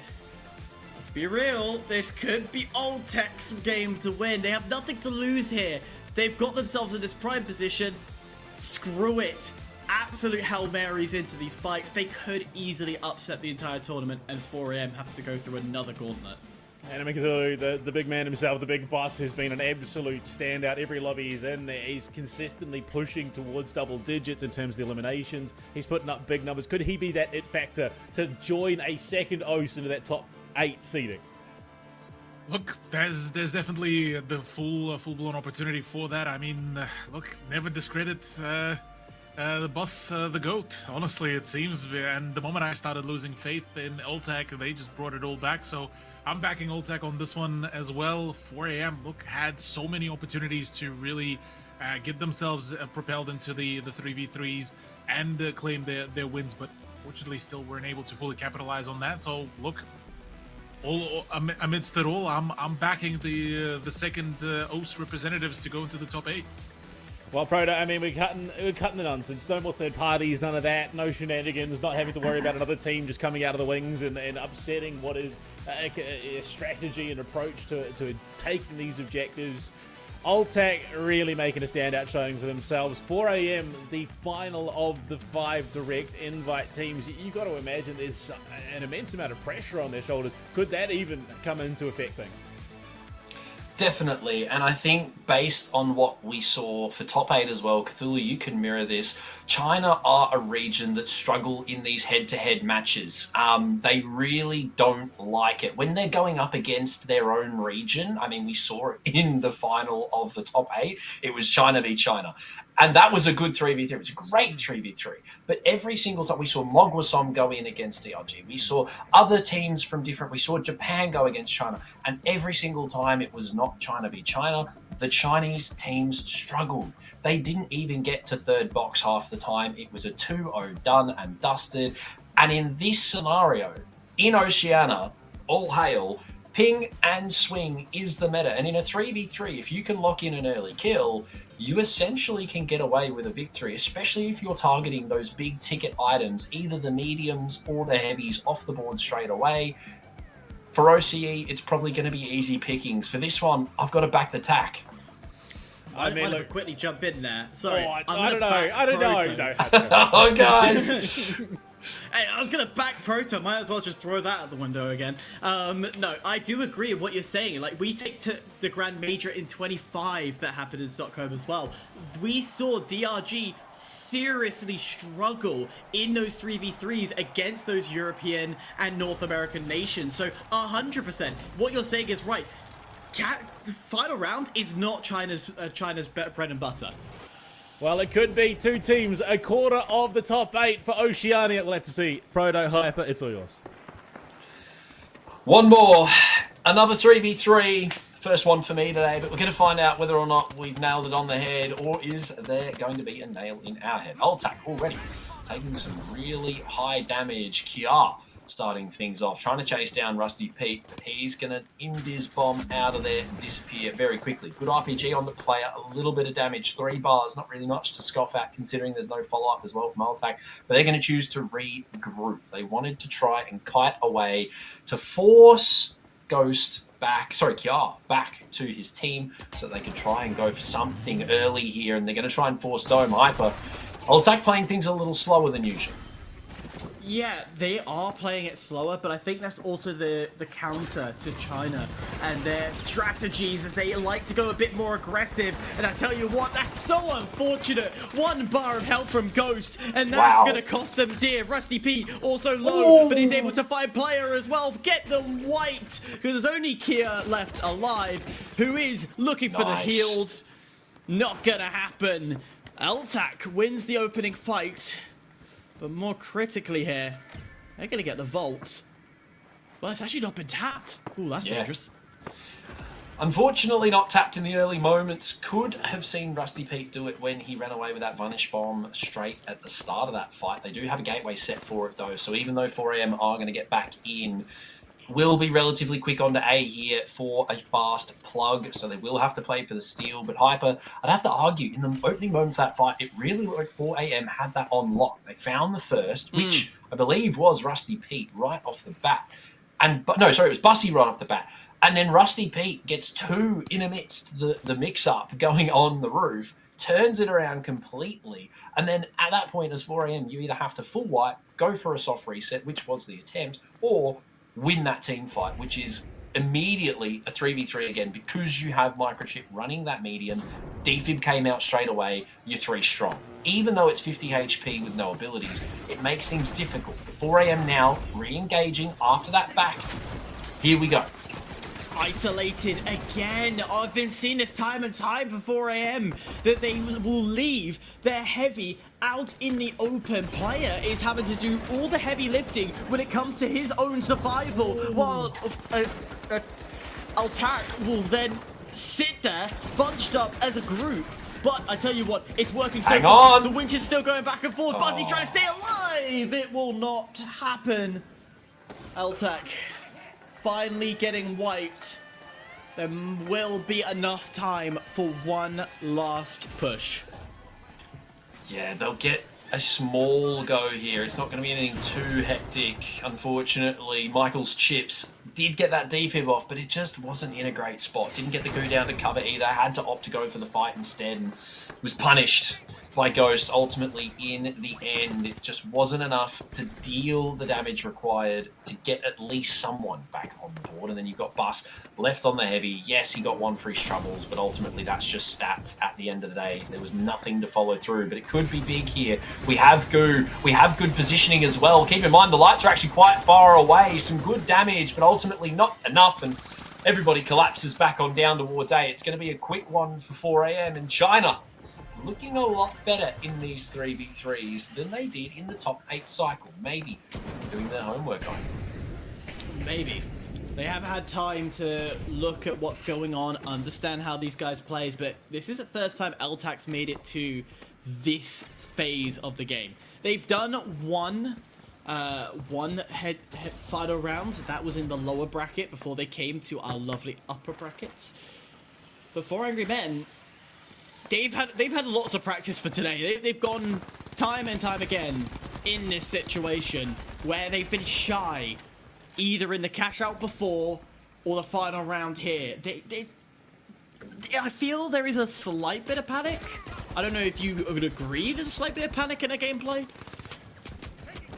A little bit, possibly. But I suppose it is a bit different. It's not a straightforward matchup in this scenario. The 3v3 compared to the team fights and cash outs that we've been seeing previous are a little bit different, especially when you're playing on ping. But ALTAC looking to actively hunt down all these remaining low HP players, almost finding the heavy there. Ghost and Player, I mean, we look at the HP, 4AM are low.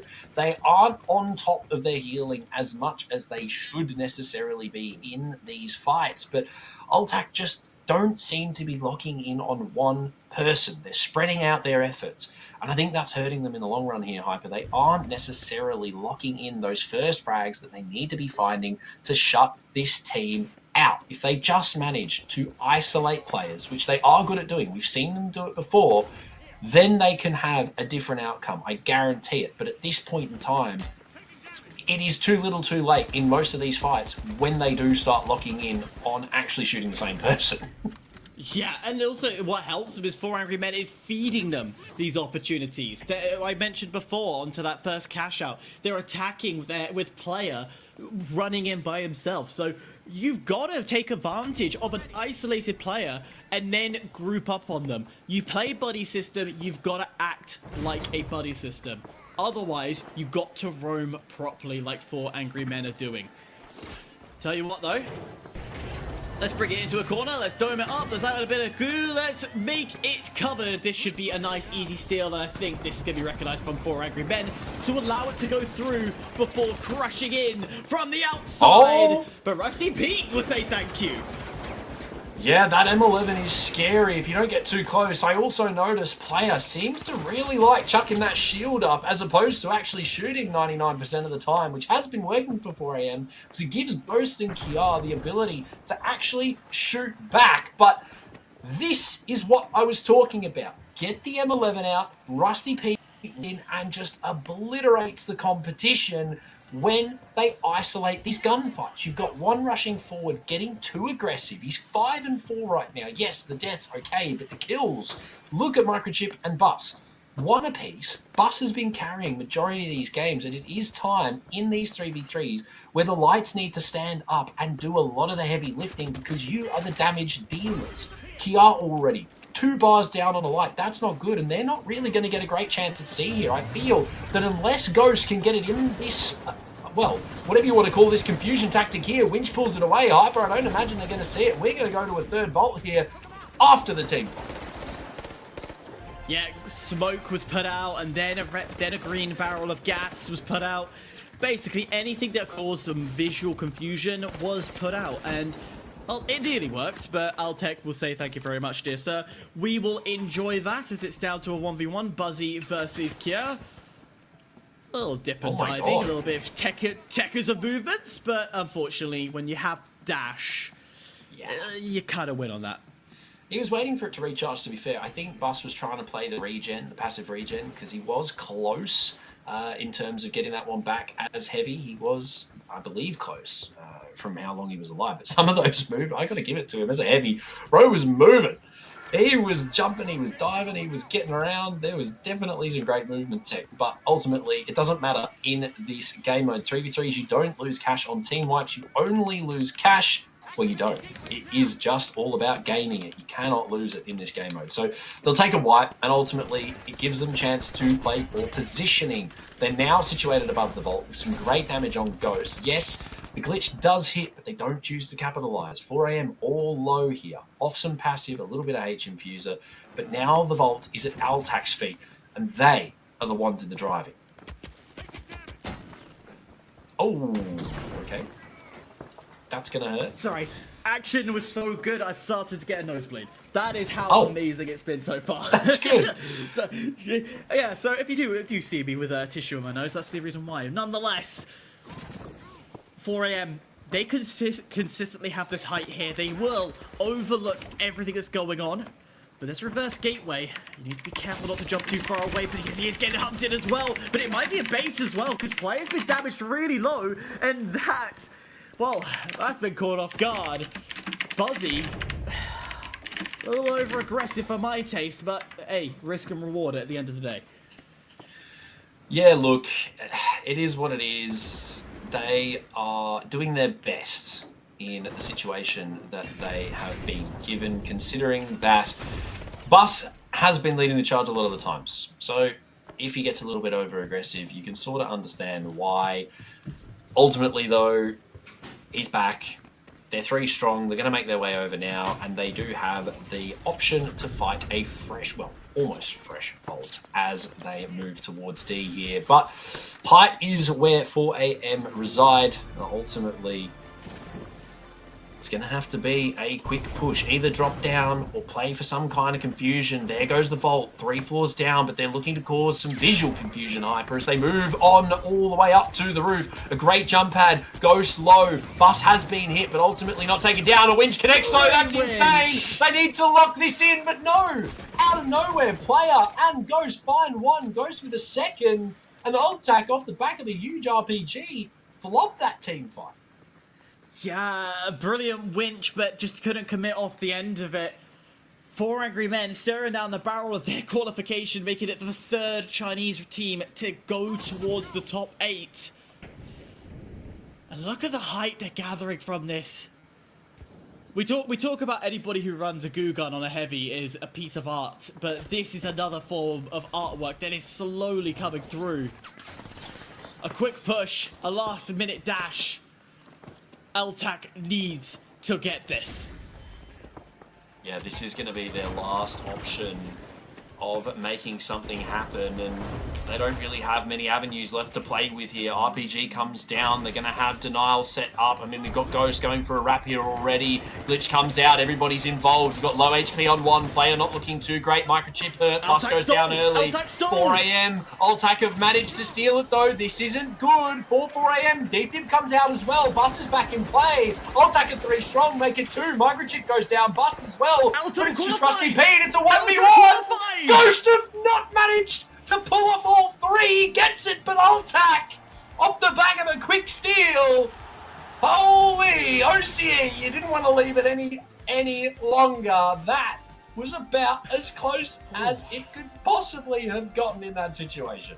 So, not only have Oceania qualified a 2nd team to the top 8, we did it in back-to-back matches, which were the equivalent of Indiana Jones sliding under the door and reaching back to grab his hat. At the very, very last possible moment, gentlemen, Oceania and ALTAC in particular have made it through. And again, it's a quiet game from Bus this time around, but Rusty Pete steps up. Cthulhu, I'll ask you first. I mean, for Oceania, this is a massive opportunity.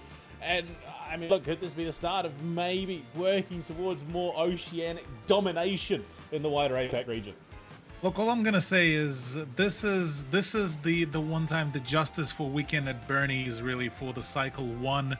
This is ALTAC now going and running it back there for them. And honestly, this is a great opportunity here for them to really put their mark on the APAC as a whole. And on the side of 4 AM, look, that's going to be a bit of a wake-up call, I'd say. Yeah, I mean, Proto, they're literally margins of seconds, milliseconds. They look like they were going to be denied. They just come in with the big clutch, and once again, these Oceanic boys digging deep, showing that true Anzac spirit. A couple of Australians and a Kiwi digging deep. That's impressive stuff. Weekend at TGM26 will forever be in my heart. If they make it, you best believe I'm going to be putting it in the chat. But ultimately, yes, off the rebrand, a couple of changes roster-wise, and they are qualified for top 8. You've got to give them that. They managed to do it in cycle 1. They found some great points for themselves in that first cycle, but ultimately a slightly better seed this time around, and they're going to be pretty happy, I'd imagine, with their turnaround from today. Yes, we have 2 OCE in the top 8, but it's what you love to see. We saw that from Mogwasam last time as well. I mean, OCE was present, Weekend at Bernie's were also present in Cycle 1, as we mentioned. This is essentially that same team. So did we really expect much else? Probably not from that roster, considering that they've done it in the past. But ultimately, you love to see it. With a new roster as well, it's obvious that they are still competing at some of their highest levels. So keeping up appearances is always nice. I mean, a region of the world, even outside of APAC, Oceania, one that doesn't always get the opportunity to shine. This could be our avenue onto the international stage for Oceania, for the sub-regions. Does it give hope that we start to see a diverse and nuanced sub-region takeover? I would love that for Oceania to be on the Grand Major stage. Of course, I was physically there last year, and the diversity amongst Europe is massive. Yeah, I know I was flexing, Proto. I see you in the corner of my eye. But yeah, the diversity is amazing on Europe. Of course, the Americas very much dominated by the US, Canada, and I think there's like a couple of Mexican and Puerto Rican players. But other than that, it is, you know, we have been blessed with Korea and China, but this new cycle, this new format has opened our eyes to the wider competition. Like, we haven't even spoken much about teams that are slowly making their way into this seed as well. Like, for instance, APL, that's a Singaporean roster with a Malaysian player. And they're coming onto our screen as well. They could, and taking out this is their first time making their way onto the upper bracket, really surprise us out of nowhere, and we could have a Singapore Rostian go into the Grand Major. You just don't know. Well, 5 spots taken, and one of our direct invite teams has still yet to join its others in that seeding. Unfortunately, it is, of course, ALTAC denied 4 AM, but they're back. 4 AM are not done just yet. When we come back after the break, we've still got a handful more slots to see who makes it to the top 8. Well, coming back into it, and yet again, 4 angry men denied their spot in the top 8 for now. They still have that opportunity to qualify. It's not over just yet, but we do head into the next round of play. They're already waiting for us beyond that, of course, because the lower bracket, everything is just speed running it out right now. But heading into it, of course, 4 angry men, Bamtiz, Orf, and Team APL making their way onto the broadcast. Hyper coming into it. I mean, at some point the dam has to break. Surely 4 AM is not denied a top in the spot 8, the spot in the top 8 rather. Do you want my honest answer? Well, yeah, give it. Let's go. Let's get controversial. Hit it. I'm going to get controversial. I think they might do, because I'm looking at this the lower match that just worst make it through against other players. I genuinely that like gut back of me that 4 angry men is being slightly targeted, but at the same time has been mentally shit because they're having to go for this long. The 6th out of 8 and they're still going. Yeah, I mean, look, Bamtiz has consistently been threatening their Cthulhu. Orf is, I mean, I want to say consistently contesting, but they've kind of just been there. More a spoiler than anything, realistically. And of course, we get our newcomer team APL coming through. I mean, you look at that lobby, you'd have to hope that there's a chance. Actually, you know what? We've got no time. It's just, let's get it done. Let's get into it. Proto, Hyper, back to you. Well, it's going to be a good one. Another cash out. Personally, my favorite game mode. So much crazy stuff happening. APL, AWF, and 4 AM with an early one. BFR back in the mix. But it's the Chimera to kick things off. Asher finding another post, getting links on the runaway there. Team APL getting knocked off early. I love the Chimera in this lobby. It's been looked and frowned in the sense that it's good. It is a good weapon, but it's time to kill is just a slightly too high compared to FCAR and Revolver. So I like having yet another weapon added to the menu. Already, Bamtiz getting things started, getting things rolling, just in the same old fashion like they have. Always seems to be the case, but regardless of that fact, we've got early vaults plugged and not a great deal of much happening at the moment. AWF trying to cross over here, but ultimately getting caught by 4 AM. Early player on that mesh shield does block a fair bit of that incoming damage, allowing 4 AM to find an early couple of kills. Firebat, trying to close it out, but ultimately a quick little elbow to the face is going to get rid of any possibility that they have of finding that team fight victory. Yeah, gonna do a lot of damage, and once again we're seeing APL as well on the other side, this Singaporean roster. First time we're seeing them on stream, not starting the way they hoped for, but this is also early doors. We know that 4 Angry Men and Bamtiz are very, very good defensively. Once they have a site, it becomes near impossible to steal. So I'm almost taking this first cash out with a pinch of salt with AWF and APL. Everything slows down a little bit. Bamtiz and 4 AM just respectively holding their vaults. Decent positioning.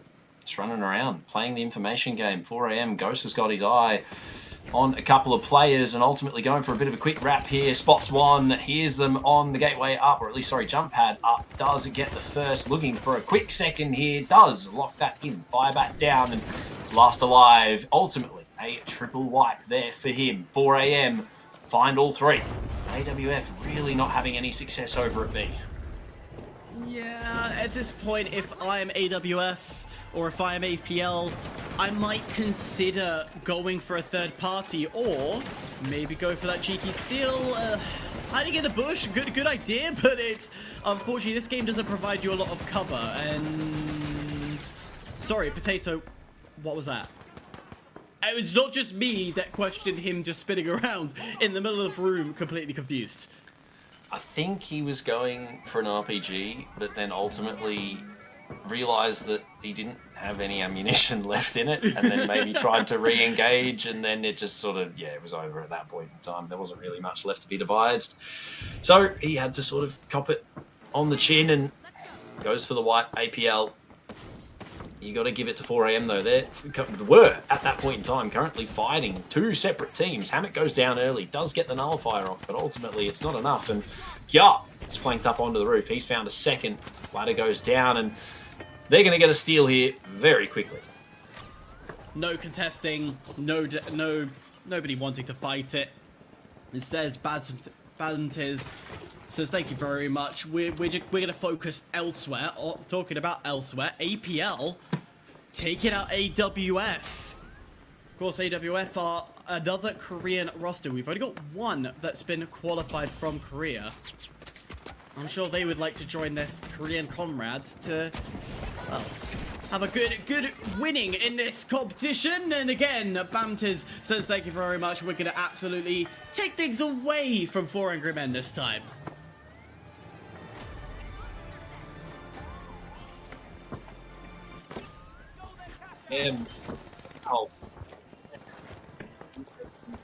Go wait for a coin from Kya, but with Ghost going down as well, Kya's just holding on to it right now. Does opt for a late coin in, has sat on 0 for a couple of moments extra there, but you can imagine that someone may have Ghost's totem if they're opting to wait, but ultimately they could also just go for a respawn off the back of another coin a little bit later on. They're going to pivot over towards this D side, maybe wait to get an early pick if they can.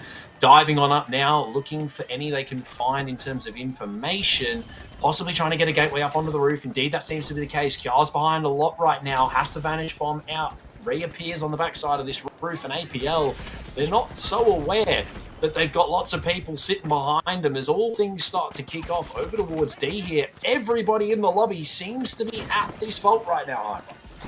AWF on the fringes of a kill race against 4 angry men. They would love to claim this cash out, and once again, Ghost having to back out of this fight, and this cash out's just been locked for AWF. They could be looking down the barrel, getting this done. One last attempt, one last steal, still going through, still could be possible. It has been flipped. 4 angry men back on top. Only 2 kills between themselves and Bamtiz.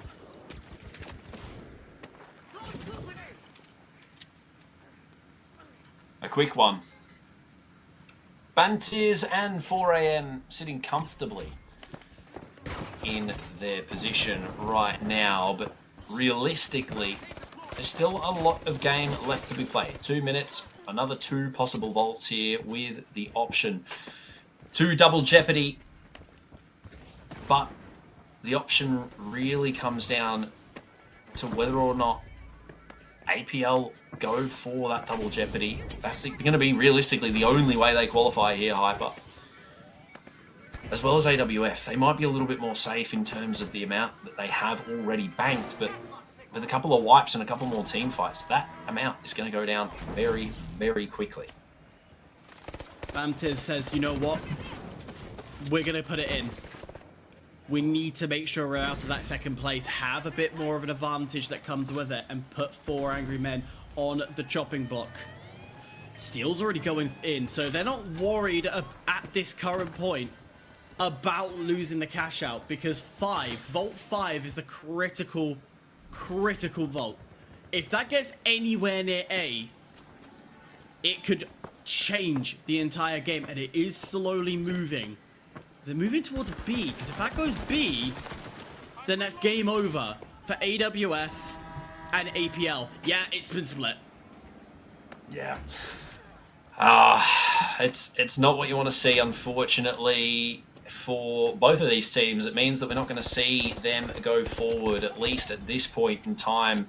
It's all just going to be for show, unfortunately, Hyper. APL are out of the running, as well as AWF. They cannot catch up by any means, unless Bamtiz literally just throw themselves off the map multiple times, over and over. They can lose pretty much every vault here, or AWF get a double steal.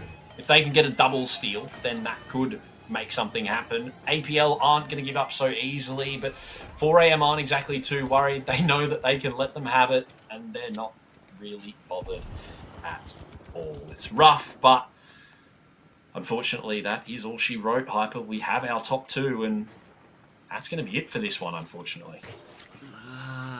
Why does my gut feeling says we shouldn't call it this early? 4 angry men and Bamtiz, I feel, are stepping back. They're just overlooking it. Realistically, AWF are in a shot here. Look how advancedly forward they are. They know if they can get the steal, Bamtiz will drop down, which then will force Bamtiz to then fight 4 angry men.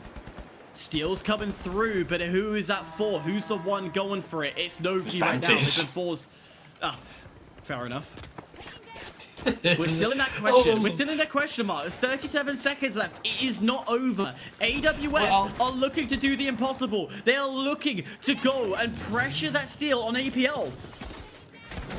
It could be something if they can make it happen, but considering there's only 2 of them left, it's going to be against everybody as well, mind you. In these last moments, steal was happening, but has been turned off. It's now AWF back on it. Nullifier comes out. Bamtiz don't want to let it happen. They are going to deny as much as they can. Another steal attempt here. Hang on. This could be it. They're not focusing the guy on it. AWF are there. They've got it. What's happened? They've walked away with it. Bamtiz right. That is crazy. Bamtiz, who tried. They tried so hard to defend and stop the pressure from coming through. They got so caught up that 4 angry men saw the opportunity, went, right, you're mine. I'm going to take you out of the question. So there's 100% guarantee that they went through, allowed the steal to go through. Brilliant mind games from 4 angry men, and demonstrated why they were invited into this Cycle 2.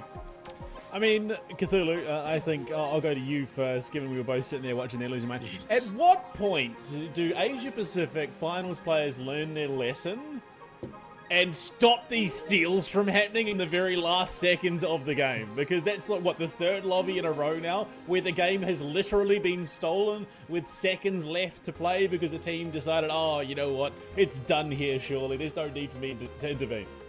Complacency is the ultimate killer here, it seems, and yeah, look, the last moment steals once again proved to be the absolute banger there. Look, there's not much else to say apart from the fact that, well, should have kept your guard up on this one, because from here on, well, Bamtiz, well, called it a day. That's it, at least for this matchup for them, and yeah, look.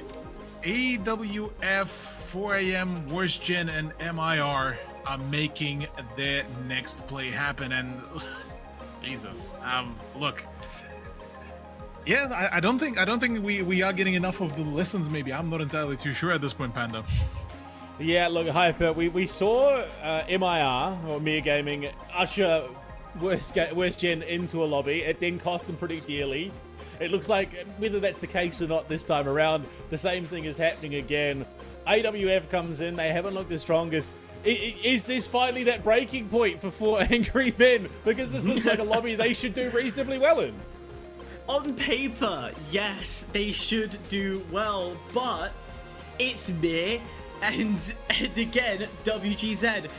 This Worst Gen has demonstrated they can fight. MIR have demonstrated they can fight. If we look back just merely half an hour ago, if that, how close was that battle of getting into the final two? It pushed 4 Angry Men and ALTAC to the bittersweet edge. It was all too close. Let me read out the numbers. Worst Gen at 22-9, ALTAC 34-0, at MIR 34-0, and then 4 Angry Men 35-7. We were in kill race territory last time round.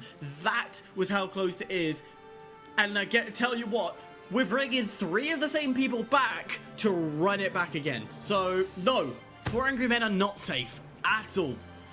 Yeah, before we head to break shortly, Proto, I mean, the big question now needs to be asked, at what point does stamina become the issue? Because 4 Angry Men has been just going through the grinder round after round, missing out by the slimmest of margins. They have to be getting tired. Look, I'll give it to them. We have seen, not only in the top 8 section, a few weeks ago now, but as well as today, a lot of these teams, surprisingly, are very, very, very resilient in terms of having to play lots and lots and lots of games, because it's the format of the game that we love. And they're relatively short. You look at other games, you know, CS, Siege, etc. Those games can go on for an hour apiece, depending on whether you see max OT, things like that. Whereas this, you're sort of locked into that 10-15 minute window, and it doesn't really get much longer than that. You don't have max OTs, you don't have rounds, you don't have that sort of mixed in turn-by-turn gameplay. It's sort of just all go and then stop for 5 seconds and then all go again. So realistically, I think they'll be okay. I don't imagine that we're going to see them burn out too heavy. Yes, mental does come into it a little bit, and maybe they get burned out on that respect. But in terms of their ability to play the game for those longer periods, it doesn't really faze them. Well, we'll have to see if there is enough left in the tank. We're going to throw it to a quick break. On the other side, 4 AM just has to keep on running it. We'll see. Be back soon. Qualifying round 6 getting underway, and look, it has been a bit of a run. There have been some upsets, there have been some surprises, but nothing short of cinema here in Asia Pacific top 16. Proto, we'll go to you. We're coming into it. There have been upsets across the board. There have been some teams that no one really expected to do the damage they've done, who have then gone and just kicked the door down and, well, taken the kitchen sink and everything else attached to it. Coming into it, you've got the likes of MIR, who, look, had a bit of a rough run to start the tournament, but now find themselves in a position to really do some damage here in the upper bracket.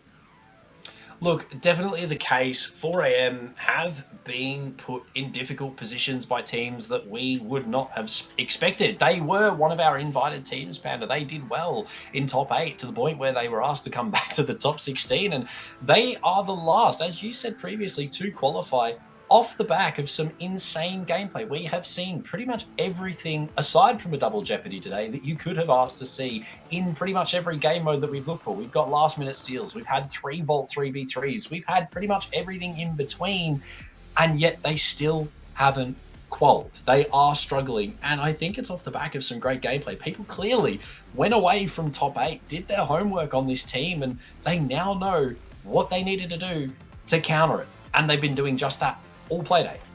Yeah, while we may not have had the double jeopardies on stream, we have a team in this lobby, Hyper, that got apparently back-to-back double jeopardies. That is, of course, Worst Gen, who dropped $80,000 in their game earlier on in the evening. So, I mean, look, they've looked very much like they know what's going on here. 100% they know what they're doing. And I almost could put money down that they're going to be the team that's going to qualify into this final round.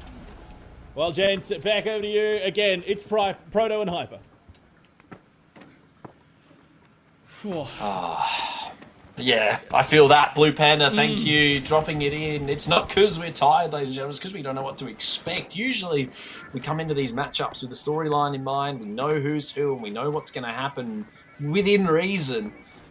But given that 4AM have had such a struggle, and that some of these teams have been absolutely dropping dimes today, we don't know what to expect, and I think that makes for some amazing gameplay as well as some amazing commentary. I don't know what Butcher's going for there. Mr. Shooter's early, and then ultimately the solo push on down. Exotic, the last alive, is going to get 1 freeze troubles. Kya is there to ultimately get traded out. Ghost finishes it off for WGZ, and 4AM are going to walk away with that team fight win. Worst Gem, they almost jumped into sight. Of course, us with X-Ray, we could see where 4 Angry Men had positioned themselves, and they just mistimed it all. They very much were confused, and then 4 Angry Men took advantage of that and said, "Thank you very much, dear sir. I will enjoy an easy plug and an easy steal." Talking of easy plugs as well, MIR as well, as we've been seeing on our screen, has also been able to yoink their vault away and get it into the B site.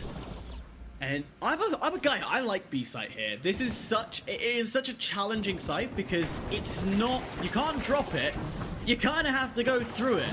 It's like a bear hunt all over again. It's a great book when I was like 7. But ultimately... You still read it today, let's be real. I've seen you read it now. That's alright. I read Bear Hunt, and you like Greek raps. Ultimately, 2 different people. MIR now locking in the vault, but they've got AWF to deal with. They're going for the steal, but off the back of some utility thrown down from the roof. They are going to have to back off it just for a small amount of time and possibly look to re-engage elsewhere. They need to take this high ground over, and it seems like they maybe want to move it. Yes, they do. Diving on in. Amyo's in trouble. He's down early.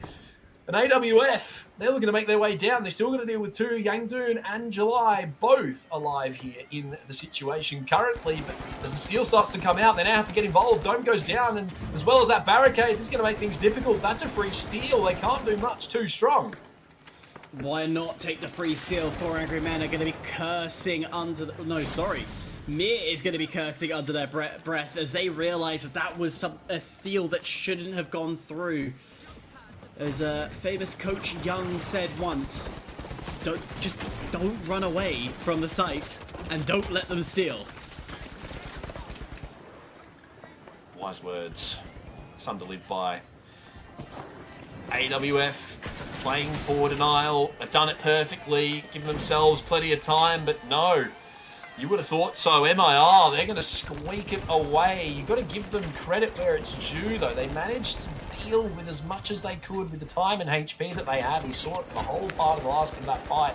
They were so low. 4AM, though, locking out their cash out as well on the opposite side of Vegas. And now, very quick turnarounds. We've got 2 on respawn. Coming back in now. AWF have to regather themselves. It was an unfortunate loss, but not one that's going to put them in low spirit. It was close, but just not close enough. The winch was great, but they couldn't lock it down. 4 Angry Men, from that small clip we saw, again, cross angle galore. There's always an angle that they like to play that covers their comrades. And we've seen it time and time again. Particularly, I think it was on Skyway, where players were in a building and also on the ground floor and was able to move themselves around. That winch, though, bit of a heart scare, and MIR is going to have to back away temporarily, regain their conscience before pushing back into what seems to be a death zone of bullets.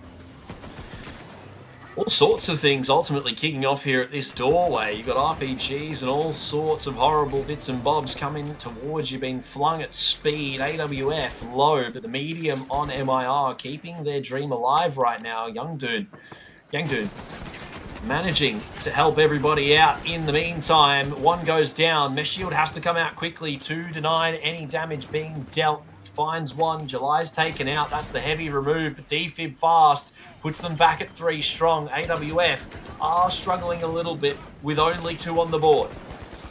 It's going to be difficult to come back from that if you're AWF, but MIR are going hunting to finish it off. While that's all been going on, 4 Angry Men able to keep Worst Gen off point in its entirety. Haven't seen much in the kill feed from that side of the fight. Speak of the fight, here it is now. It's going to be something interesting, but we are experiencing some frame drops right now, so we'll do our best to keep it covered. 4am find 1.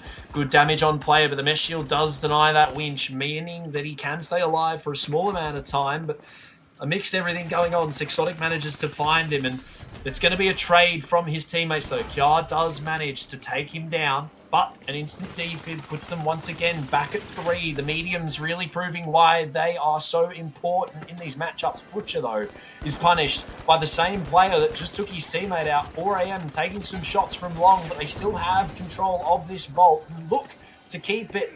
WGZ go down. It's a full wipe. And ultimately, they're going to lock in first at the moment. Whoa. Steel on the other side. AWF able to get away with their lives. But MIR coming to hunt them down in the kill feed. I say the kill feed, it's just only damage. We are trying to bring it back. We do apologize to everybody about the frames. We're trying our best to watch through it ourselves and give you a helping hand. July's going to jump in, and that's going to be a great RPG for damage. But backs away, recognizes that at the moment he does not have the teammates to help him out and will have to face them. Will have to run with his back turned. AWF will say thank you very much, though. Even though that was a lot of damage, thank you for backing away and leaving this site to us. Shout out Vantage Computer. I know it probably isn't him observing, but I'm just going to blame him anyway. It's funny. No, we love Vantage. We love everybody in the back end of the OFL, but ultimately I think this is a problem that we don't have much control over, unfortunately, ladies and gentlemen. Sometimes these things happen. Player and Kya both finding a kill for themselves. MIR in a bit of an altercation of their own, but they choose to back away. WGZ have wiped in amidst the dropping of the frames. AWF lose one as well. Vivac goes down quickly, and it's just a bunch of kills that we don't really get to see the entirety of. Kya, he's low. Players taken down. AWF are close to a wipe, but they are now losing the majority of their members. We've got a steal coming out. 4am are in control of this vault, but it is going to be taken over by MIR. War Doctor does get the defib off, but with what I can see right here, there's not a great deal that we can really tell you other than MIR has a vault, and there's not much else going on in the final seconds other than a steal. Yeah, steal's starting to come through, but I think they've been pressed off. So MIR wiping their Brough just for another second longer. But just over a minute left on the clock. Oh, reset. Have we got it back? It looks like we're back, ladies and gentlemen. We might be good. Might be able to capture this last few seconds. AWF, who have been doing extremely well in this game, still looking for one steal. If they can get 6 to A, that could also be a saving grade, but to do that in 12 seconds feels impossible. Instead, they're going to focus up onto the steal itself. Worst Gen looking to go in, but MIR going for the denial. Hang on. It's able to find and deny much of the damage that's come through. It could be kills as well, depending on how crazy MIR go here. I know they're going to have to get a few, but based on the fact that it's just third parties are us, they could walk away with a lot of kills in this scenario. It might not be enough considering that they are starting to fall down one by one by one. Yangdun are very close to meeting his demise with Umyo out of the count for the final moments, but it looks like they're going to be able to lock themselves in a second here, provided that AWF don't come out of nowhere in the rubble, and it seems like that's not going to be the plan for them here. They can't quite find a position to get on. The dome goes down. They want to go for it. They are going to do it in the last moments here, but everyone dives on in. They want to go. There's 3 different colors at the cash out right now. They're locking it in. Red on trying to stop them. It's a late stop though. MIR are going to walk away with it. They were just teasing.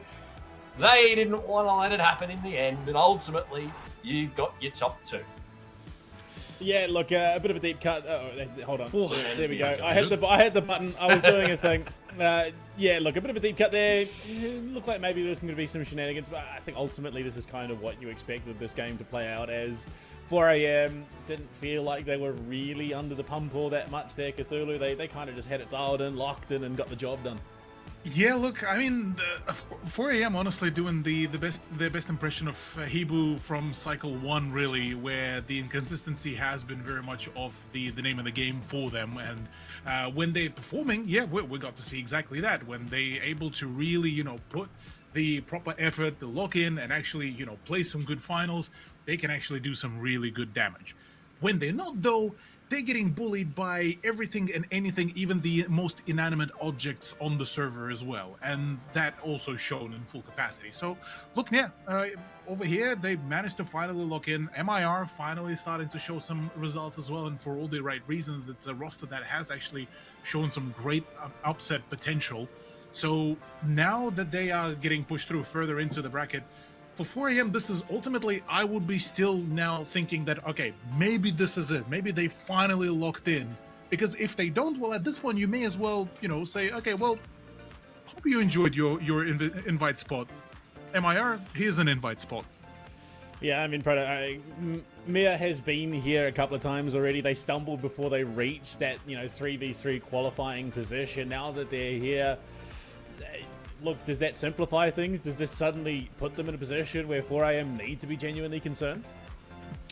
Look, I think based on previous performances, 4 AM, yes, their last 3v3 that we saw only recently, they had a bit of a struggle. But it was off the back of a very last-minute steal. Again, it was something that they couldn't really control in those last moments that hindered them. Again, the broken record story is that China struggle in those 3v3 scenarios, and ultimately our last invite team now are staring down the barrel of yet another disappointment unless, as Cthulhu said, they lock in. You pull your finger out, you figure out what's going on between these matches, and you just dial it back to basics. You focus on your rotation, you use your utility, and you focus those team fights in positions that are advantageous. We know they can do it. We've seen them do it. We just watched them do it in that game. Will they do it in the 3v3? Completely different question. Well, I mean, that's the question, of course. Is third time the charm? This is the third time that 4 AM will get a chance at a top 8 seat. When we come back from the break, we'll see if they can get it done, or if MIR can come out of nowhere swinging for the fences and steal it for themselves.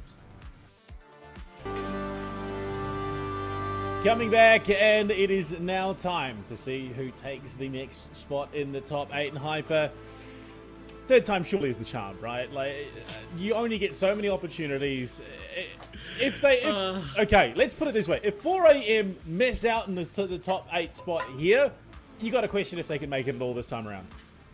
If they can't make it in the top 8 here, then honestly I'd be packing my bags and leaving at this point, because I would be done. But realistically, there are 3 chances for 4 Angry Men. And that's being positive in this situation because that's not factoring in any of the kerfuffle that can happen before it. But yeah, you would like to believe this is 4 Angry Men finally sealing the deal. But it's against MIR. It's against MIR. We know they're good. We know they're powerful. So again, I'm gonna lead with a question mark. Like, you look at that roster, it's too hard to say. I mean, Proto, does the question, does 4 Angry Men just need to live up to their name? Do they need to get angry? Is that what the difference maker is here? Do they just need to engage the rage and look to steamroll MIR? Look, it could help them. Pocketing from some of the adrenaline that may come from letting go a little bit in terms of that rage, but no, Hyper's getting bored, sorry guys. Yeah, caught there red-handed, buddy. Look, if 4AM do a little bit of that, then they're going to lose. But realistically, if they can sort of pick themselves up, as I said, Cthulhu summed it up perfectly. If they can do what we know they can do, they lock in, they do it, they'll do it. That's all it is. It just comes down to actually doing it where they seem to struggle. And that is, as we keep saying, reiterating, China, they're not great at those head-to-heads, but we've seen those glimmers of hope. We just need to hope that one of them comes soon. And yes, Hyper, you're right. They do have 2 or 3 more chances, but is it enough? Well, the chance is yours, gentlemen. Take it away. Who joins the rest of the teams in the top 8? 2, 3 more spots are left in the top 8. This is spot number 6. Some would say it's lucky, others, well, when it comes to 7 afterwards, no one wants to be in that category. Nonetheless, Proto, we're back on Las Vegas, and I feel that this whole entire APAC lobby is gambling for our last 3 spots here. Yeah, and there's not much left really after this, considering that it's only 2 spots. You sort of start to worry about, are we going to qual? What's going to happen? You know, are we going to make it? And that's where teams start to have that mental issue that we spoke about. It's not necessarily a longevity problem, but it's definitely a can we even do it issue that starts to really get into their heads. But if they're 4 to 5 esports players, they should be fine. 4AM, kick it off, first kill in their back pocket. You got to be happy with that. The shield keeping player alive. C4 comes across in an aggressive manner, which isn't usually what you see. And MIR gonna get dropped down. Only one up top now as July is pulled on down to go for this reset. That was a big destruction of our environment, but hey, we played with that, and that's unfortunate to see as Kier nearly jumps in, finds all 3 of the MIR squad, one of them being rezzed in doing so. The bullets just keep on flying. July again taken down, but this time a defib is in play, can be used to bring him back into the fight. Goes down low, and 4 Angry Men continues to put the pressure on. There's no holding up. They're not going to back down until the bitter sweet end. Finally, 4AM can take a break and relax. Some kind of break. It's 25 seconds to be exact. Well, yeah, it's different. But look, we're doing what we can. Hyper, MIR, they're on a break. 4AM, you got to be happy if you're a 4AM fan. That's their first vault plugged, and it's a 3v3 miracle. They've walked away with team fight number 1 and are now looking to continue their lead on to box number 2, depending on how these next couple of team fights go. Good jump up. Able to get a pick from a lower angle. That's a rarity you're gonna hear. Ghost, the light, caught off guard. The steel starts to go through. Gotta be careful of here as he's been able to get it done with the M11. But has he surfed that down? Yes, they have. That's a steal onto MIR's side. And 4 Angry Men, some great stall plays, but it really is not enough to completely take out this MIR squad.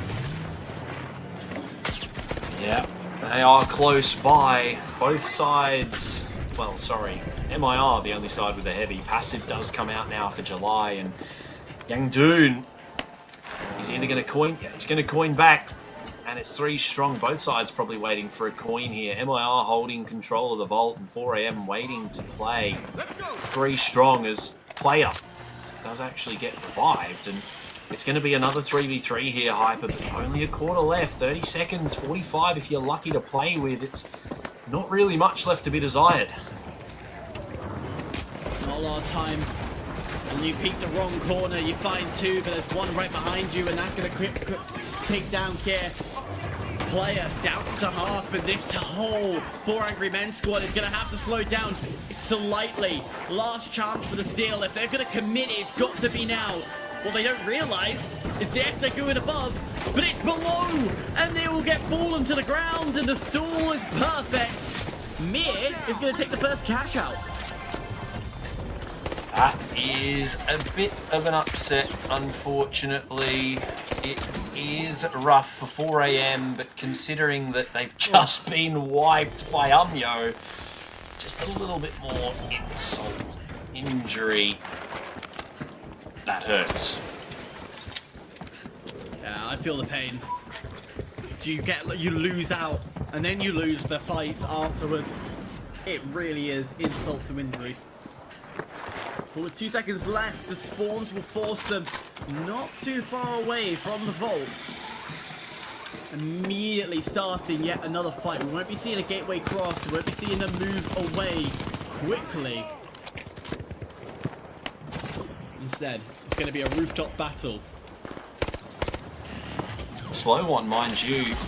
Long distance engagements with that 93R do prove to be difficult, but if the shots can land, you might as well take them. Glitch does hit, and 4 AM looking a little bit rough. Great RPG, direct contact onto July. He's almost taken out of the equation completely. Mesh Shield does keep him up for a moment, but he's going to be taken out by Ghost following a short but sweet altercation. 4 AM lose one. HUNNU does do great damage with his own 93R respectively. Dashes back up to the roof. They go for the heal now. Passive comes out, but it's Yangdoon now needs to get that H infuser back up, but 4 AM are hot on their tails. They're finding one. HUNNU's not going to get anything for his troubles, and ultimately a great fight for both sides. Vault 2 is finally going to be active. Bringing it to the car park is where we're looking to go. I believe this is the car park. I can't tell. Depth perception is not my forte. It's not the car park, it's the building next to it, nonetheless. And this, if it was car park, I would say it's the easiest site to attack on, but this A site, layered upon layered of buildings and floors, gives a little bit of an upper hand to the defenders. They will have that stall ability to just slow everything down. Plenty of ability, mind you. They've got another cash out in their favour, considering they had the first one, then lost it. Hopes are not high, Hyper. Morale may be down, but they're looking pretty confident where they stand at the moment. They're just playing the long game. They don't need to over-aggress. They need MIR to make their way on over. RPG spots one, but lands in a bit of a out-of-the-way spot. Yangdoon is out of the mix. Players still up. Make that 2 now as 3, as they all fall down, and the 93R's just ripping and tearing. Yeah, player should have been gone. Should have been gone, but somehow MIR missed out on that opportunity. And I'm seeing a goo barrel in July. That is not a good sign. 0-5. But you have to be real, he is a heavy, so there is that half element. You expect him to get kills, but at the same time, meatbag. Take much of the bullets, take all the hits. He is running mesh as well, which actually is a rare, or players running mesh as well, but it's a rarity to see as people are moving back towards winch once again. Well, Only mind you, 25. I was going to say, the last cash out we saw 2 winch, 2 shield. So it is sort of 50-50 in these instances, considering winch is getting so much use. An attempt at a steal, but a quick wipe from 4 AM means that they're going to be able to regain that vault just by the hair on their chins. And we are going to go to a third one. Hyper, that was close. Very close. Do we think MIR got lucky on that first one? Because right now, MIR is not looking strong at all. they're not looking like they have control of the map. 4 Angry Men have been dominant when it comes to map positioning, when it comes to their attacking, when it comes to their defending. Everything that 4 Angry Men are doing has a counter and an answer. I say that, I might have just cursed it, and if that I have, I better expect the DM saying thank you afterwards.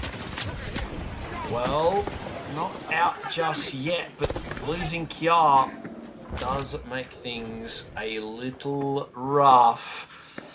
4am had great positioning there for that vault fight, but it just wasn't enough at the end of the day. Ghost now left to his own devices, does either opt to go for the softs, but they got 3 coins each in the bank. They probably just use them.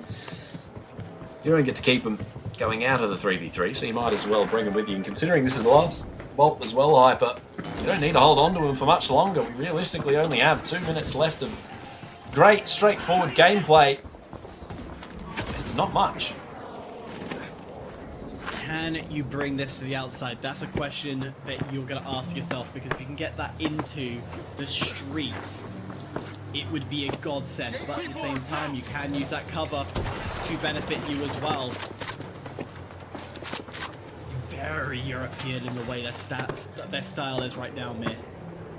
Off-site, looking and hunting for information. They will probably have a gateway or a pathway to get themselves back to point quickly.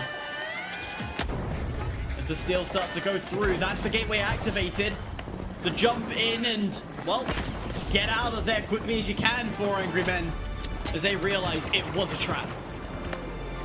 Indeed. And a difficult one to quell. They are looking to find an opener here somewhere. M11 absolutely ripping and tearing, but the support is there.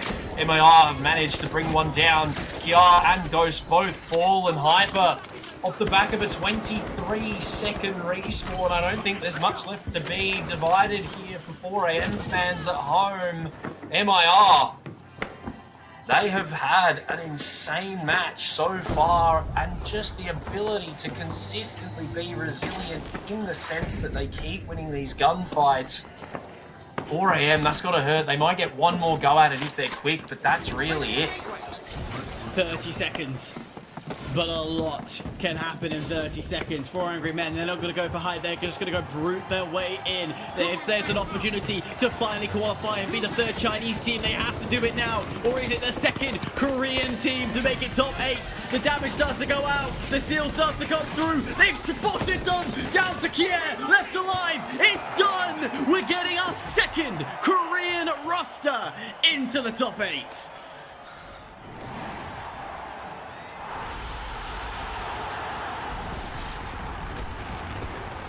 Absolutely amazing to see. Panda. Wow. 4 angry men now turning to 4 men filled with despair, it would seem, as yet another opportunity slips through their fingers. This is grim scenes for the last remaining direct invite team that has not made it through to the top 8 in MIR. Coming through, they did not start this run through the upper bracket. They were a lower bracket team. They've made this Cinderella run, and not only that, they have then qualified into the top 8 for next weekend. Cthulhu, MIR Gaming, the Koreans on top here. They have had a couple of rough showings, but they absolutely lock it down when it comes to 3v3. Oh yeah, no, that was a very, very solid turnaround there. Look, they had a slightly slower start, really going into the beginning of the 3v3, but honestly, yeah, 4am honestly dropped the ball quite really badly there, and the way how things really started looking around for them, it felt like they've deflated ever since the whole momentum dropped, and not much else can really be said apart from the fact that, well, that's that, yeah. Well, they've missed out on yet another opportunity for getting themselves into the top 8. There's, I believe, a couple more chances for them, but honestly, at this point, it will be almost, you know, a kind of a charity sort of a charity spot if they do end up securing themselves one. But at this point, you know, give the spot to Bamtiz, give the spot to, at this point, even you know, Worst Gen as well, or even AWF. Well, I mean, Proto, if you have had 3 opportunities and you can't get it done, I mean, is there any faith at all that the remaining 2 are going to be enough? Because it just feels like they've done their dash. Look, considering that they've had as many opportunities as they have had, I don't see why they don't keep going. There was moments in that matchup where they did look a little bit flustered, possibly even angry with their own performance / what was happening. They just weren't as cohesive as they have been previously in those first 2 matchups that we had compared to the last couple that we've seen from them. And realistically speaking, you know, yes, they have 2 more chances, but realistically, do we expect them to walk away with it? In that game alone, 2 of the 3 vaults we saw, they walked away with not only the win at the vault fight, but then the initial plug as well, to then not turn those over into cash outs necessarily. Yes, okay, we had a 3 vault, they did get 1, but was it really worth anything in the end when they are plugging those initial ones and winning those fights? It's just they can't seem to hold on to those vaults, and I don't know whether that was the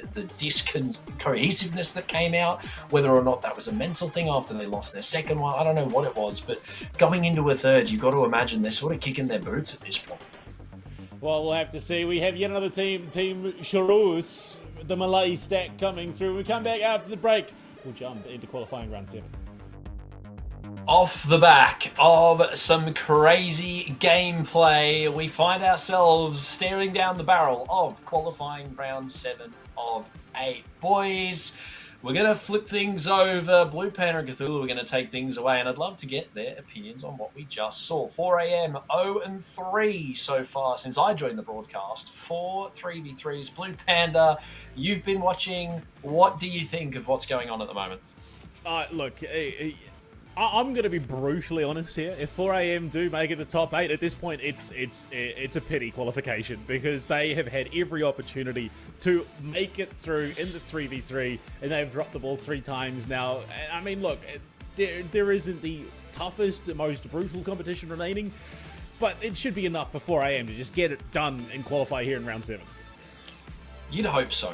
You really would. It's going to be difficult, but look, we're going to find out. Cthulhu, you've also been watching, and obviously we spoke about this in the top 8 section. We saw 4 a.m. play the entire day to get to where they got to at the end. Now in top 16, it's looking like they're not going to qualify for Cycle 2's top 8 if they don't fix something. What do you think they need to be doing in this next cash out?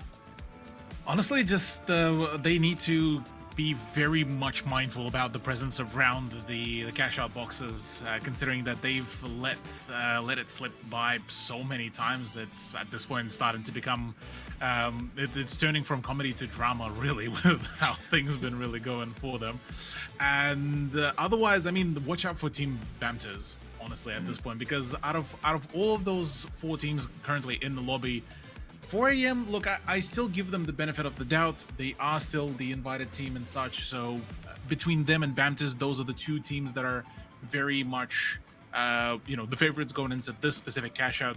For Team Sirius or HUNNU, neither of them really managed to show us much of a good form, considering that for Sirius, they prior to their run, so they lost to Team APL, they lost to Team I believe GIGA as well. Yeah. And during the overall early brackets, they had a rather tragic turnaround. So honestly, at this point, the favorites with Bamtiz and 4 a.m., I would even dare to say, I'll emphasize, Bamtiz are an even bigger of a favorite going into this. Well, there you go, Hype. You got 3 seconds. Give me your predictions. Who do we see walking into the next round of cash out from this one? Bamtiz, 4 a.m. Look, I asked him to be quick. He did exactly that, ladies and gentlemen. You got to give him that. Look, hey, and if anyone's interested, I think I mirror that, man. 'Tis 4 a.m. They are consistently getting through these cash out games and then finding themselves in the 3v3. So you can't imagine that we're going to see too much. But Cthulhu, BluePanda, you've done enough on the desk. Let's get you guys into a matchup. Ladies and gentlemen, our next round of cash out. Boys, take it away. On a stage that seems set for the Korean super stack of Bamtiz to take the lead. Cthulhu, 4 a.m. Oh, just you, at this point, you want it to be over purely for the sake of mercy, other than anything else. Yeah, you're very much right on that one, Panda. Yeah, mercy is certainly one of the ways to describe so far that what really needs to happen for them to succeed. And on the other hand, Bamtiz has been a non-stop thorn in good chunk of teams side as well. In comes the drop in though. It's Team Cheerios that is looking to get started. R7, unfortunately, he is not long for this world as part of the HUNNU stack, and in fact, the entirety of the Mongolian team has been completely well, taken out, and so is the 4 AM all of a sudden. 4 AM? Oh, look, it just feels like they're giving up. They're throwing in the towel. They just got steamrolled over in the opening start. The flurry of action to kick things off. This is a bit grim, but you look at it across the board, we do have a double medium stack for Team Cheerios, the newcomers, the Malays, coming through, and obviously it's the same for Team HUNNU, the Mongolians, a couple of dematerializers as well as they look to get themselves set up here, and it is, of course, Bamtiz and Team Cheerios, the newcomers, to get things started. Back to that, yeah. Already looking to go in for yet another set of swings. The P90 and Play Musics is looking to try to maybe get something running, but now it's the calm before the storm. The reopener towards the B cash out is coming on through. Team Cheerios is the one to try to make the opener here, but it's the Dome and Mesh Shield to come on through to try to hold things off, and they are just getting absolutely denied in every possible way. The last medium with the disintegrator as well, all gone and dusted. That's the orange team gone. And all of a sudden, this starts to feel like it's just more so a bit of a playground here between Bamtiz and 4 AM, really. And 4 AM definitely, I mean, just trying to remain relevant here on the map if they could possibly do that. Steel is currently going through. It looks like HUNNU are going to be able to successfully pull that off. They drop the dome. Look to try and set themselves up a bit of a stronghold to be able to contest any front comers trying to threaten their vault. The Steel does come on in. Player looking to try to close it all down for 4 AM, but does not let anything through. As the slam comes through, Theo is the one to just throw in yet another spanner in the works, another attempt at the Steel, but as of now, this is all just an absolute just devastation left, right, and center really to come through, and Bamtiz are nowhere even close as they're enjoying their own vacation. Just chaos as somehow 4 AM are allowed to walk on it and take it. It's just being funnel after funnel of players walking to the meat grinder and then being completely eliminated. It's going to be just crazy. You can feel the desperation almost in the lobby as Bamtiz and 4 AM will take the front spots here off the back of the first two cash outs. And there you go. Bamtiz going to be sitting just second by that $775 dues. The cash out finishes up, and it feels like 4 AM and Bamtiz are still the front runners, but not by a huge margin. That's exactly. So, and honestly, I mean, at this point, sometimes the front runners that need to be just one extra step further off, and certainly been able to do that. Bamtiz, though, do catch the wipeout completely, courtesy of Kier as well. 4 AM, well, for a brief moment, do get a bit of a moment of respite, being able to lock in and being able to keep up the pressure. Blockbolt, unfortunately not yet prepped, already been shot out, but does not really catch anyone, and Deer is forced to pull back. But as it stands, it's all just looking like a complete wipeout, though. HUNNU all of a sudden all a little bit more activated, a little bit more ready to take some of those gunfights, but the moment we switch on over to the 4 AM roster, deciding to lay down on the ground floor, you hearing the footsteps. Why are you dropping down there, buddy? Oh, looking for a revive, and it's just HUNNU on the hunt, absolutely punishing. Another box held here is Dart looking to try and position himself, allow the team to follow in, provide that support. All the while, Team Cheerios, while a great start, feels like they're floundering a little bit, haven't quite found their traction back into this game. While the other three teams have been doing things pretty consistently, playing around these objectives. What a kill, though, coming in from Hammett. Yeah, Hammett absolutely bulldozed yet another player of the opposition, and now, well, with the cash out beginning once again, looking to keep up the pressure. Bamtiz still in the lead at the moment, and if they do manage to secure this box as well, that could be absolutely dangerous. I'm curious to see what will really happen from here onwards. Team Cheerios as well have the chance here to really shut things down, and 4AM do need to play a bit more of a catch-up here. Yeah, and we're starting to see that DMAT tech coming into play for Team Cheerios and HUNNU. They found some decent success with it, but that lacking of sustainability is a little bit concerning. Means they can't just keep man fighting because there is that threat. A cheeky little steal attempt from player, but he's caught with his pants down. He's detected, he's known, he's being hounded. Luckily, he's just going to be able to hold on with that mesh shield, but overwhelmed by the numbers. And HUNNU absolutely running rampant here on the map. Just running down 4AM. Ghost tries to retaliate, but there's too much support. Too much support, too much of everything really, and well, yet another HMM stack is fallen all apart. HUNNU at least is able to keep the push relatively steady, but yeah, the dematerializers unfortunately not really helping a whole lot. That usually when you do see that HMM stack, usually you would be preferring to see that double healing beam maybe, but even then it's very much of a questionable work. In the meantime though, Bamtiz are very much all happy to keep on obliging, to keep on, well, rolling with the punches. H-Infuser in the meantime as a choice for healing for 4AM, and well, 4AM also it's just being able to stay mobile and get out of trouble as rapidly as possible. ALTAC struggling just a little bit behind the rest of the pack, but one clean take, one tiny steal could be that difference maker right now, but it seems that Bamtiz are going to lock themselves in first place for the time being. With 2.5 left on the clock, Cthulhu, it is going to be a desperate run to the finish.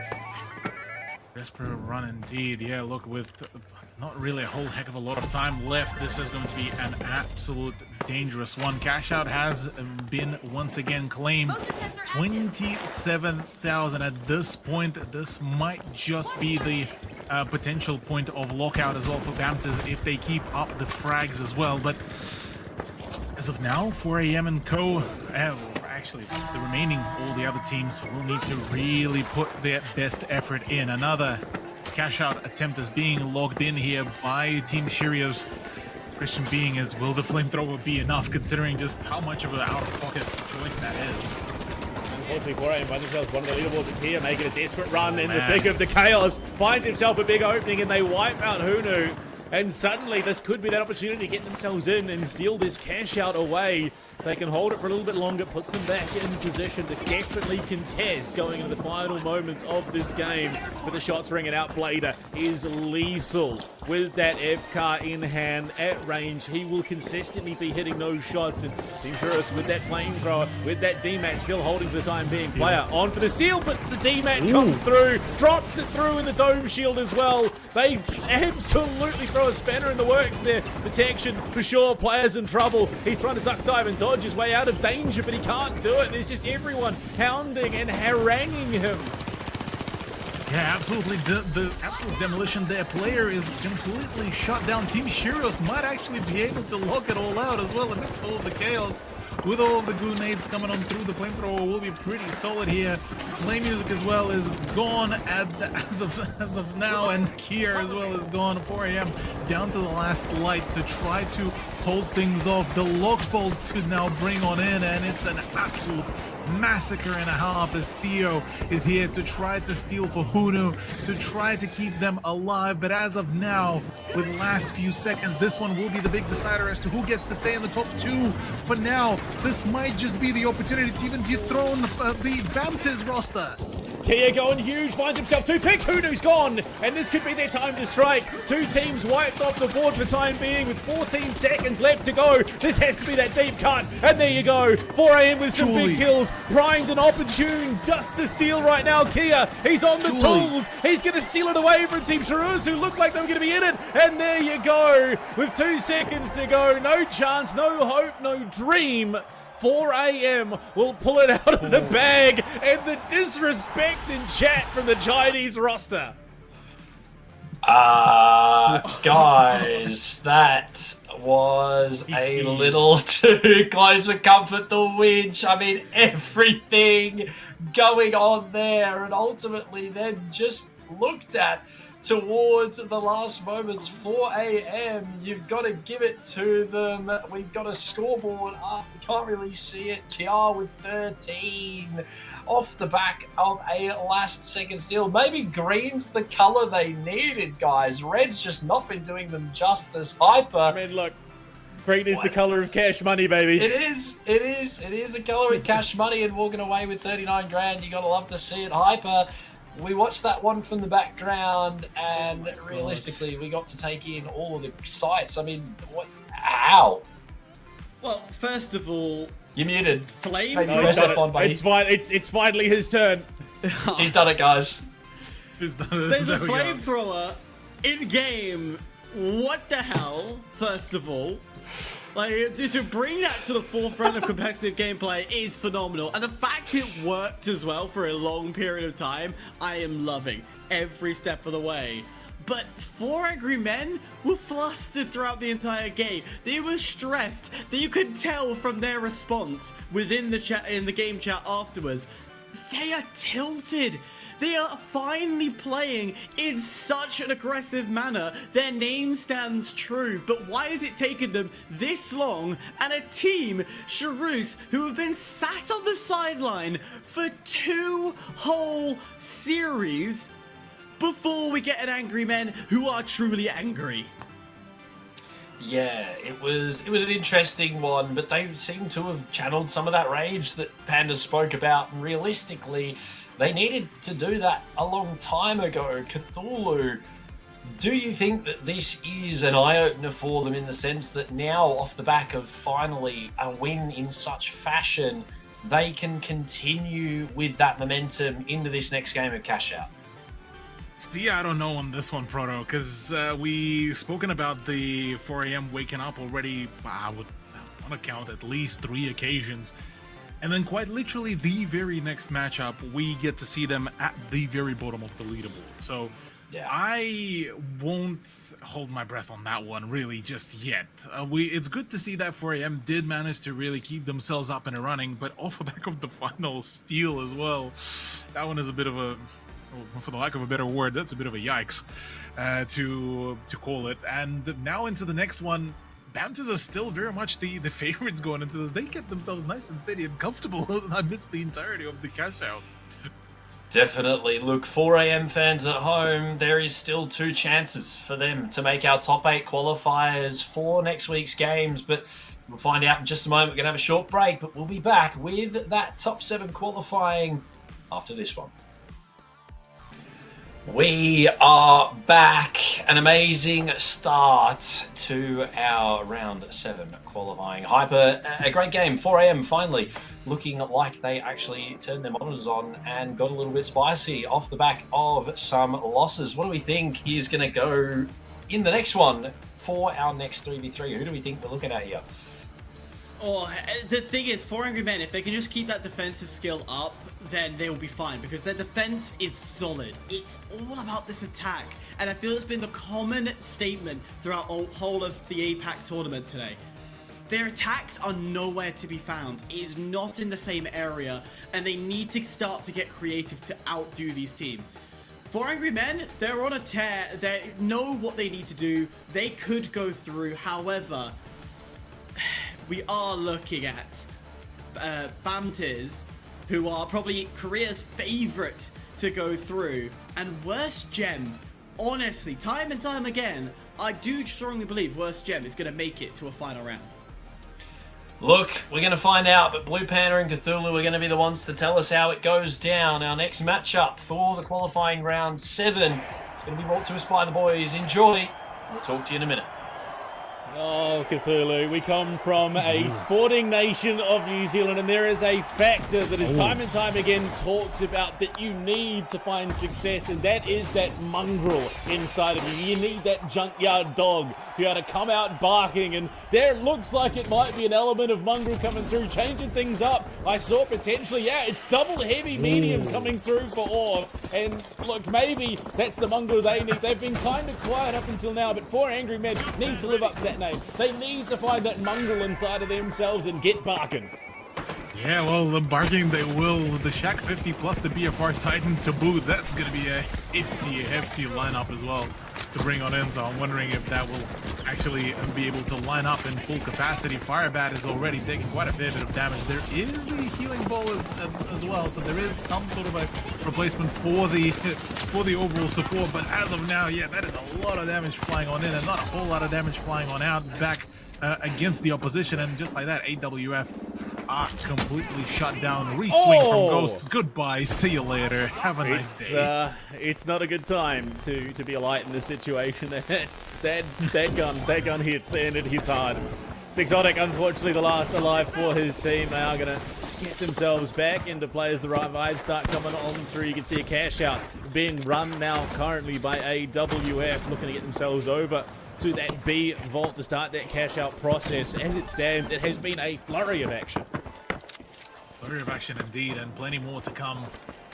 The BFR is freshly now all reloaded and ready to rumble. The Winch Claw and Mesh Shield combination for the two heavies is certainly a potent 1.5, and then a revolver, well, actually I think a double revolver as well to be brought on in could be absolutely big. The Shack 50 though needs to hit the shots here because this is all about the precision here, and unfortunately the Winch doesn't go at all. The RPG doesn't get sent out, and the shots are absolutely all awry as well, and it's awful for AWF here.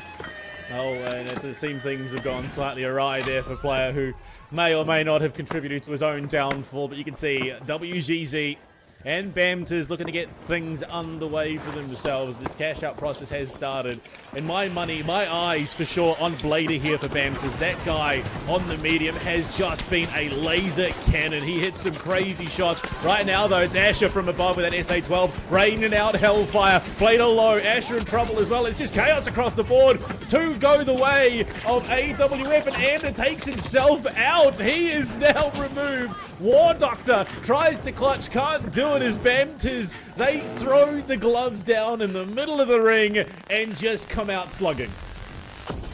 Slugging indeed. The revives now starting to come on through nice and promptly. The recon as well, I believe that is the tracking dart actually that is now getting to hanging around, and that should provide quite a fair bit of information, albeit for cash out is something that usually you wouldn't really get to see a whole heck of a lot. Winch Claw to come on through and does not line up either player, and Ghost completely going for a wipeout as 4AM do manage to steal away the cash out for themselves on A. So with that said, back into the overall swing of things. Now it's back to the AWF's attempt at a reclamation of their banking, and doesn't look like that is actually going to happen. 4AM looking like they've got their feet back under them. They're not looking as shaky as they have been. Big kill there from the War Doctor himself. His teammate unfortunately traded out as once again it's AWF and Bamtiz going at it hammer and tongs. Unfortunately, Asher left alone results in a wipe from AWF as they take out this highly contested Korean roster. 4AM WGZ looking to get positioning as they will make their way towards the next vault. Yeah, for WGZ, it's a calm before the storm, really. They need to ensure that they set themselves up in the most favorable position, that they have the high ground as well to play off the back of, which could be absolutely massive. The War Doctor as well off AWF now starting to take a lot more damage. Once again, it's 4AM just contesting them. The Vault 4 is going to be an absolute pain in the side as one of the heavies is gone. The next one could be in a whole lot more of a trouble as the dash is not off the recharge. So mobility is certainly going to be a massive issue here. Consistently trading between teams is AWF. Oh, it's just Firebat alone now as player trades out. His teammate goes, but the shot's coming through. Mesh Shield is there. Player's going to pick up the token to relocate it, but Firebat is hot on his heels with that Titan. Looking to go hard with that smash. Jumps on in, and this poor Heavy trying desperately to run away to safety. Looks like it may have just been secured here. Player gets himself the hell out of dodge and might be able to get that revive off. Meanwhile, Bamtiz, the rest of the crew, in trouble, being threatened. Luckily, there's a gate there. Bash to get himself away, and he's going to start that steal up, being threatened again. It's just non-stop action here, Cthulhu. It doesn't end. Doesn't end at all. Yeah, it's all just been a complete wipeout after wipeout. The absolute demolition derby, it seems, in this cash out, as nobody will get to have a safe and quiet matchup at all. Bamtiz once again rushing to get the steal done. The next box is being taken on over for the another cash out, as right now Bamtiz are just halfway through on the timer to claim themselves another $12,000, and they do, that could be absolutely big. But as of now, AWF out of nowhere has been an absolute nuisance to deal with, and have been consistently applying just about enough pressure to force all the other teams to really start getting a bit more nervous. Yeah, they have sort of been a bit of a slow burn team here. Not the most loud, not the most ostentatious. They've just sort of been there doing their thing. Right now, though, 4 AM being threatened, the gate is out. They're trying to reposition themselves into a spot where they can actually commit here onto Bamtiz. And it's just circle upon circle, round upon round, as they miss each other like ships of the night. Turning in, it's big shots coming in from Key. He's got support there, but Ghost falls. It's a big pick from Asher as they look to turn and burn onto the rest of 4 AM. And Kia, again, he's made the magic happen so far this tournament, but he's just missed an opportunity here. Missed an opportunity indeed. Player in the meantime fighting for his life, trying to just stay alive, stay above the water level, as well as Kia as well. 4 AM needing to get amongst it all, because that was the sound of yet another cash out, and this one in favor of Bamtiz. If this one will not be one out, this could mean a whole lot of tragedy for 4 AM, and well, Tilt Central will be reinforced even further. But as of now, AWF, if they do manage to actually qualify for the 3v3, that will be a very curious scenario to really see them play in, and quite possibly bring some more of the Dark Horse gameplay. But as of now, another cash out might come to fruition. AWF needs to hold steady. Yeah, I mean, if there was a word that I'd use to describe AWF so far this tournament, it's been somewhat unassuming. They've just sort of been there doing their thing in the background, biding their time, and it seems that patience is paid off. Sixonic taken down by HUNNU with a great winch.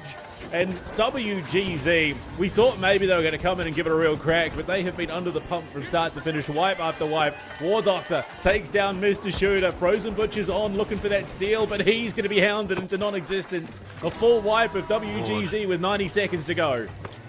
90 seconds to go with no cash out being claimed by 4 AM as well. This is starting to get dicey. The best case scenario that they can really think about is, well, claiming themselves the second place and taking it away from AWF. They were able to do that just earlier on, but relying on the last moment steal is not the best idea at all. And let's see if that will be, well, the ultimate reliance upon, because if not, AWF, rightfully so, will get the opportunity to contest and claim their top 8 spot potentially. We don't call that a strategy, we call that a Hail Mary. That is a hope and a prayer that you're relying on. Player looking for the steal currently away from Bamtiz. Ghost trying to cut up those rotations for the rest of Bamtiz to get it and threaten.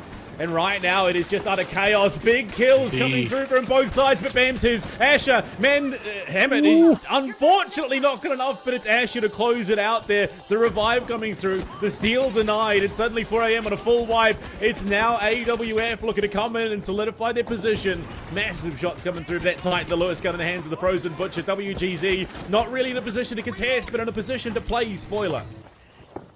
Exactly that, yeah. Mr. Shooter as well, trying to stay alive for WGZ for all the intents and purposes, and 4 AM are back into it. They have the final opportunity to bring it all back to try to reclaim their position here, because otherwise that is it for this qualifying run.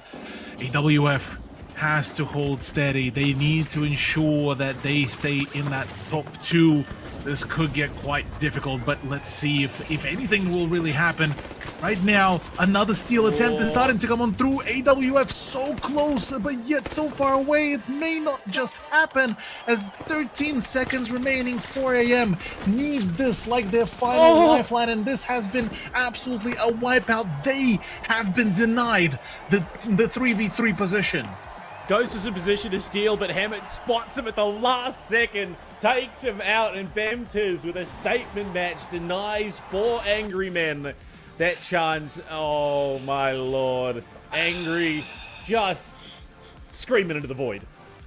Highest of highs to the lowest of lows, constantly scrounging from 3rd place to try and put something together at the end there, boys. That one has got to hurt 9 for Kiar, and ultimately War Doctor and Hammett both finding themselves some crazy kills in that matchup. But regardless of all of that, they're not going to go in to this next 3v3, unfortunately. They only have one more chance after this Hyper. We watched it happen. They just slugged it out the entirety of that matchup and ultimately couldn't get anything to stick. What do you think let them down? It's a lot of it is timing. A lot of it is just the wrong time, and it is something with the finals you just can't. No matter how well you map it out, no matter how well you set things up, it just always goes against you because of that chaotic third party that can come in, disrupts the entire flow. So much has gone right for 4 Angry Men, but so much goes wrong. I'm flabbergasted. We're at this segment again where we talk about 4 Angry Men still hasn't qualified, and that's the storyline of this entire cycle.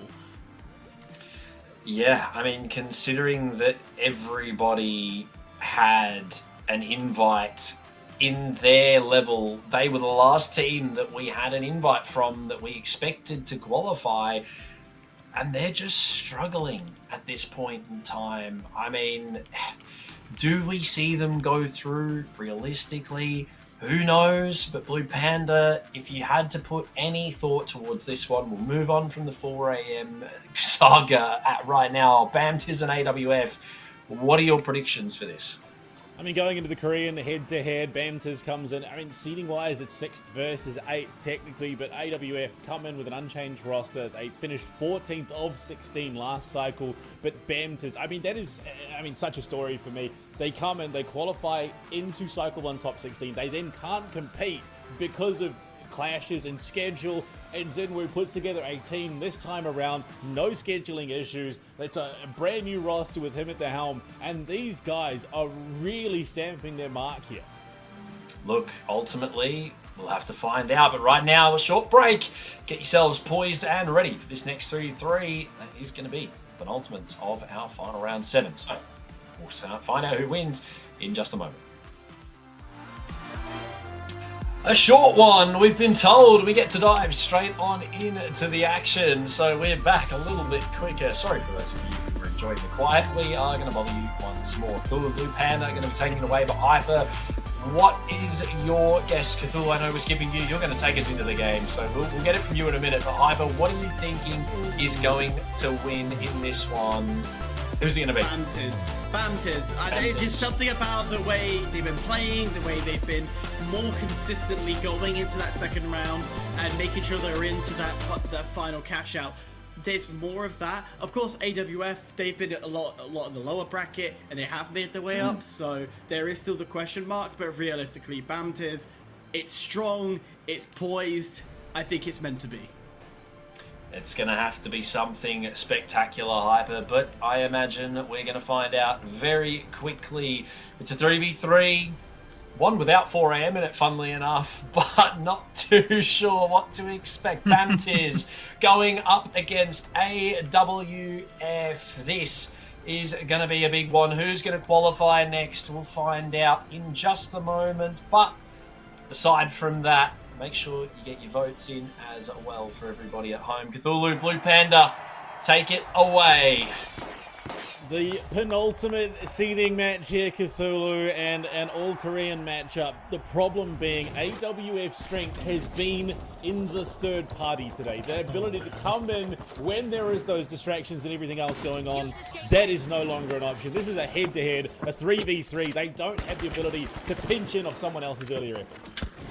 Exactly that. And on top of that, deciding to bring in the HMH lineup is going to be a curious one, though that's already a first birth down and dusted. That's the heavy out of the equations. RPG starting to fly on in, and Blader is not for long in this world either. Hammett will need to back away as well. But as of now, look, yeah, Bamtiz, I have to say, they have looked so just steady in their overall performance. And honestly, yeah, I'm right there with Hyper. At this point, they they are the team that, you know, I would imagine everyone would want to see at this point now qualify for the top 8. They have been putting in a phenomenal effort, and honestly, ever since the introduction earlier on in the day into Cycle 2, it has been an absolute pleasure watching them play. Meanwhile, on the side of AWF, a team that really didn't get a whole lot of protection for a while and has been sort of sitting on a bit of a back burner, now getting to really, get a real solid chance for themselves to really just put quite a fair bit of a mark on their performance and mark on the history as well, as the dive does come on in. Yeah, I mean, in all honesty, I think this is kind of a clear-cut thing, unless AWF pull out something crazy in the 3v3. It realistically should go the way of Bamtiz, who have consistently, categorically dominated, even in that 3v3v3. Shots coming in from the BFR. And Bamtiz, unfortunately, cannot stand toe-to-toe with AWF, who cleared them off the map.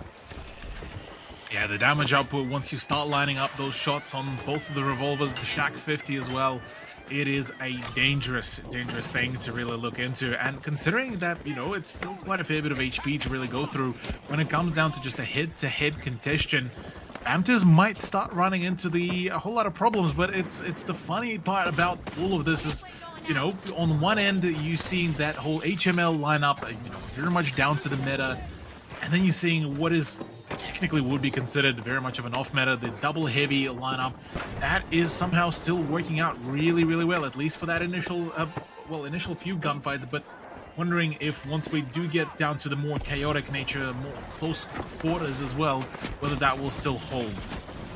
Yeah, just leaning into oh my goodness. Oh, just absolutely deleted and Blader has consistently been a powerhouse on this medium. Hammett, Jinwoo desperately trying to remain alive here while his two teammates fall. It's almost better, I think, to take the attack wipe here just to get all players back up and alive. And there he goes, a last desperate effort. Will get Firebat off the back of a defib, but it doesn't matter. Control is still there.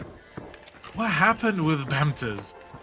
They were so steady as well in their overall progression. All of a sudden, they have been left completely just toothless, really, when it comes down to it. For some reason, deciding to just head-on challenge the double heavy lineup that just outright on the HP pool overpowers you in every possible way is absolutely just beyond me. The Shack 50 as well, lining up so many shots as well onto Blader, is just calling for just a call to fall back. You need to reassess where you're going, what you're doing, because at this point, trying to contest the high ground against this sort of lineup, against this sort of setup, it is basically a death sentence. Yeah, I mean, look, it just seems almost like a level of disrespect creeping in here from Bamtiz. Just because, you know, a shark is old doesn't mean it's any less dangerous than it would have been otherwise. It's still going to bite you. It's still going to try and kill you. And Orv, who have been somewhat unassuming throughout this entire tournament, proving that they've still got the teeth they need to get themselves a spot in the top 8 currently, because they really are putting the screws to this Bamtiz roster. Absolutely. So, well, another attempt, another try. Let's see if Bamtiz will be able to really run away here and kite the opposition in every possible way. Hospital coming on through.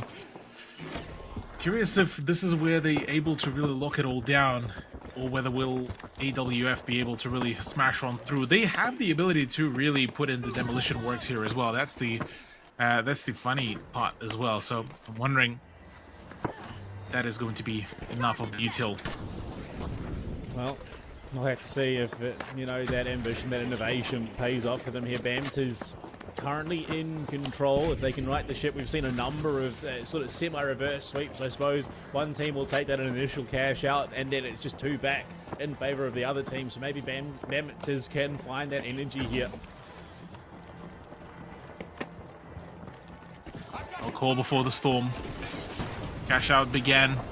Opening up the floor now. Now is the time to try to pull off the cash out as well. But as of now, nothing really came through. Forced off the steal as well. Maybe a little bit too early. Trying to bait out the engagement C4 to fly on in as well. Just to have a bit more of a security, a bit more of an insurance policy as well for Bamtiz. And now forcing the engagement to actually begin on the rooftop, and Asher already taken a little bit of damage, but nonetheless, that's fine. The RPGs starting to fly. Jump pad taken up from underneath, and that's a cheeky little play there from Bamtiz trying to deny some of that mobility coming through, but it's just a chaos. It's a slobber knocker in the stairway. One apiece, the revive comes through with the defib. That Titan as well in the hands of the War Doctor, just getting big shots on. Takes out Asher, swinging from the doorway. That is a big gun and a big caliber shot. You need to get the hell out of the way, the gate away to safety, and now suddenly it is AWF on the back foot as they go hunting. Bamtiz with Blader at the helm. Hits some ripper shots. War Doctor living up to his name. Gets his teammate back up and in play. Takes some punishment for it. But right now it is just chaos. Utter chaos. As time and time again, engagements, re-engagements, back and forth. But it will be Bamtiz taking the cash out, forcing us to a decider. Oh, chaos incarnate is that second catch out, Panda. Lost for words there really as to what an absolute meat grinder that was, and just the sheer amount of revives that came through. It was just, well, we're getting down to arguably the messiest 3v3 I got to see in quite a while now. Bamtiz, though, in the meantime, they get an opportunity to really claim the high ground here to try to shut down the AWF's push, but they would need to be very prompt about this because the mobility off the back of the zipline as well is actually going to be a pretty powerful thing, and now the claim of the vault box has now been started. Hammett's a little bit isolated from the team, waiting for them to come in, and there you go. Blader is an absolute laser with this F-car in hand. Jump pad going out, looking for that reposition. That Titan shots ringing. It's cowboy time from the War Doctor. Has the revolver in hand, but it's a lot of damage being traded back. AWF in a great spot right now. Hammett falls, and this could be that momentum shift they need to really establish a foothold. Another member down. It's Asher gone. Blader alone versus 3. No hope, no prayer. Spots one. Looking for shots on, but it's under. It's that heavy with that absolute menace of a winch. He runs into 2, finds one, dip, dive and dodge. 62 HP is not enough to get him to safety. The revives will come through for AWF, but no real traction established. Real traction indeed. Vault box now been claimed as well and about to be banked. I'm wondering, is Bamtiz able to still bring it all back? Are they able to keep running in this whole absolute, well, it feels like, honestly, in some capacity, a rat race, really, so far from the way how things been really going, but nonetheless, this is looking to get absolutely spicy here, considering just how difficult it has been for them to keep up the steady pace, and the SA-12 ringing on out. Asher looking to try to put on the damage. The winch is there, but it's not enough. Too much HP to really dig through. And AWF are just on a new level, man. They have been sitting, biding their time, waiting for that opportunity to strike, and they are going for the throat. Bamtiz, I mean, look, I thought maybe AWF was being a little bit hesitant there. Just, I think more than anything, wanted to figure out which angle Bamtiz were going to be coming from before they started that cash out. But suddenly, I mean, this team that I described as unassuming is dominating the head-to-head matchup. Yeah, in the head-to-head so far, Bamtiz been left a little bit toothless, speechless. It's probably one of the ways to describe this. Another dive come on through, and Asher is, in a matter of milliseconds, already lost his entirety health pool as well, and now forced to fall back down to the healing beam, trying to stay, rather play alongside with the rest of the team, but right now with the healing beam and the dome shield as well, the winch to come on through, this is a deadly combination to play against.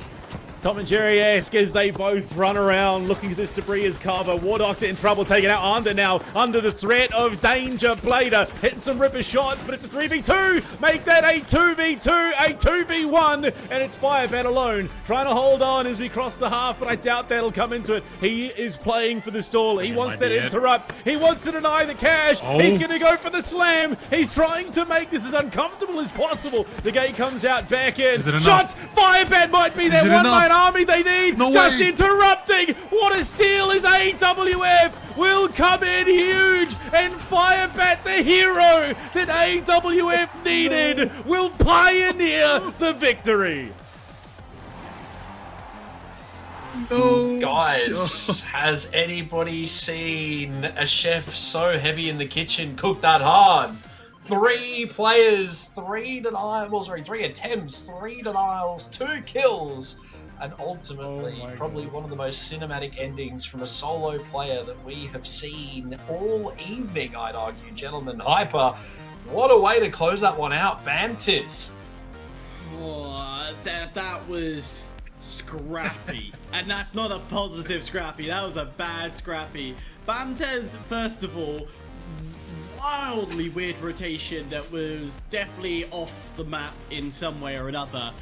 But then, at the same time, the gunfights were just not landing. The BFR Titan, of course, naturally, once you get all close and personal, becomes absolutely useless, as we saw at the very end. But even so, it just, my mind got boggled quite hard at how scrappy that whole game was. And when you become that scrappy, well, AWF are going to take advantage of it.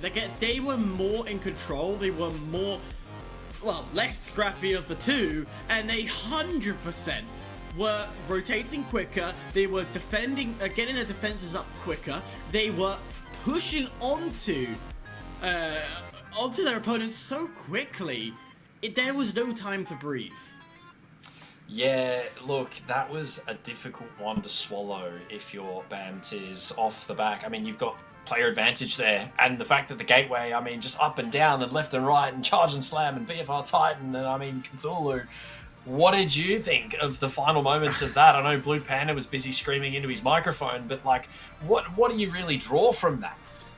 Honestly, what I draw is, at this point, that I am losing my mind here amidst all of this absolute chaos, because look, never did I think that, you know, I've memed during the Div 2 of the OFL, you know, saying bring out the double middle, the double mediums, the, you know, triple lights, whatever else. Double heavy and then medium just managed to win a 3v3 and lock it all down in the most convincing way possible without giving any breathing room to what was supposed to be the meta for all the intents and purposes, the meta lineup of HML. Can we be accurate? A single heavy just won that matchup. Dude was like, forget these losers, I'll do it myself. He single-handedly demolished the entire team's hopes and dreams and stole that game. Firebat is an absolute gangster.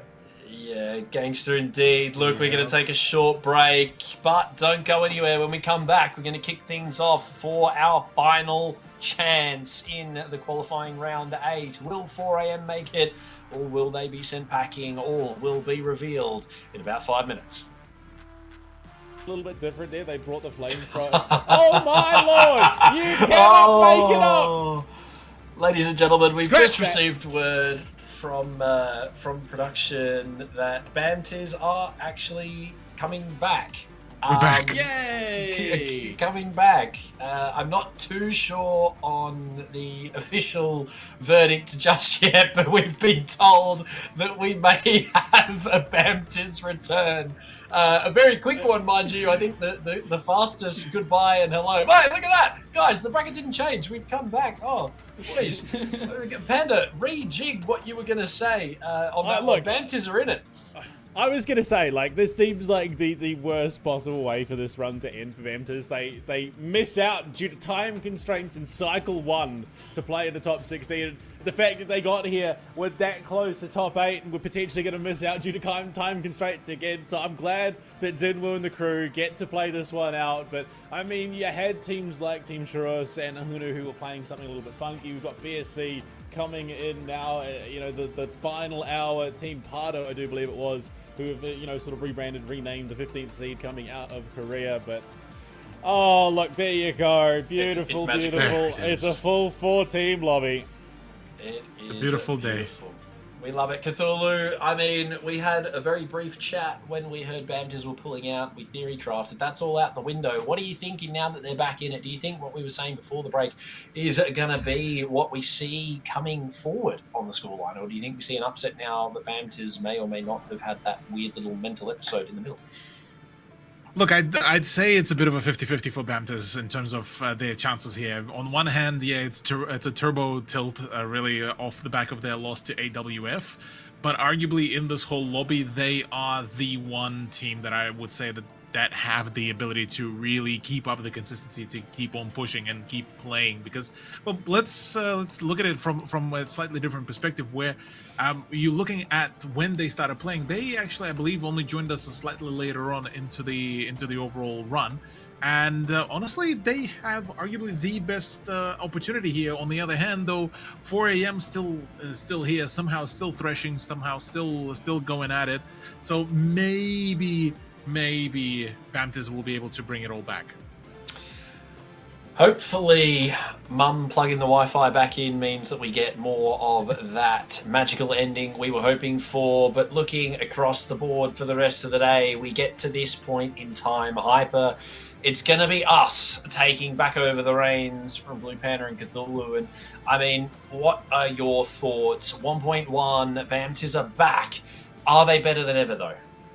Well, the fact when you have time constraints like that, and like that's gonna take you out of that mindset, and you gotta reset everything back into play, it's gonna do a lot to your head. And I feel like that could be the final straw that breaks the camel's back in this situation.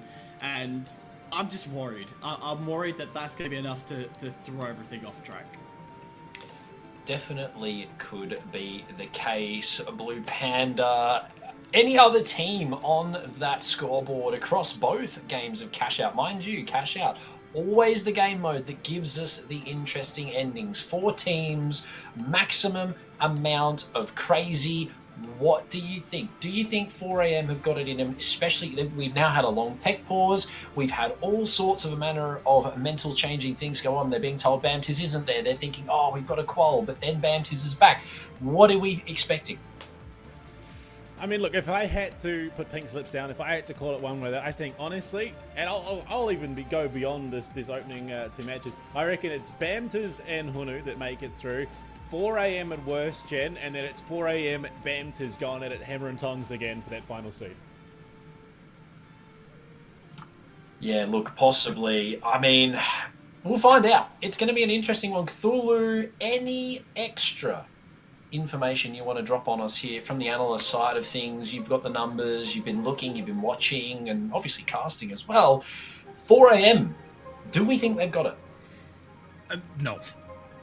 The short answer, no. I have lost each and every possible faith in that roster. They had so many opportunities for themselves to really bring it all back, and it was waffled away in the most spectacular, or rather unspectacular, way possible. And so from here on, I mean, taking a look at all of this, it would take a miracle and a half to recover them from what was an absolute tilter of a turnaround for them. And I mean, look, I'll throw it back to you, Proto. I'm going to take the reins now, boy.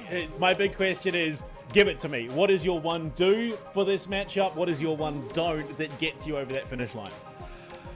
Do for Bamtiz. You've been given the golden chance to continue off the back of your cycle 1. The modem's been left, the computer hasn't been taken, and you have the chance to actually qualify. Yes, you've been playing for 7.5 hours, but they need to not let that affect them. They have been given a godsend grace here. In terms of what they don't do, don't bottle it. You've still got 2 games of Cash Out to play, and then ultimately a 3v3 to win as well. You've already beaten this team in previous sets of Cash Out. You just need to dial it in and lock it down. It's what Cthulhu was saying, just in a different team's direction.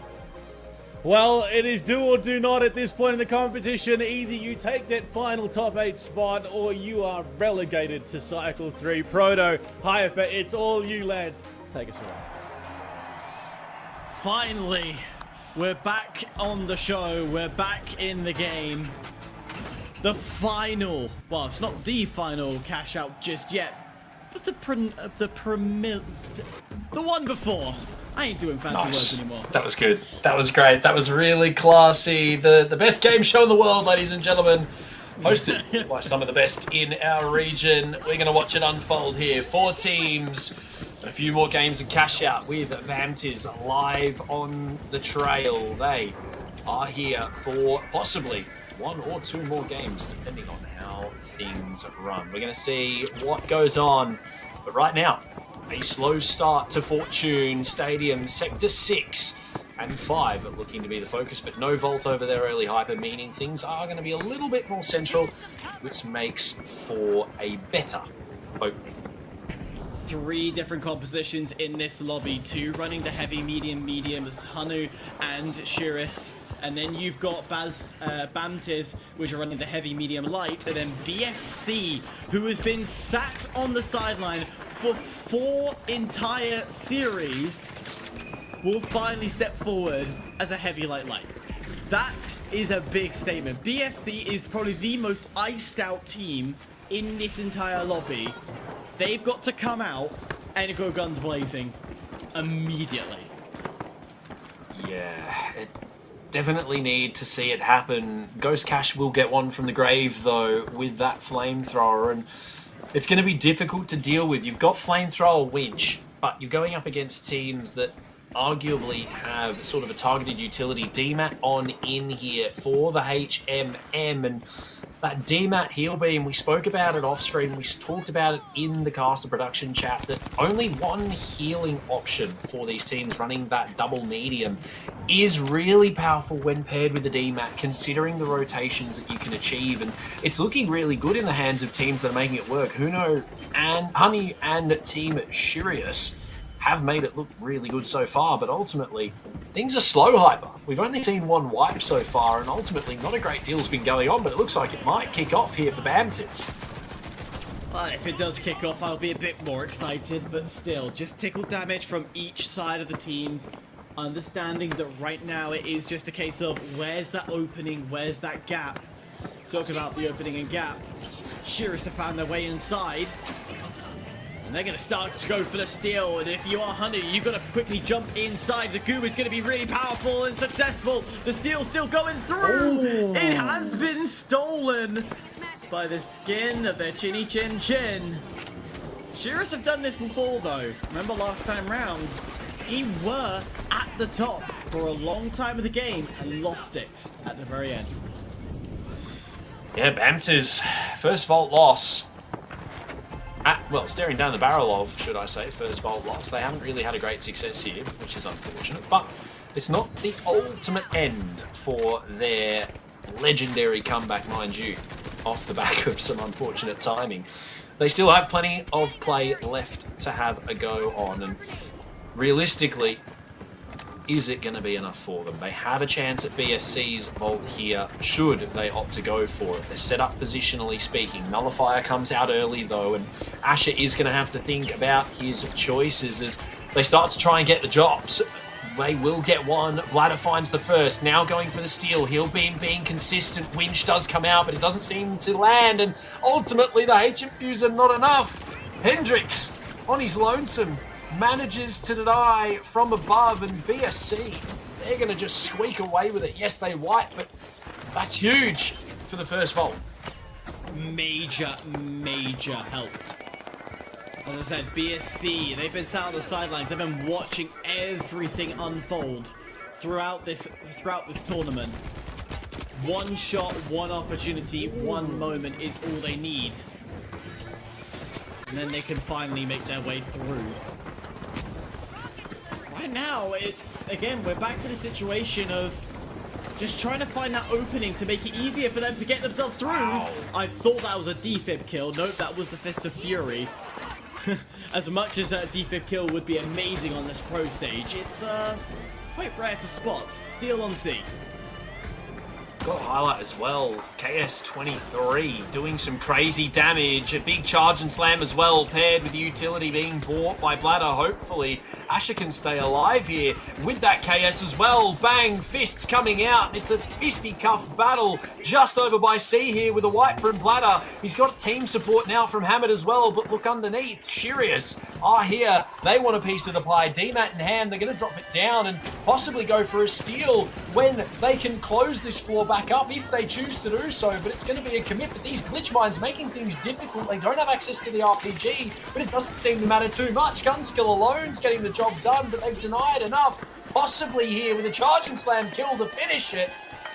HUNNU have also had time to spawn now. This is going to be difficult for them to regain. Not quite fast enough. HUNNU's not going to the same site. I think they have rotated off. Oh, I am mistaken. I will stand corrected. I thought they had gone to D. Nope, they're back at C. They have belief. They do have hope. They can get the steal back. But it's going to be a big ask. A highlight too, very quickly, Theo has actually disconnected. We just got word from production, so he's not looking like he's going to be back unless he's just joined, and that's why the counter's going down again. But difficult now, difficult ground for HUNNU. They have to do something. They've got to win this fight. They've got to isolate 3 from Bamtiz to even have a chance, and with the Asher running that KS and doing so much damage, I don't imagine they do it. They're just wasting so much time downstairs as well, possibly holding out for that respawn, and they're going to see it. So Theo is back 3 strong now, but they don't really have time to contest, as we see BSC and Shirius going absolutely ham on each other on the other side of the map. That flamethrower not close enough to get enough damage out consistently. As 2 go down, a revive for Shiryu does come out, but it's going to be a quick wipe unless they're close. Bamtiz as well struggling a little bit, but they're going to get that cash out regardless, and that's rough. That is rough. Yeah, the chaos from Shirus is really disrupting normal flow of gameplay.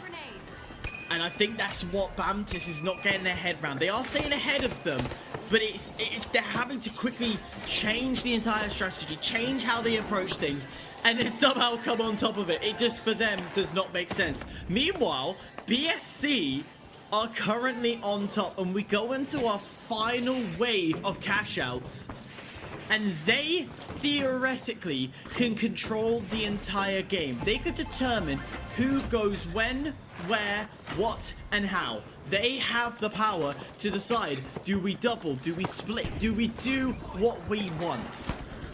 They have full control. We also need to highlight as well, BSC currently our score leaders. Flamethrower going absolutely insane right there. XL 500 just melted.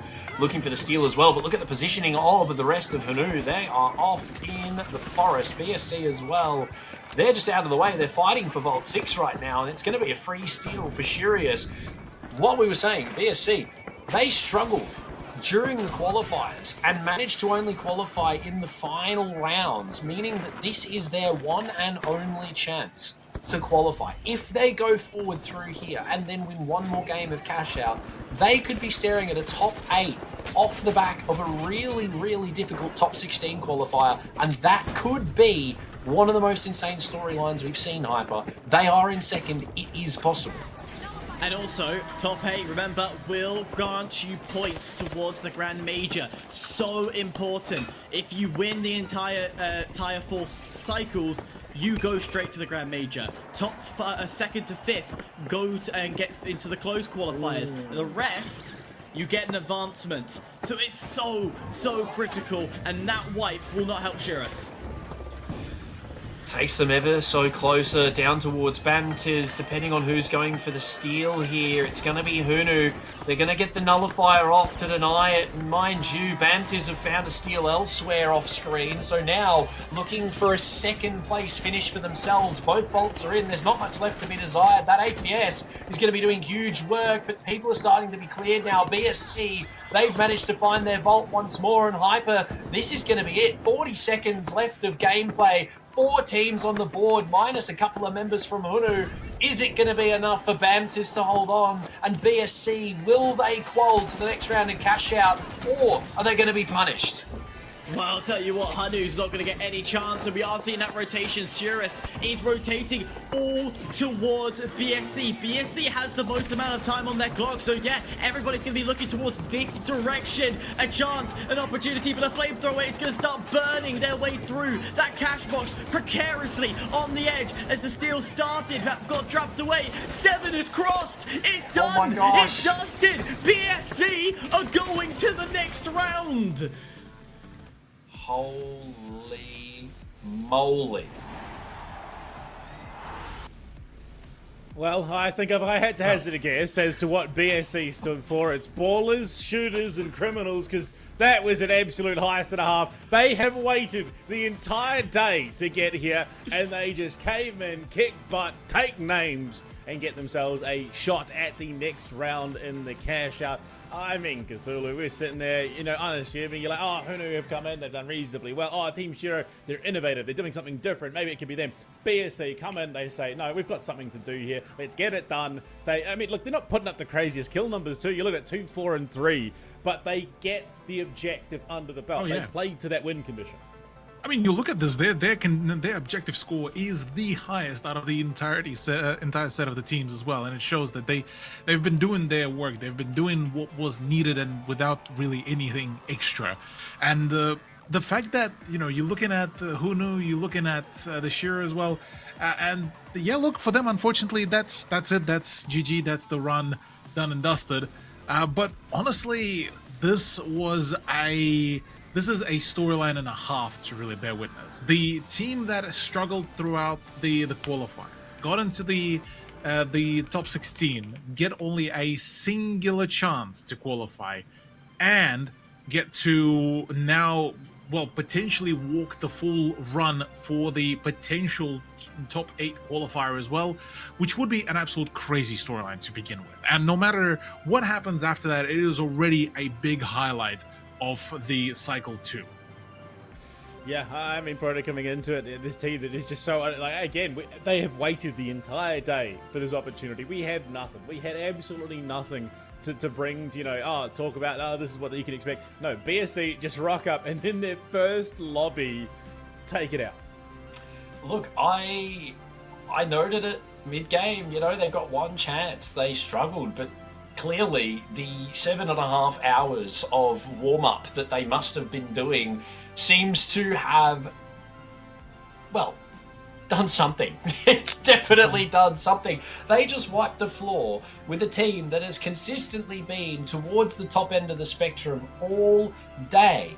Bamtiz, yes, they qualify, and that's great. We were speaking about their storyline before we came back from the break, and arguably it was the thing that we were focusing on the most, mind you, considering that their Cycle 1 was killed by a time constraint. But now you've got BSC jumping into the ring and a new contender appears, and realistically, off the back of that performance alone, should they mimic that for the next 2 games, one of cash out, and then should they make it to the 3v3, if they go up against 4AM in that 3v3, which realistically, based on how that cash out has played, it's going to be Bamtiz or 4AM if BSC go forward from that. I honestly see them qualling top 8 here just off that performance alone. Should it not have been a fluke, I'd see them going top 8. I mean, look, Hyper, that is the question. Is this like a one-hit wonder type deal? Do BSC come in, play 3 games, and they just qual? I don't think it's going to be a full one-hit wonder. Like, I'm going to put some reality back into what we're talking about and going to give some more context behind it, because let's be real, they've been busy in that lower bracket. Starting out, I'll just run through their storyline right now. So match 1, or series 1, they were able to get through to the next round. They then lost to ALTAC and Keiki, which is crazy because Keiki was also the first team to get eliminated out of this tournament. Second time, again, there was only one cash out before going into the head-to-head. Worst Gen and Shiros were the ones who got through to the next round, so they had to stay put. Then comes the streak of good luck. They advance to the head-to-head, they lose to MIR, they lose to GIGA. And MIR was a 2-0, GIGA was a 2-1, and then they found bad luck again, where they found themselves in 3rd place. Thankfully, Cake was below them, they get eliminated. So now BSC has to wait, not once, not twice, they have to wait 3 times until they can actually get to this match. And that is the bit that's been like the craziest bit. They've had all that gaming, they know what they're facing against, because half these people have made it up. And now they're here facing against them again. They've had so much time to study, so realistically, I don't think it's a one-hit wonder. It is a well-planned, methodical game that has got us to this situation. I don't know, bro's waffling at this point. Right now, though, it's time for a quick break. On the other side, 4 teams now remain. 4AM, Worst Gen, BSC, and Bamtiz. And from then on, only 2 from there. We'll see you back soon. Once more into the breach. We are dwindling those numbers. We got down to a final out in this qualifying round 8. There is... Okay, all right. There's 4 more to go. I'm just... Yeah, we'll carry on. I'm just going to keep going. We got 4 teams now remaining, gentlemen. It's down to these last 4. Only 2 from there can then progress to our final round in that final qualifying match for our 8 seed team going into the top 8. Now, it has been a tumultuous run. It's been an emotional roller coaster for some. Bamtiz wasn't going to play. Now they are going to play.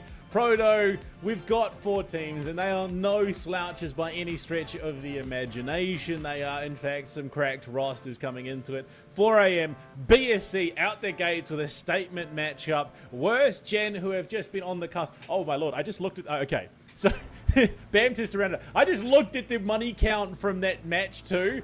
4 AM dropped the 100 bans. 100,000. Second place was 75, and Team GIGA and Team APL did not get even a welfare check by the end of that game. It was an absolute shutout. But here we go. Okay, these are our 4 teams. crazy. Bamtiz, 4 AM, WGZ, and BSC. Proto.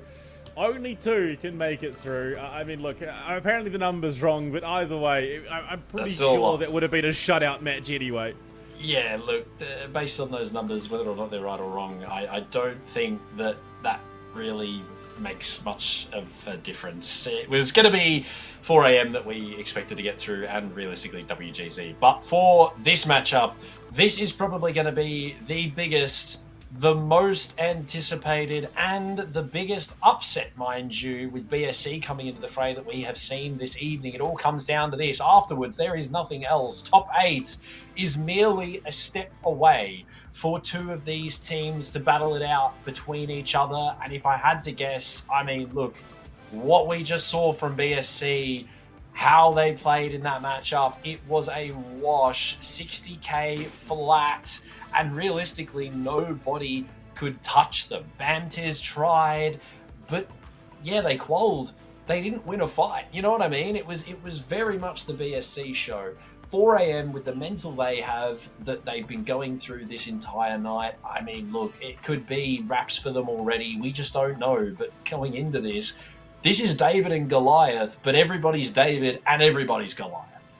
Yeah, I mean, it's really sort of, and it's not even necessarily it's you know, Titans, Juggernauts playing through at this stage. It's those that just have the wherewithal to still remain in this competition, Hyper. It has been a long day, and for teams like 4 AM for Bamtiz, they have been running the hard yakka for the better part of it. You look at the likes of BSC, who've made that lower bracket run. They've had a couple of matches to sit back and watch. I mean, look, you've got to hope that there is at least some caffeine on hand for the likes of 4 AM and Bamtiz, because they must be knackered. Caffeine, some stronger stuff, whatever it is, somehow they're still going. Like, at this point, I don't even know what the time is for you guys. I think it's somewhere near midnight, or getting close to 14 minutes and counting. 14 minutes and counting to midnight.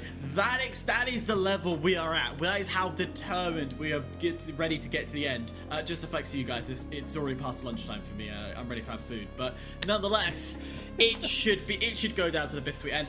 I honestly have this really wild vision, and the wild vision tells me Bamtiz and 4 Angry Men are not making it through. I don't know why. Even though, I don't know if it's just the fact I just want Worst Gem to go through, or if it's, you know, the fact that they've consistently got to this point. I guess just something in the background that screams a BSC Worst Gem final for that final spot. Yeah, I mean, look, Cthulhu, we are entering our 8th hour of run here in the top 16. Oh, look, how that would be soul-crushing. You're 4 AM, you're Bamtiz, you have battled and brawled your way to this point, and then suddenly BSC comes out of nowhere, WGZ comes out of nowhere, and steals those spots away. But what, I mean, that would mean everything for Southeast Asia and South Asia, respectively. Oh yeah, absolutely. Look, I'm all for the train of BSC. They are a team that can make it through, and they have all what it takes. Well, a bit of a mid-game cut there, Cthulhu. Thank you, BluePanda. Didn't get the old tried and trusted throw, but it's all right. We've been tossed in the deep end off the back of a small technical problem, and we'll get straight into it. Hyper, we are looking at our final game of cash out. Mind you, I think we may have missed the first vaults as well. Looking at the scoreboard, WGZ, they've actually got the first. Bamtiz found one as well, and BSC in the red, not doing so good. With 4 AM, a current plug, and WGZ looking to lock in their second. Hey, we have missed a bit. 4 minutes left on this fair clock. bit, yeah. Yeah, a lot has happened, a lot we need to catch up on, but you're right in saying, worst gem, out on top, got the plug at the moment, doing extremely well, 4 Angry Men, crawling back in a situation that, again, these starts have been absolutely horrific for 4 Angry Men. It's been a hot minute since 4 Angry Men have actually won their first cash out vault. Like that's bad. Yeah, mind you, they managed to do it in the 3v3s, but when it comes to the cash outs, they just struggle. I think it's the extra player count, it's the, the craziness of everything going on. Jump Pad almost not cutting the cheese, they're getting them up onto the roof, but it is what it is. Steel now to come forward. Bamtiz want to make something happen. WGZ doesn't want to let it happen though. They've got a jump pad underneath, but ultimately that C4's missed. They do have some options to maybe go for another drop down, but first kill going in favour of Bamtiz here. They find the first. Asher back on that KS, taking down Frozen Butcher. They do have Mr. Shooter. He is on the defib and could possibly bring the heavy back into the fray, but VSC are here as well. Proto, he goes down. Hendrix finds one. It's everybody for themselves in this instance. Bamtiz want to lock this in, and they might just do it. No, WGZ there in time. Hendrix, actually, sorry, the one to deny that, and ultimately a cash out in favour of WGZ, unless 4AM have something to say about it. Kill race as well for second place. It's going to be a quite critical movement as the winch is just timed perfectly.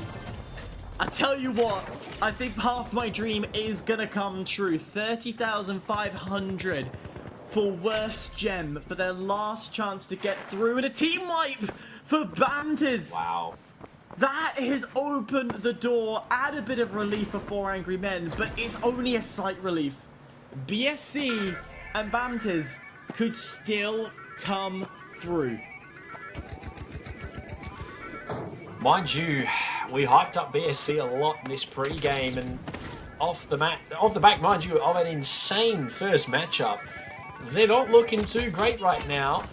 Struggling quite a fair bit, actually, to the point where Proto goes down early, and they're now a player behind. 4AM are going to walk away with this vault quite happily, mind you. A freebie in the air, possibly, yes.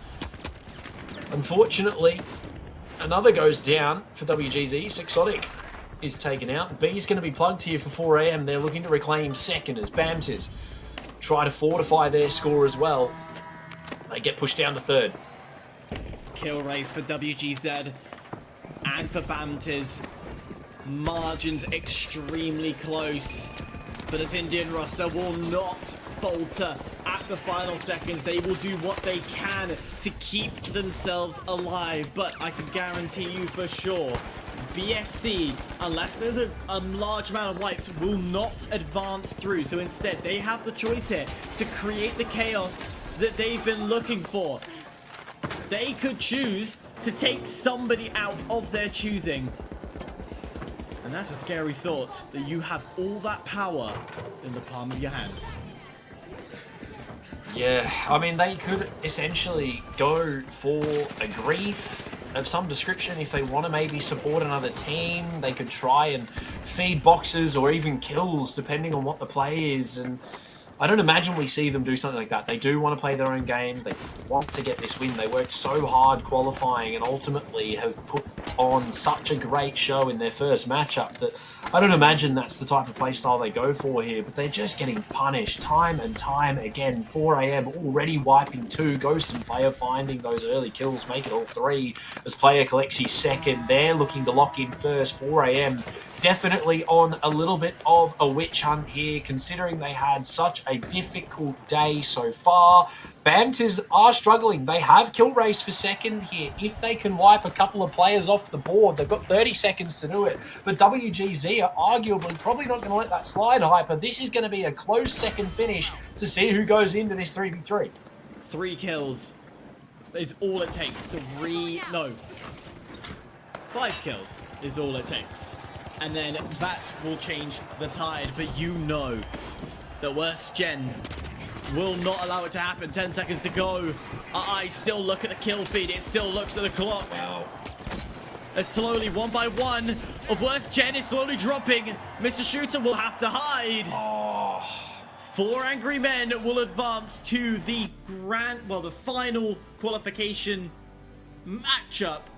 And Worst Gen will find for the first time an opportunity to qualify. Heartbreak for Bamtiz, who just trip at the final hurdle. They were looking like they were going to be in with the grin, and then we jumped to the game, and WGZ out the gate, ripping and tearing and kicking butt. They get themselves that second going into our final round, of course, but 4 angry men. They dug deep. They found that mongrel in them. They found that junkyard dog, and they got themselves a couple of very, very nice holds. And I think if not for the fact that the cash outs were happening between both 4 angry men and Bamtiz, that could have been a slightly different story. But it put that onus. Bamtiz had to not only keep a hold of their vault, but then go and try and contest 4 angry men's as well, Proto. So a bit of a heartbreaking run. They were absolutely on the precipice of doing it a second time around.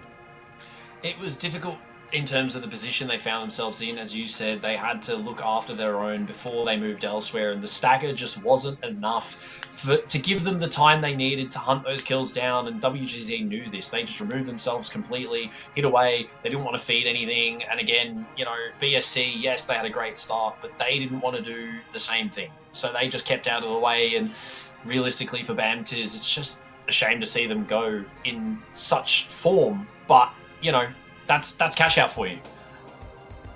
I mean, that's the finals for you. They had prime opportunity time and time again. Bamtiz, they could have qualified earlier than this Hyper, but they unfortunately do not get it done. So it is going to be a China versus India for, I say, final for the qualifying round. Our last match of the day as they go head to head. 7 spots claimed, 1 to go. Of these two teams, I mean, you talked about it. You said maybe that Bamtiz and 4AM have done their dash, but it seems like 4AM have maybe hit a second win. There's a potential second win. From what we saw from that cash out, looked a lot more confident, a lot more composed, almost like they had put everything that had been pressed onto them, they've put it to the side and come back into shape. Of course, this is the final hurdle. All that's already happened is still gonna linger. It's gonna loom over you. So it's so easy to turn around and get rid of all that negativity. It is so hard to do, but it is what they have to do. I mean, Cthulhu, I mean, do we want to like contextualize even further? You look at WGZ 0-6 in the Cycle 1 Swiss. They turned it around. They qualify for top 16, and they are now 1 win away from top 8. I mean, that is truly a Cinderella story. Oh yeah, that's well, the Cinderella story really here. We were theory crafting about some of the other teams making it through, but no, this would be it. This is the one for everything. On the one hand, 4AM, who has been just stumbling and waffling at the most impactful and the most important games throughout the entire Cycle 2. And then on the other hand is Worst Gen, the team that managed to pull up what could be arguably the generational turnaround between Cycle 1 and now Cycle 2, and have the ability to really qualify top 8 to represent their sub-region as well within APAC, and that would be an absolute heater. Honestly, the Worst Gen managed to really show us an absolutely solid cash out, and now going into a 3v3 against 4AM, who has been already on the tilt, who has been fumbling all over the place. You could argue this is the matchup for them to take. Yeah, and I mean, Hyper, 4AM have been far from infallible today. That is safe to say. One of the only remaining direct invite team, WGZ, has not shied away from an opportunity to really stamp its mark on a lobby. You got to feel like the stars could be aligning for this Indian stack coming through, because this is, prime time for them. A team that is somewhat unknown, a team that is looking weak as their opponents who have not been flawless. This could be that upset of all upsets. It really could, and it's not the unheard and the tale that's not been seen from other sides of the regions. You take a look across the pond, you look at North America, it's gone out my head, that team name who made it through unfazed, came up, stepped up, and just decided to get involved. You look onto the EMEA, I think it was Boba Slurper, out of nowhere. Astonishing. Same with Monster Pig. There's so many different teams who have made their way. And take out those 3 people that I have mentioned. Unfazed, 3rd.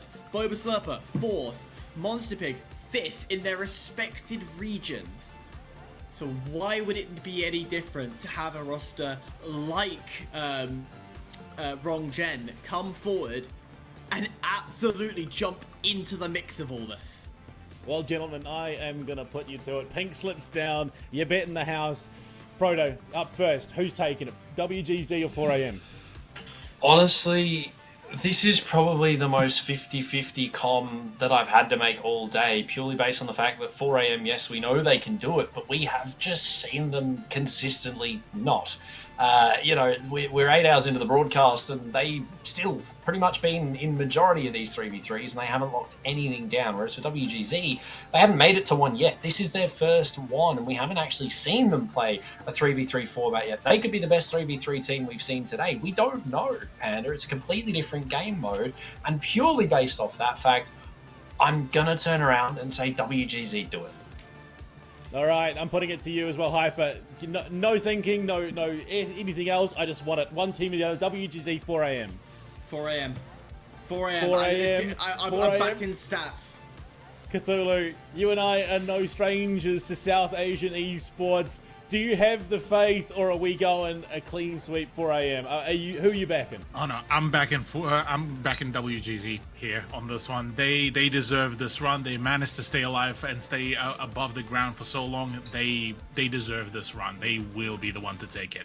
All right, I'm splitting the desk. I'm going with my co-casting. Blue Thulu all the way. WGZ on the money. But for one last time tonight, Proto, Hyper, it's all you. Oh, tensions building, Hyper. This is it. The last team to qualify for the top 8 APAC Cycle 2 is decided here. And we will get to see them play next week. I'm excited. This is it. No more attempts for 4am.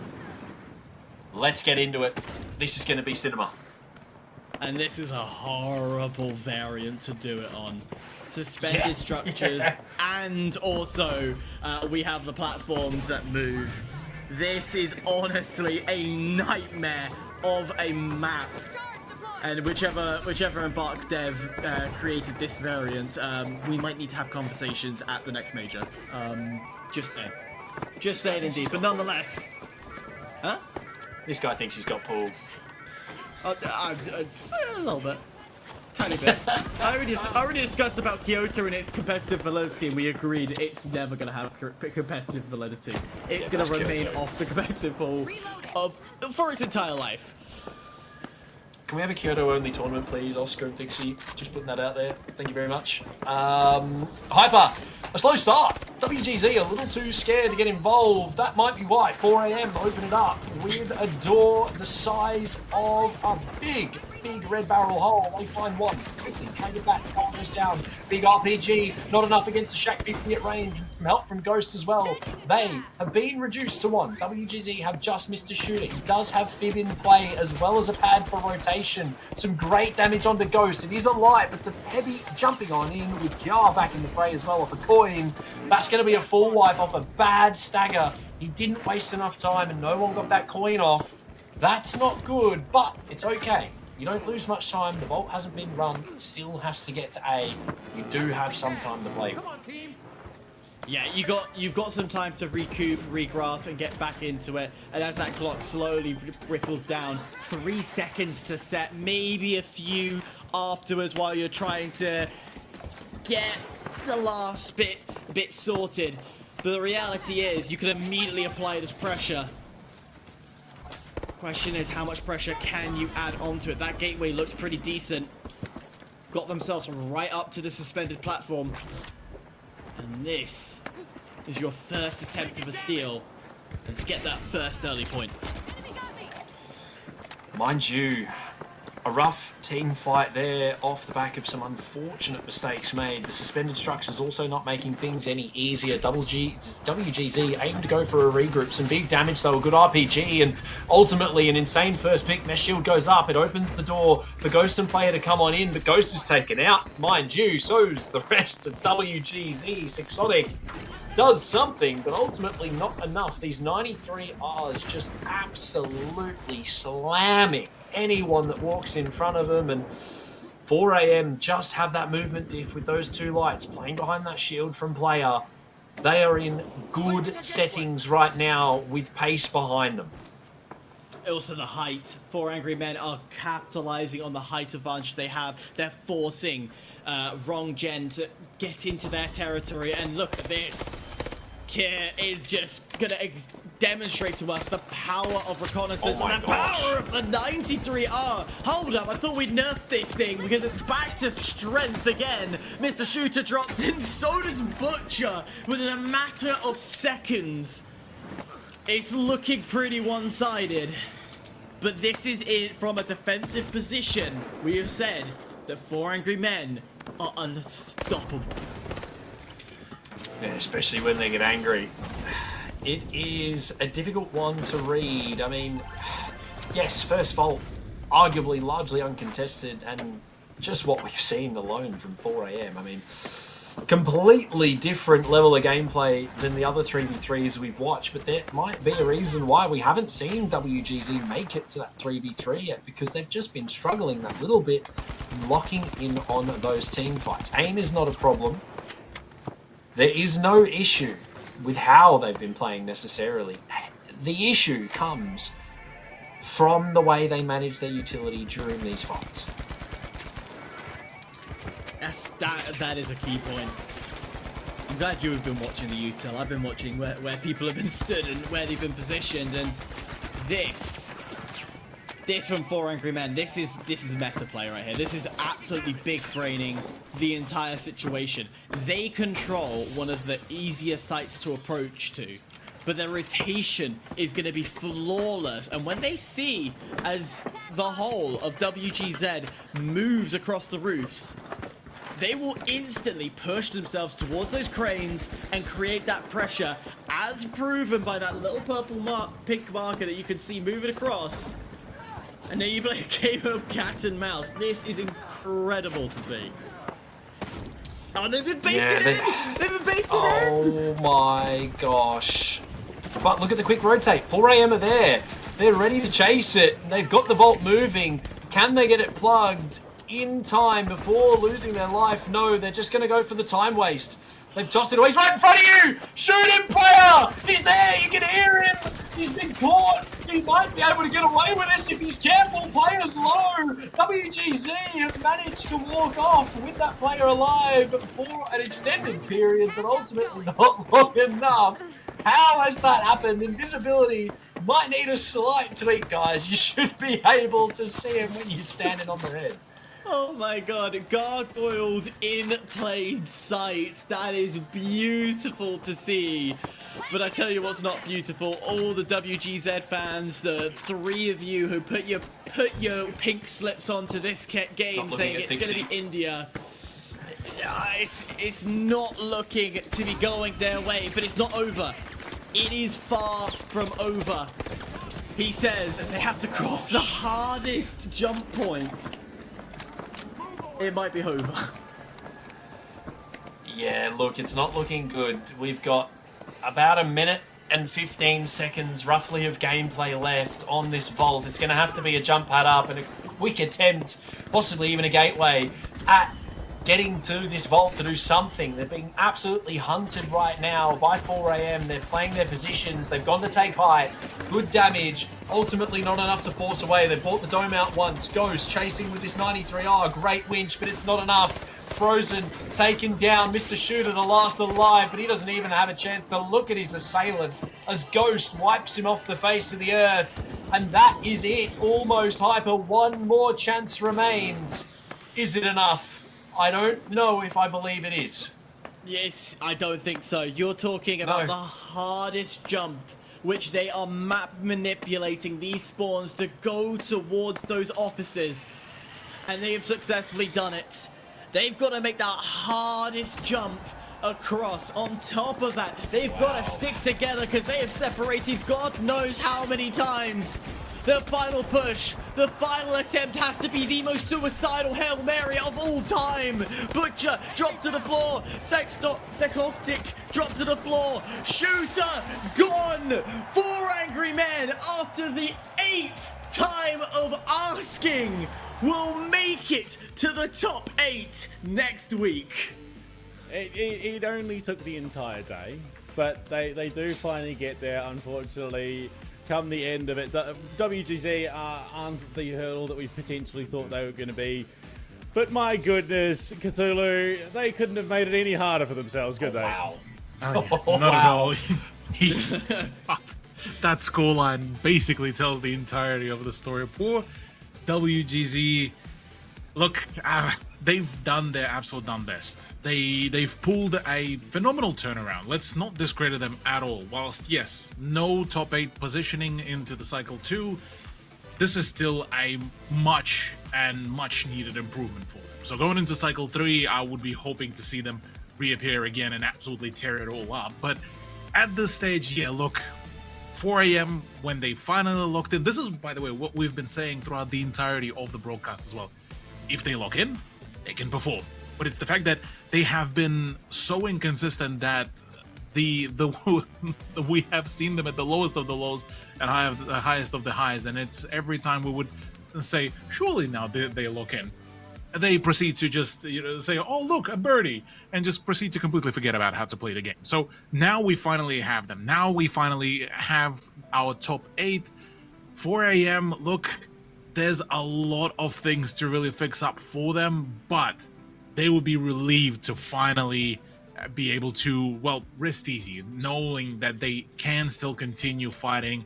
And the top 8, look, that one is going to get heated very, very quickly.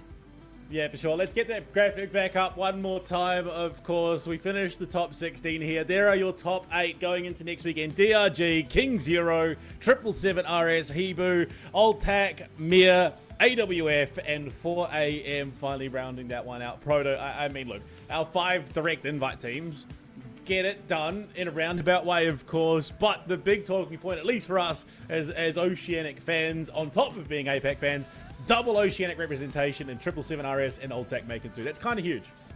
Yeah, look, all of OCE qualifying is what you like to see at the end of the day if you are from the region, which majority of us are, and you love to see it. You really do. They played great, and ideally they actually qualified quite quickly. If we look to the top of the scoreboard, towards the top end of the spectrum early on in the day, get the job done, which just proves that not only are they competitive teams, they are towards that top end of the spectrum, meaning that OCE does have hope just for now. But realistically, look, our top 5 invite teams, sorry, yes, you're right, took them a little while to get things fired up, but ultimately 4 a.m. just closing it in.